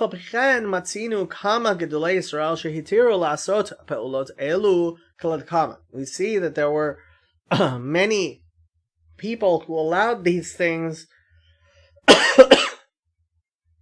like we will explain. Aliyat rov Yisrael la'aretz Yisrael, that a majority of Jews should go ascend to the land of Israel. Kvar huva la'ayel mash katuv be'yol Moshe. So Siman Pei, what he we already explained what he said at the end of chapter 80. Hatam al mash Rambam lo hebi hashvua isur shelo yalu b'choma ki svir le'la Rambam da hashvua shelo yalu b'choma koi davka al rov Yisrael v'aliyat rov Yisrael hu kibbutz galiot. That it's only a majority of Jews, and therefore that would be called an ingathering of the exiles. V'lachen lo hutzrach Rambam lahavi isur zeh ki mevuar bekrash kibbutz galiot yeh lacharei tshuva davka. That it is clearly stated in Scripture that the ingathering of exiles can only happen after repentance. ואם כן, החושבים לעלות בחום הרוב ישראל שהוא קיבוץ גלויות טרם שיעשו כל ישראל תשובה, הרי זה כפירה בתורה, that would be heretical. והרי עניין זה שאסור לעשות הפעולה של כפירה מובן מעצמו, ולא הוצלח הרמב"ם לכתוב זה. And therefore it was not necessary for Maimonides to say this. Vehine yadua mash katuv b'shut Avnei Nezer, and we know what is said by the Avnei Nezer. Yordea siman taf nun dalet ot nun vav v'zel lashona, and this is what he says: she'im yutan reshut l'chol Yisrael la'alot lo yachshav she'olin b'chomai. It would not be considered an ascending as a wall if permission were given. Ki b'choma pirush Rashi biyad chazaka, because Rashi explains that as a done with a strong arm and doing it against their will. V'ayin sham resh siman taf nun vav the mash katuv b'sefer ahavat Yonatan afilu bershut asur. And see there where he talks about what's written in Ahavat Yonatan, that even if permission were given, it is prohibited. Divrei drasha hem, these are considered just a drasha. Vahagon Mari Zal ba'atzmo ledina lo haya zaz mepirush Rashi. But when it came to actually a halachic, a Jewish law, he would not disagree with Rashi. V'hainu tzvir le'ela avnei neser shaladina gam hagon Rabbi Yonatan tzvir le shebershut mutar, that if permission was given, it is permitted. Umash katuv b'sefer Ahavat Yonatan katav ze b'derech drash v'lo ledina, that he was just doing a homily and he was not giving a psak din. He was not saying this as a Jewish law. V'svar zu shel ha'avnei nezer da'shua shelo yalu b'choma he dafka kishaolin shelo b'rshut harumot. That's only if permission was not given. Katav gam hamarsha. The Marsha also wrote this, but Masechet Ketuvot to Daf Kof Yad Aleph Amud Aleph. That the Marsha says this on his commentary on Ketuvot. V'zeloshon Vaday dershut lechol echad meIsrael la'alot le'Eretz Yisrael ela shelo yalu biyachad biyad chazaka, that people are individually allowed to go up to the land, but not together. V'livnot lahem chomot Yerushalayim, to build the walls of Israel. V'nechemya shamar v'nivne chomat ha'ir, that in Nehemiah where it says we shall build the walls of the city, v'lo nihiyeh, and we shall not be, and so on. V'gomer bershut hamelach haya. That was the something that the king had allowed. The Tuvia sha'al l'Nehemiah al binyan hachoma ha'al hamelach atem mordin. And when Tuvia asked Nehemiah, when you're building the walls, are you rebelling against the king? Lo hayu yodin shebershut hamelach haya. He didn't know that it was actually with the king's permission. Ad kan lashon. Harei mefurash b'marsha da shvua shelo yalu b'choma hi davka shelo bershut. So he clearly is saying that's only if it's without permission. Aval bershut mutar, but it's allowed with permission. V'yetera mizu. Muchach marsha sham sheyesh reshut mutar afilu livnot chomat Yerushalayim, that he says it's even allowed to build the walls of Jerusalem. V'lo rak shemutar la'alot, not just to go up. Amna b'sefer V'yol Moshe siman tav zayin cholek al ha'avnei nezer, but he disagrees with the Avnei Nezer. V'kotev shaloshon biyad chazaka bepirush Rashi.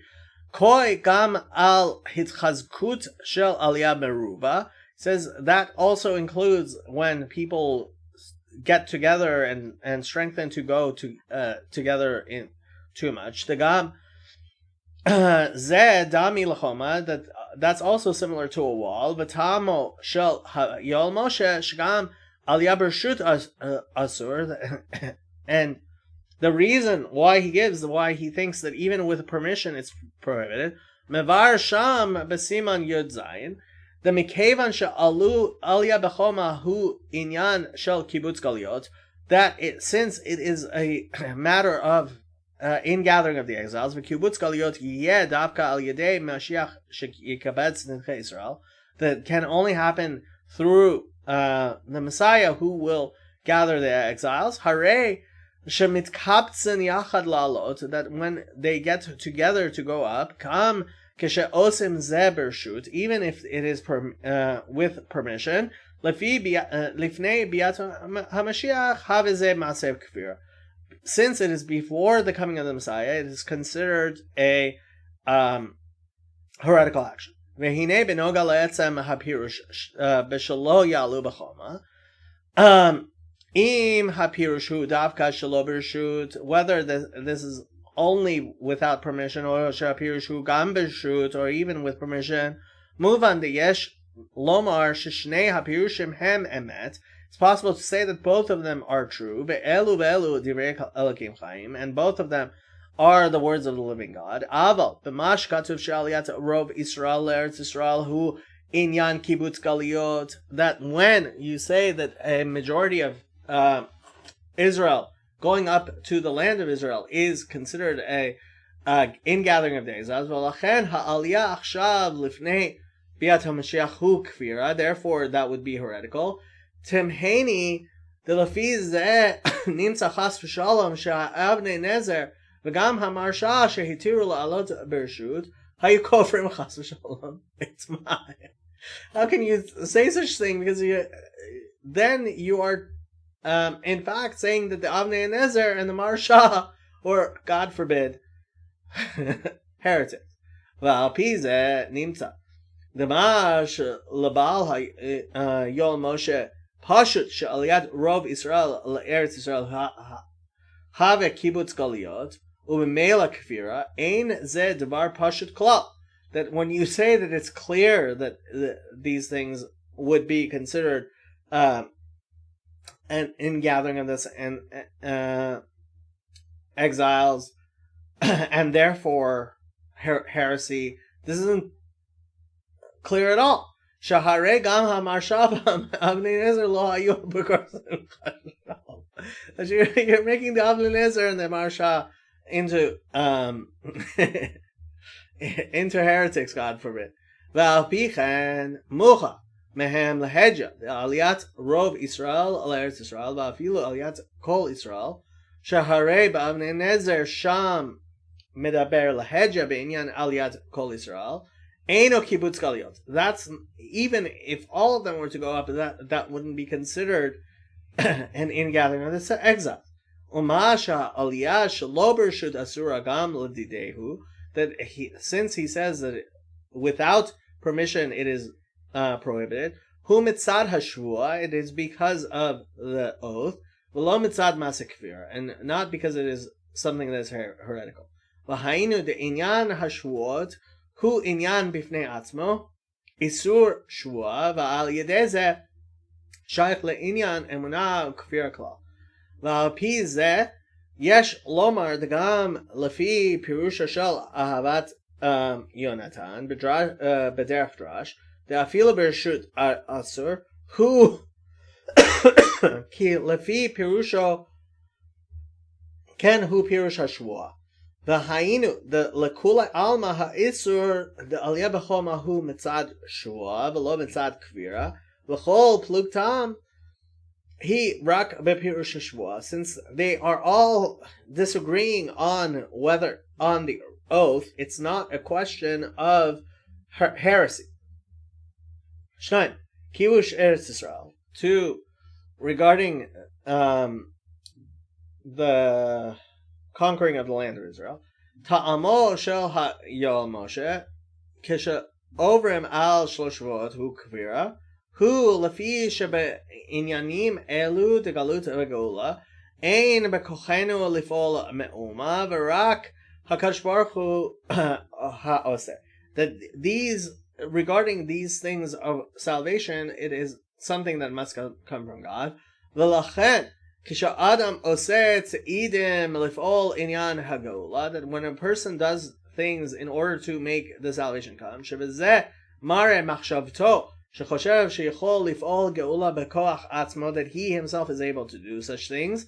This is heresy. Mem Hey Siman Ein Vav. Sof Siman Mem Dalet Kotev the Hefresh Bein Asiat Pa'ula Benyanim Elu LePa'ulat Gezel O Shar Averot.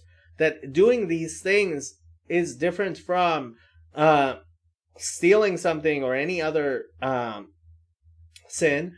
The gezel hu rak isur masha'in ken ha'pa'ula b'inyanim elu hi lo rak isur ela gam minut kvira.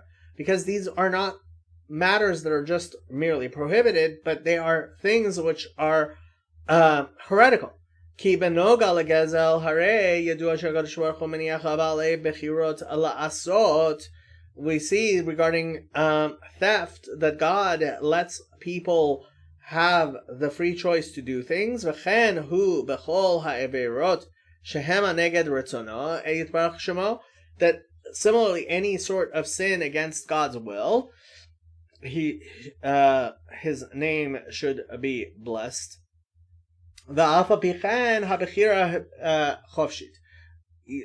Nevertheless, we have free will. These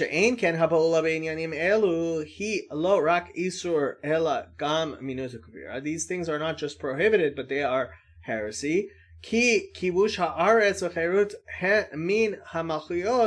Hu ach biyado shel HaKadosh Baruch Hu v'nishba al kacha. Ad kan lashon. That these things are things that only God can do, and we have been sworn oaths regarding this. That's what he is written there. V'kavanato b'zeh b'pashtut, and he's clearly saying there hapirush the kfirahu, that a person when we talk about heresy, it's that it is a thought that is against our faith. He believes something that is against the truth.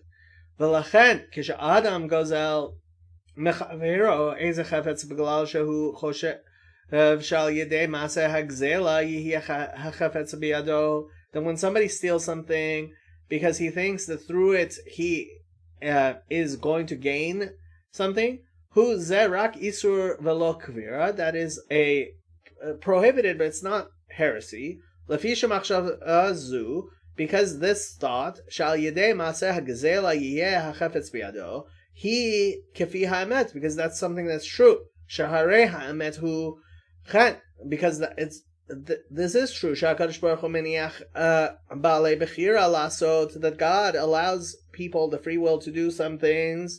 Masha ein ken kisheoseh pa'ula bein yanim elu, that when he talks about such things such as salvation, biglal shehu choshev shal yedei zeh yif'ol kivush haaretz o cherut min hamalchiyot, since he thinks he can end the exile through doing such things.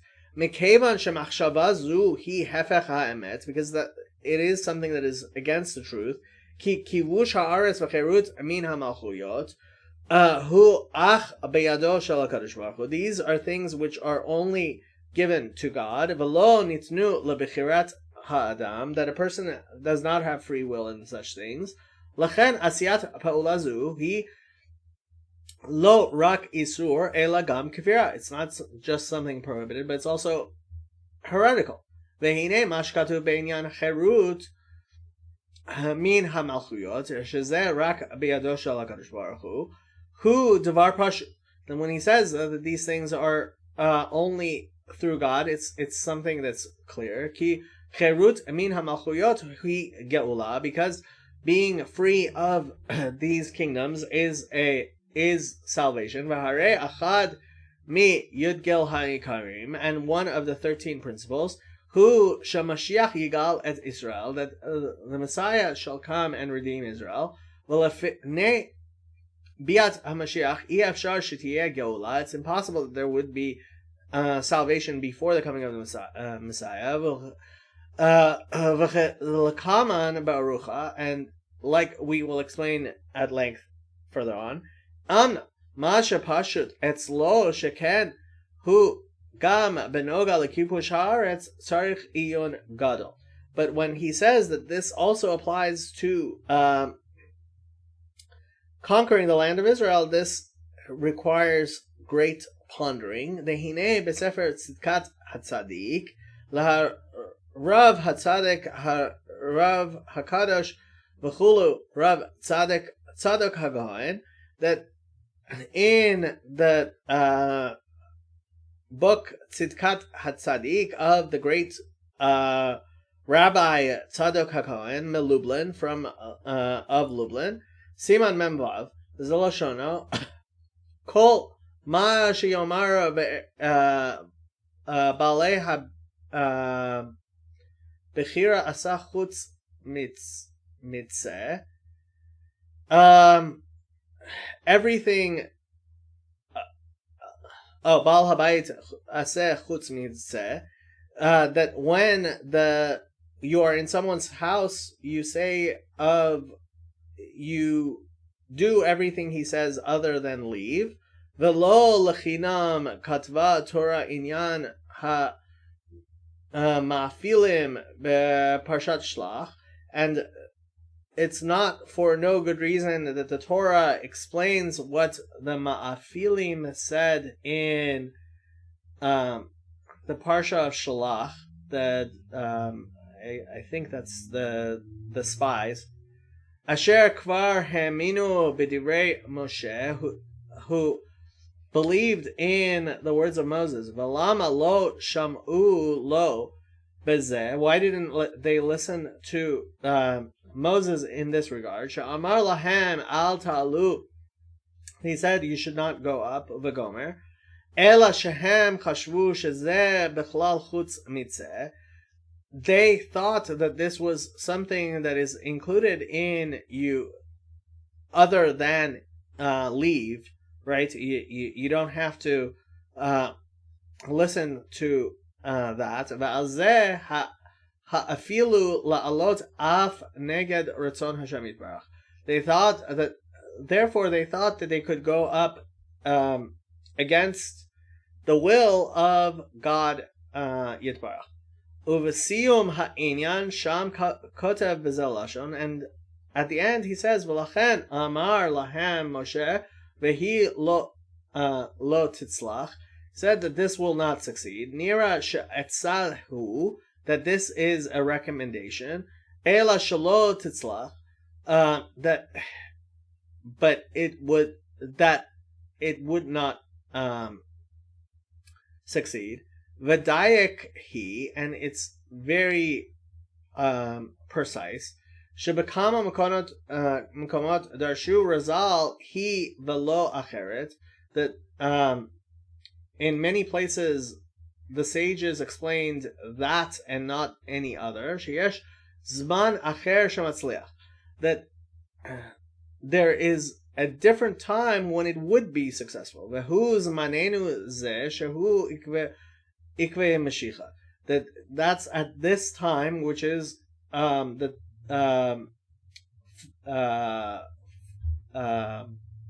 footfalls of the Messiah. Adkan Lashon.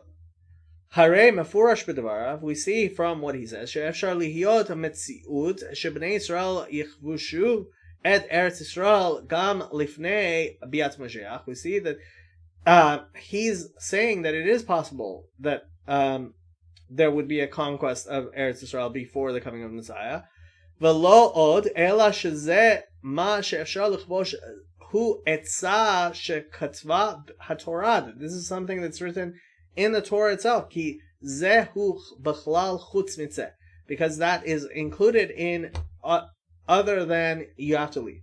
V'tame ekra, and I have to wonder at this. The lefi ma she bevayol Moshe she'asiyat pa'ula b'chtei l'chbosh et haaretz hu ma'aseh kfira. Then when he says that this is heresy, kivush haaretz he ach biyado shel HaKadosh Baruch Hu v'lo nitan lebichirat adam yiheh nimtza chas v'shalom she'arav HaKadosh Rav Tzadok haya pikoros chas v'shalom. So this, in this explanation of the Satmar Rebbe, it would make it sound like chas v'shalom that Rav Tzadok was a heretic. V'lachen nireh the kibush haaretz eino inyan shel geula v'davka benoga lehageula ita she'i efshar lihyot geula lifnei biat HaMashiach. Ma she'en ken kibush haaretz eino inyan shel geula v'lachen efshar lihyot gam lifnei biat HaMashiach.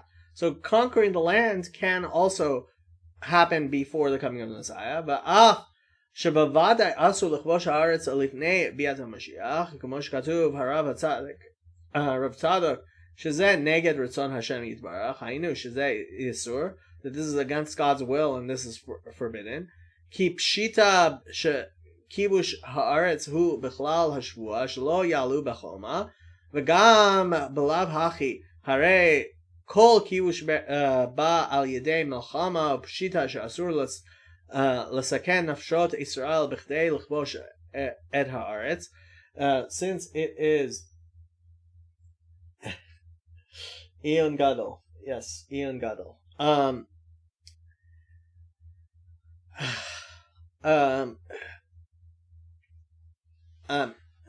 Since such a thing would require war, and you cannot wage war to make such thing happen. Hine isur zeh eino shayach le'inyan shel emunah kfira. It's not a heretical thing.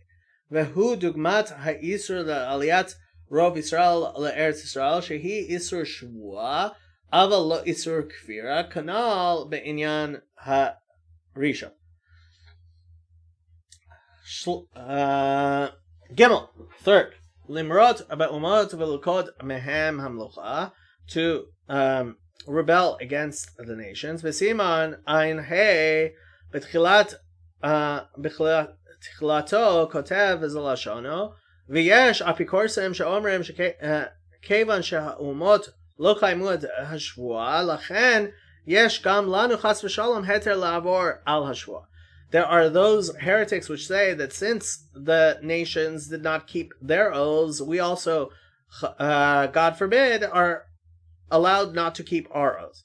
V'zeh hevel havalim, and this is obviously all wrong. She'ein elu hashvuot tuluyim zeh b'zeh, because these are not oaths that depend upon each other. V'chad harayot shemevi al zeh, and one of the reasons he gives for this, shashvuot einam tuluyim zeh b'zeh, hu mimash katuv hakadosh Rav Avraham Galanti besifro Zechut Avot.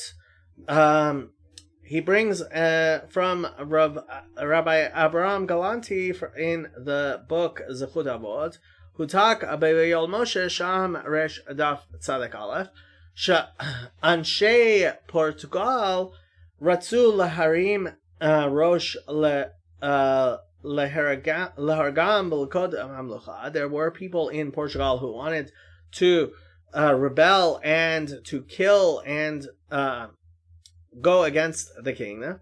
V'haya sham zaken echad v'sha'al al yedei sham echad v'heshivuhu im ta'iru v'im turu. And there was an old man who asked according to a particular name, and he was answered im ta'iru v'im titaru chulu shalosh shvuot, referring to the three oaths. V'harema says zeh haya b'yamei galut Spania. This was during the Spanish exile. Ka'asher anshe Portugal hagoyim asu gezerat shmad v'hargu b'mitot meshunot rachman atzlan. And this was during the Spanish Inquisition when they were doing horrible things. V'achar kach harei Aru al hashvua be'ofen nora, and therefore they had gone against the their oath in a horrible manner. V'alfa pichen hashivu min hashmayim, he received an answer from heaven, she'asur le'Yisrael la'avor al hashvua shelahem, that still it was prohibited. Vehine lefi shitat hayol Moshe שהשבועות אינם חלים על הדורות הבאים, ומה שאסור לעשות הפעולות אלו הוא מצד מעשה כפירה, בהכרח לומר דמה שהיה איסור לאנשי פורטוגל להרוג הגויים ולקוד מהם המלוכה, הוא לפי לקידת Melucha hu inyan shel cherut meshibud malchuyot inyan geula, that this prohibition is because it was a matter of salvation. Umichayvan shageula hi rak biyado shel HaKadosh Baruch Hu, harei kishadam oseh ozeh devar bezeh hu maaseh kfir. That would be heretical. Ve'ein stira mizeh lemash kadavti la'el, and that doesn't contradict what I said before. That if you are simply trying not to get killed, the marriage Warsaw And what happened in the Warsaw Ghetto was not heretical. Ki ein lezeh shum shaychut im inyan hageula, because that's not a matter of salvation. Ki shani hacha sha'anshe Portugal ratzu lo rak larog et hagoyim ela gam lulkod hamlucha mehem. They wanted to take over. They wanted to take over the kingdom. Ve'inyan zeh de lakidat hamlucha svir lehayol Moshe shahu inyan shel cherut. That's already trying to end the exile. V'chen mukhrach de'im nomar shagam lulkod hamlucha lo have cherut. That if we were to say that to take over the kingdom is not a matter of cherut, of liberty, hare lo have gam masek kfira. Therefore, it wouldn't be considered heretical. Michevan shashvuot einam chalim al hadorot v'aim lama hashivo min hashamayim shasur. And if we were to say such thing, why did he receive such an answer from heaven? And this proves the Sfir Hayol Moshe that the Satmar Rebbe shall lekedat belocha afilo b'chutz laaretz kamo sheratzu anshe Portugal hu inyan shel cherut v'geula. We see that's something that has to do with salvation. V'chamosh katav sham lahedya b'siman ein tet, like he says clearly, shemavi sham od pam, that he explains again divrei hakadosh Rav Avraham Galanti בהמשך לעניין זה כותב שם בזה הלשון וכל ענייני החירות הגאולה הקיבוץ גלויות כדומה הוא אחלה בידו של הקדוש ברוך הוא ולא נמסר לשום בריאה.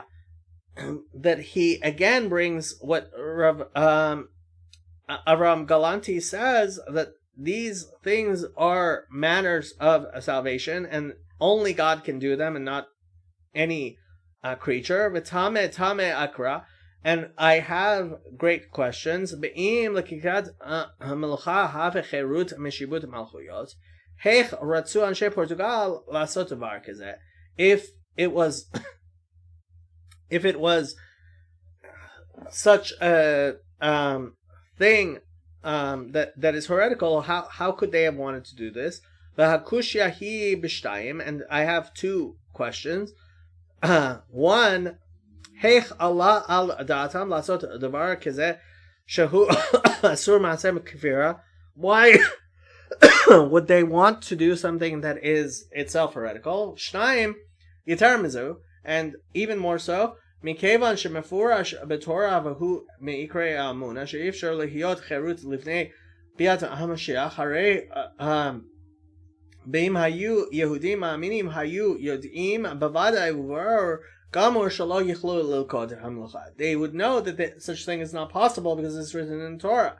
Omikevan shechashvu she'aleh biadam lilkod hamlucha, because since they thought that it was possible that they would take over the kingdom, harei nimtza shekol anshe Portugal v'gam hazaken sheshal al yedei Shem hayu apikorim chas v'shalom. That all of these people would be heretics, including the guy who asked from heaven himself, God forbid.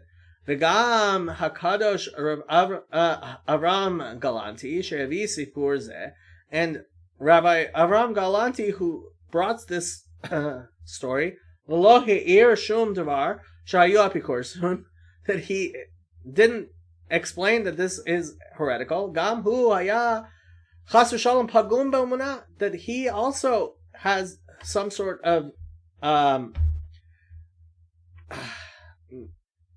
something missing in his beliefs. And from all this we can see the ma sheratzu lilkod milcha haya be'ofen kezeh shahayu nish'arin adayin meshubadim lahaumot the milcha kazu mikevan she'enan shel geula klal ki inyan hageula hu cherut meshibut amalchiyot efshar'it lihyot gam lifnei biat hamashiach.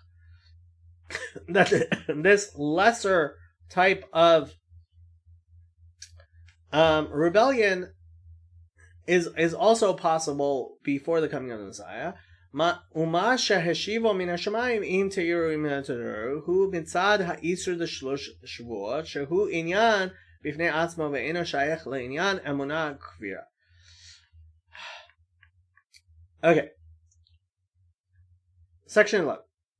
Ha'olem mikol hanal, and what we understand from all this. Hu dama shepashut lo labal hayal Moshe she'inyan elu, that everything that the Satmar Rebbe said regarding these things, Achad aliyat Rav Israel Eretz Israel, one, a majority of Israel going up to the land of Israel, Shnayim kibush Eretz Israel, second, to conquer the land of Israel, Shlishi Asiyat Melucha be'eze ofen sheyeh hen cherut u'geula, lachen hen asurin mitzad kfira, to make your own kingdom, which would be a heretical action. Ein ze pashut kolal. This is not something that's clear.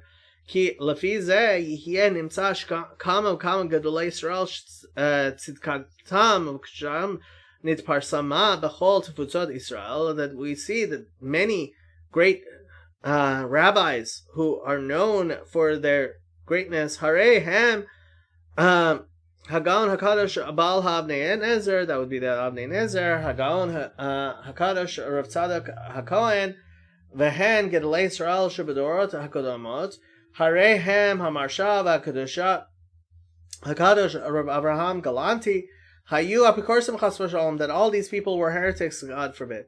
Uvehechrach Lomar Dama She'anu Ma'aminim ba'amunat shlema b'biyat HaMashiach, Hainu she'Mashiach yigal et Israel mehagalut lifnei biyat HaMashiach yiyu Israel b'galut, ein zeh shayach klal le'inyan hanal, that these things are not related to those previous things. Ki ha'inyan ha'geula b'pashtut hu cherut meshibut malchiyot tiyeh ach v'rak al yedei Mashiach tzidkenu v'lefnei b'yat ha'Mashiach yiyu Yisrael b'galut ha'inu shetiyeh shibut malchiyot aval b'galut gufa efshar lihyot mitzavin shonim, that there can be in the exile different occasions, that there could be some form of kingdom, that it would be something under the hand of the nations.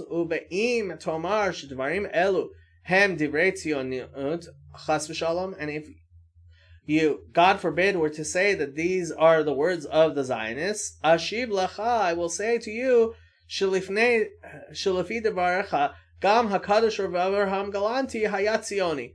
You would be making Rav Abraham Galanti a Zionist, God forbid.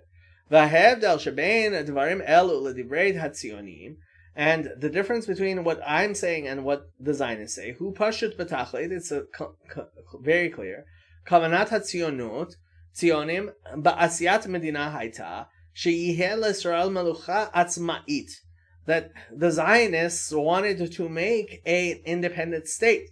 Legamri she'aino meshubad klal lehu umot, that it is not at all under the hands of the nations. Hainu cherut meshibut malchiyot.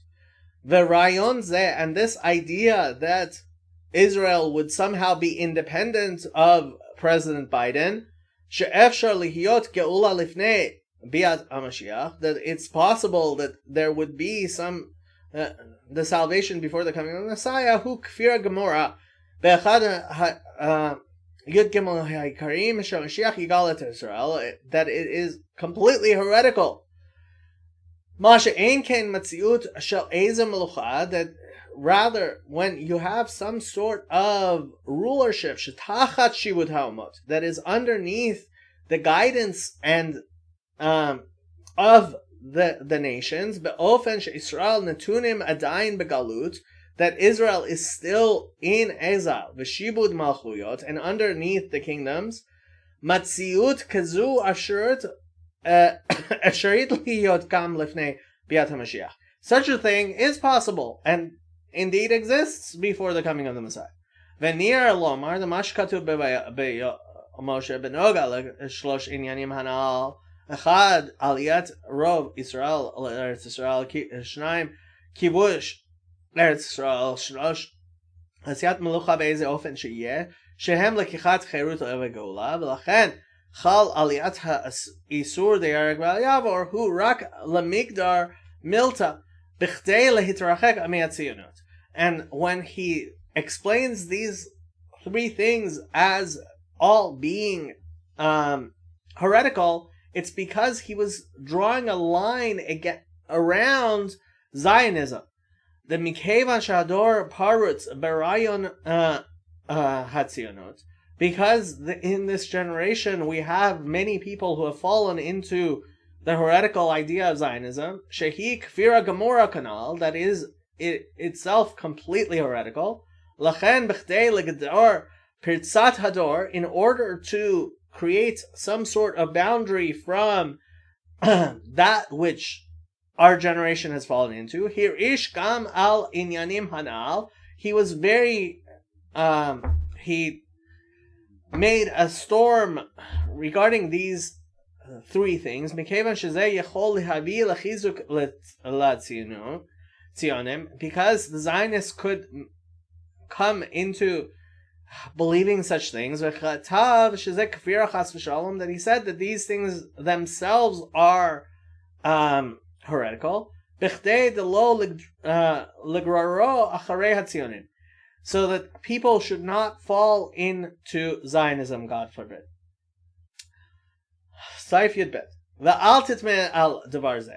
And don't be surprised when I say that this such thing is possible. Ma she'anu omrim, what we say, shebichdei legdor pirtzat hador katav hayal Moshe al kama devarim shehem kfira rachma aslan ashdarim elu amru gedolei Israel, that he would say that these things are themselves heretical, even though there were great people in Israel which said that such things were possible. Ki kavar havanu la'al, we explained earlier. Mash katuv be'yol Moshe mamar shlosh shuvuot siman ein hey b'tchilato zalashonot, and this is what he said. Ve'yesh apikorsim she'omrim shekevan she'aumot lo kaimu et hashvuah lachen yesh gam lanu heter la'avor al hashvuah v'zeh hevel havalem she'ein elu hashvuot toluim zeh b'zeh. That he's talking about what the heretics say, and he's trying to answer that. Ve'hinei pirush zeh, that saying that these things are matters which these oaths are one dependent on the other. Mevi'im be'atzbo b'siman ein tet daf tzadik het b'shem hagon marshak mibrodi zeloshono, that he brings these things from the Gaon marshak mibrodi. The Mash Israel b'Mitzrayim zaku l'Hashem haya zeh zaka yoter midai, that when Israel in Egypt cried out to God, that this was too much of a cry. V'zeh have b'chlal hashvuah shelo yitchaku et haketz, and that is included in the oath. Lefi pirush Rashi b'ktuvot shehashvuah hi shelo yirbu b'tachanunim yoter midai. Umash Israel b'Mitzrayim asuchen, and that Israel did such thing in Egypt. Katav marshak the kevan sha'Mitzrayim abru al shvuot hutar gam lahem leIsrael l'zok kokach leShem yitbarach. That he says that it's because that the Egyptians went against their oath. Commotion שניים שנשבו זה וזה. וכתב על זה בבואו משה שם בזלשונו, ובאמת לא כתב זה מהרש"ק, אלא בדרך דרוש, כדרך הדרשנים המחרצ'ים פירושים שונים בדרך אגדה, אך הם אינם להלכה כלל. That he's explaining of the Marshak that he said these things in order to make an analogy, even though it's not an actual halacha. ועל כל פנים זה ודאי שלא אמרו אותו הדרוש אלא לנגד אותה השבועה שלא להרבות בתפילה, שלגבי תפילה יש מציאות לומר כן, that when regarding prayers you could say such thing, אבל לעשות איזו פעולה כלשהו לא עלה על דעת שום אדם מעולם להתיר חס ושלום. But to actually physically do something, that's not anything that anybody, right? ושם כתב בזה לשונו, ואם המצא תמצא באיזה אחרון שעלה על רוחו לפי רהיטה לתלות שבועה זו בשבועות האומות, אין אלא באותה השבועה של תפילות ותחנונים. That if some Acharon were to say any such thing, it's only regarding prayers. והנה בספר זרע שמשון על התורה, ספר שנתפס לפני 200 שנה והובא בשם הגדולים לאחידה, במגילת אסתר כותב פירוש זה, that this book which was that's explained in the Shem HaGedolim of the Chida, he says, שהשבועות תלויים זה בזה, לעניין השבועה שלא ימרדו בעולמות העולם, וזה לשון הזרע שמשון שם, פסוק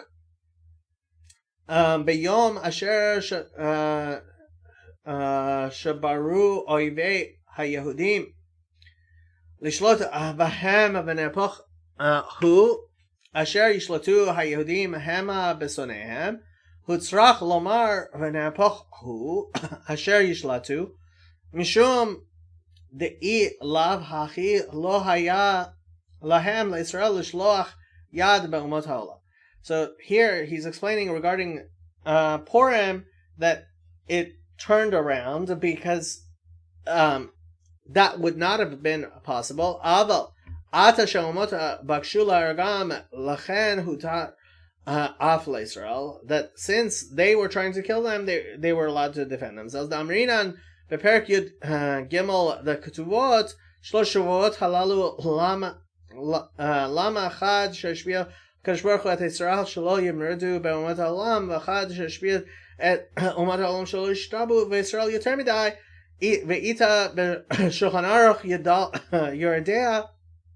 So he explains that these things are related, and שניים שנשבו לעשות דבר אחד, the two people who both made oaths to do something, ועבר אחד מהם על השבועה השני פטור ואין צריך התרה, that if one of them doesn't do it, then the other one doesn't need to it. ואף כאן מקרה שישראל והאומות נשבעו זה לזה, והשתה שעברו האומות על שבועתם, ובקשו להשמיד את ישראל, שאין לך שיבוד יותר מדי גדול מזה, that since they were going to kill them, that is considered יותר מדי, too much of subjugation. גם השני פטור ואין צריך להתרה. And the second one also doesn't have to, כלומר שישראל מותרים להורגם ואינם בכלל השבועה שלא ימרדו באומות העולם. עד כאן לשון הזרע שמשון שם.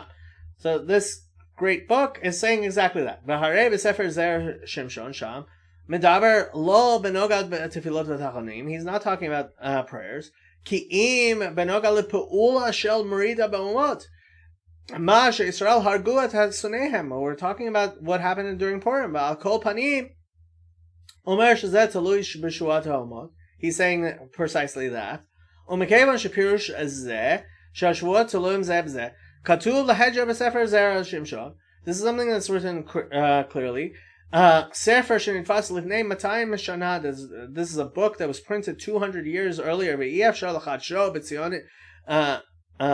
בציונות חס ושלום, and we can't say that he was some sort of Zionist, God forbid.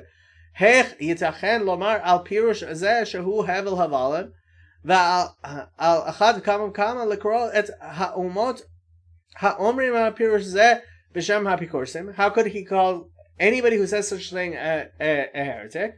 Ach ha'emet yored darko degam l'shitat harav hatzadik the Satmar Zachar Tzadik Lebracha Ein Bepir Zeshum Shemetz Shel Kafira Chas v'Shalom. He's not actually saying that that's actually kafir. The Ezen of Kuta Yichol Lihiot Bein Shnei HaPirushim Begeder HaShvuot, that there could be some sort of saying that one is related to the other. Im HaShvuot Sheshbia HaKadosh Baruch Hu Et Yisrael V'et HaShomot Hu כשניים שנשבו זה לזה, או שכל שבועה היא עניין בפי עצמו, or that they're different, בנוגע לענייני אמונה. That itself has to do with matters of the faith. ופשט שמצד עניין האמונה אין שום הכרח בדבר, ואפשר לפרש שני הפירושים. That when it doesn't have to do with something that's has to do with the 13 principles, then fine. But when it does, that's different. And you see this in his book itself. The Kvar Havanu La'ayal Mash Katav B'Siman Ayin Tet the Mashavar Lo Shashvua L'Israel Eino Taluya B'Shuot HaUmot Hu Davka B'Noga La'asod Eze Pa'ula Ma She'en Ken B'Noga L'Shvua Shelo Yidchaku Et HaKetz Al Yedei Ribuim Tachonim Yoter Midai Yesh Makom Lomar B'Pirush HaMarshak Shashvua L'Israel Taluya B'Shuot HaUmot. That he says regarding prayers, you can say such thing. And the difference he makes between doing something and praying, ki asiyat pa'ulad l'chakat cherut v'geula lifnei biyat HaMashiach mikevan shezeh asur mitzad maaseh kafira, that since that itself is a heretical thing, v'lachen baruch shashvua l'asiyat pa'ulad Eina toluya b'shvua ha'omot. Ki pshita shama she'omot ha'olam avru al shvuotam eina zeh heter le'Yisrael la'asot ma'aseh kavira. Because the fact that they didn't keep their oath doesn't mean you can be a heretic. Ma she'ein ken ha'shvua shelo yadchaku et haketz al yedei tefilot v'tachanim yoter midai mikevan shebetefilot v'tachanim ein shum shemetz shel kafira chas v'shalom, because praying is not a heretical action. Like he explains there, lachen yuchal lihiot she'ota hashvua shelo laharbot v'tachanim batla achar sha'omot avru al shvuatam. He says that the oath itself is different because of that. But to do kavira, that's something different. This is what he himself writes. And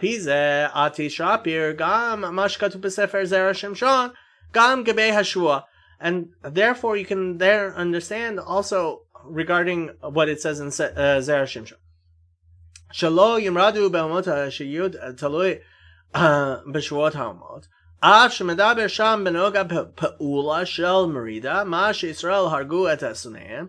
Ki mikevan shepulazu the merida eina inyan shel lekichat cherut v'geula em ein ba isur the maaseh kafira, since it has no it's not itself something that is prohibited, then we can talk about the oaths. K'movur la saif zayin v'elach lachen al gam al pe'ulazu shaykh shapir lamar da shvua l'Yisrael teluya b'shvuot ha'umot.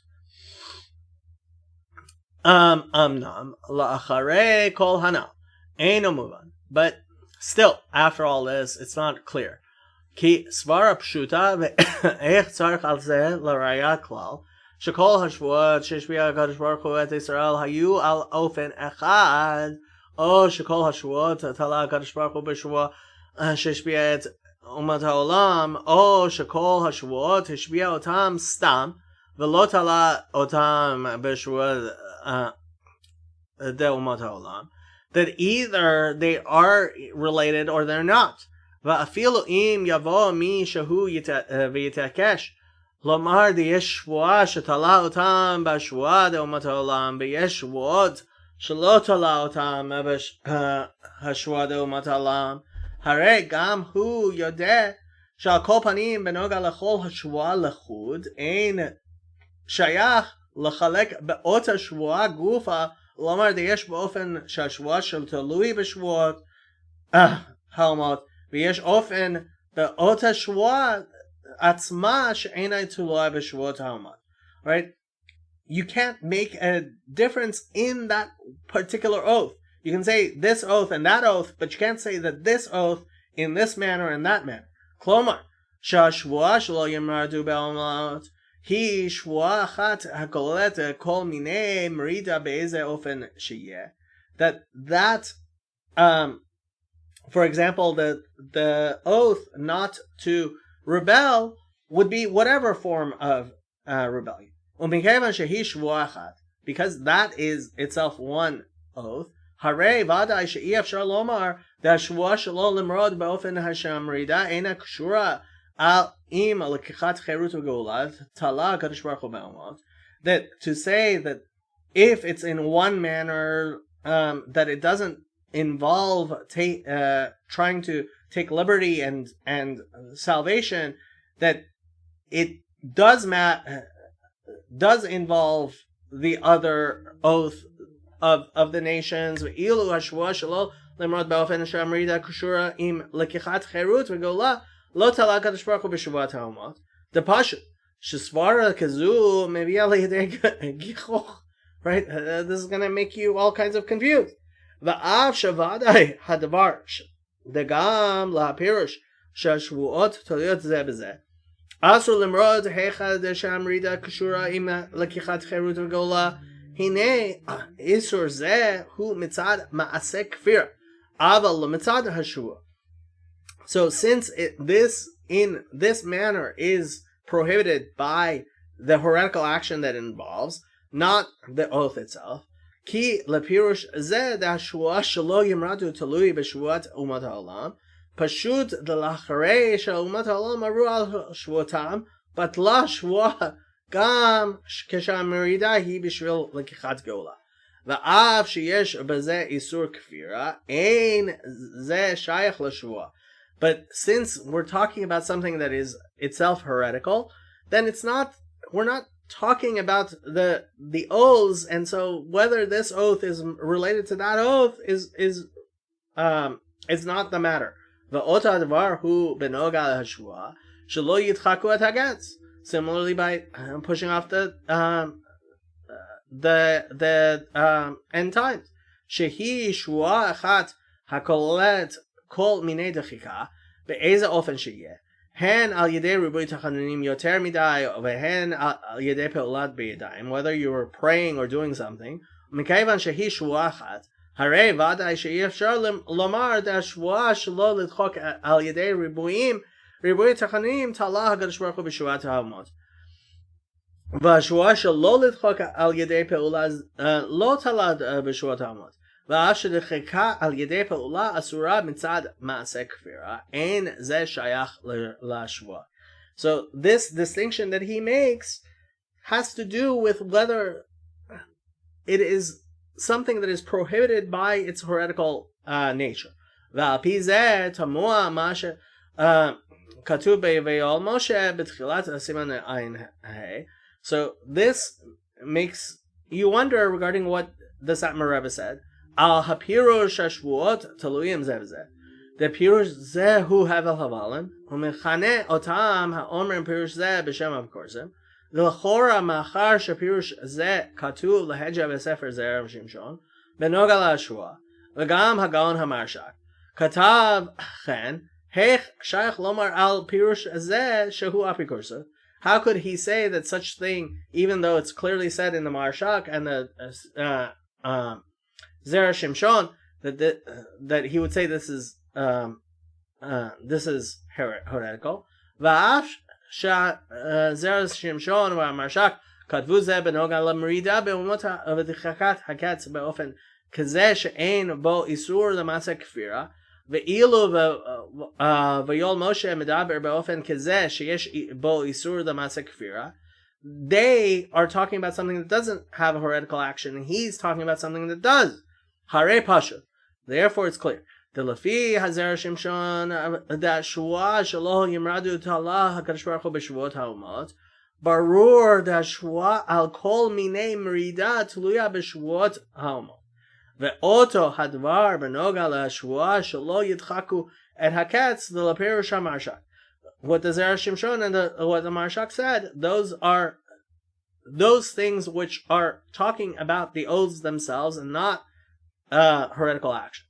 Sheshavuot zu tola HaKadosh Baruch Hu b'Shavuot HaUmot barur da'ashua al kol mineim dechika tolua b'Shavuot HaUmot v'heich yitachen lomar al pirush zeh shehu hevel habalim kol sheken shehu apikor. So how could he say that these are worthless words and vanity of the vanities and apikorsot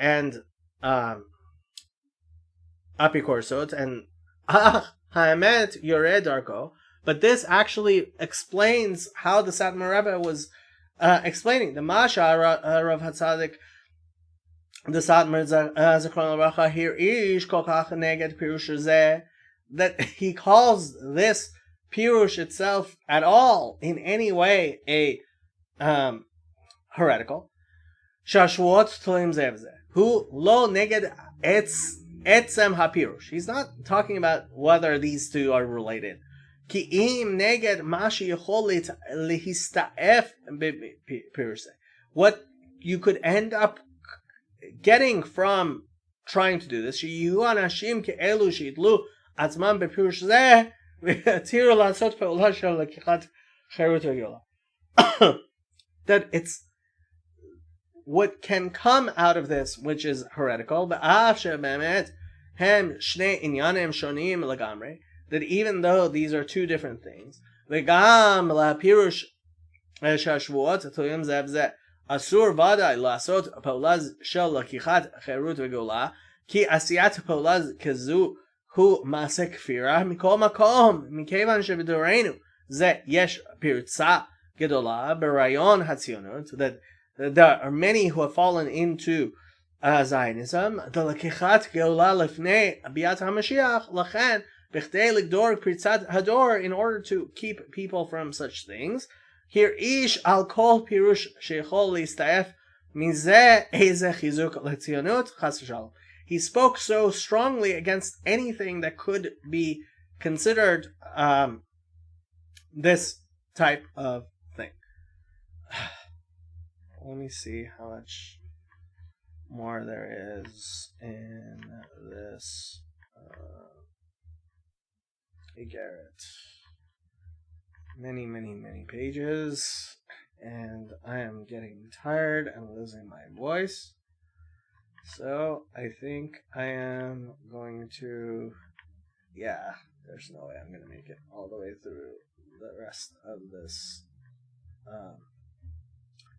thing. So where did we end? We ended at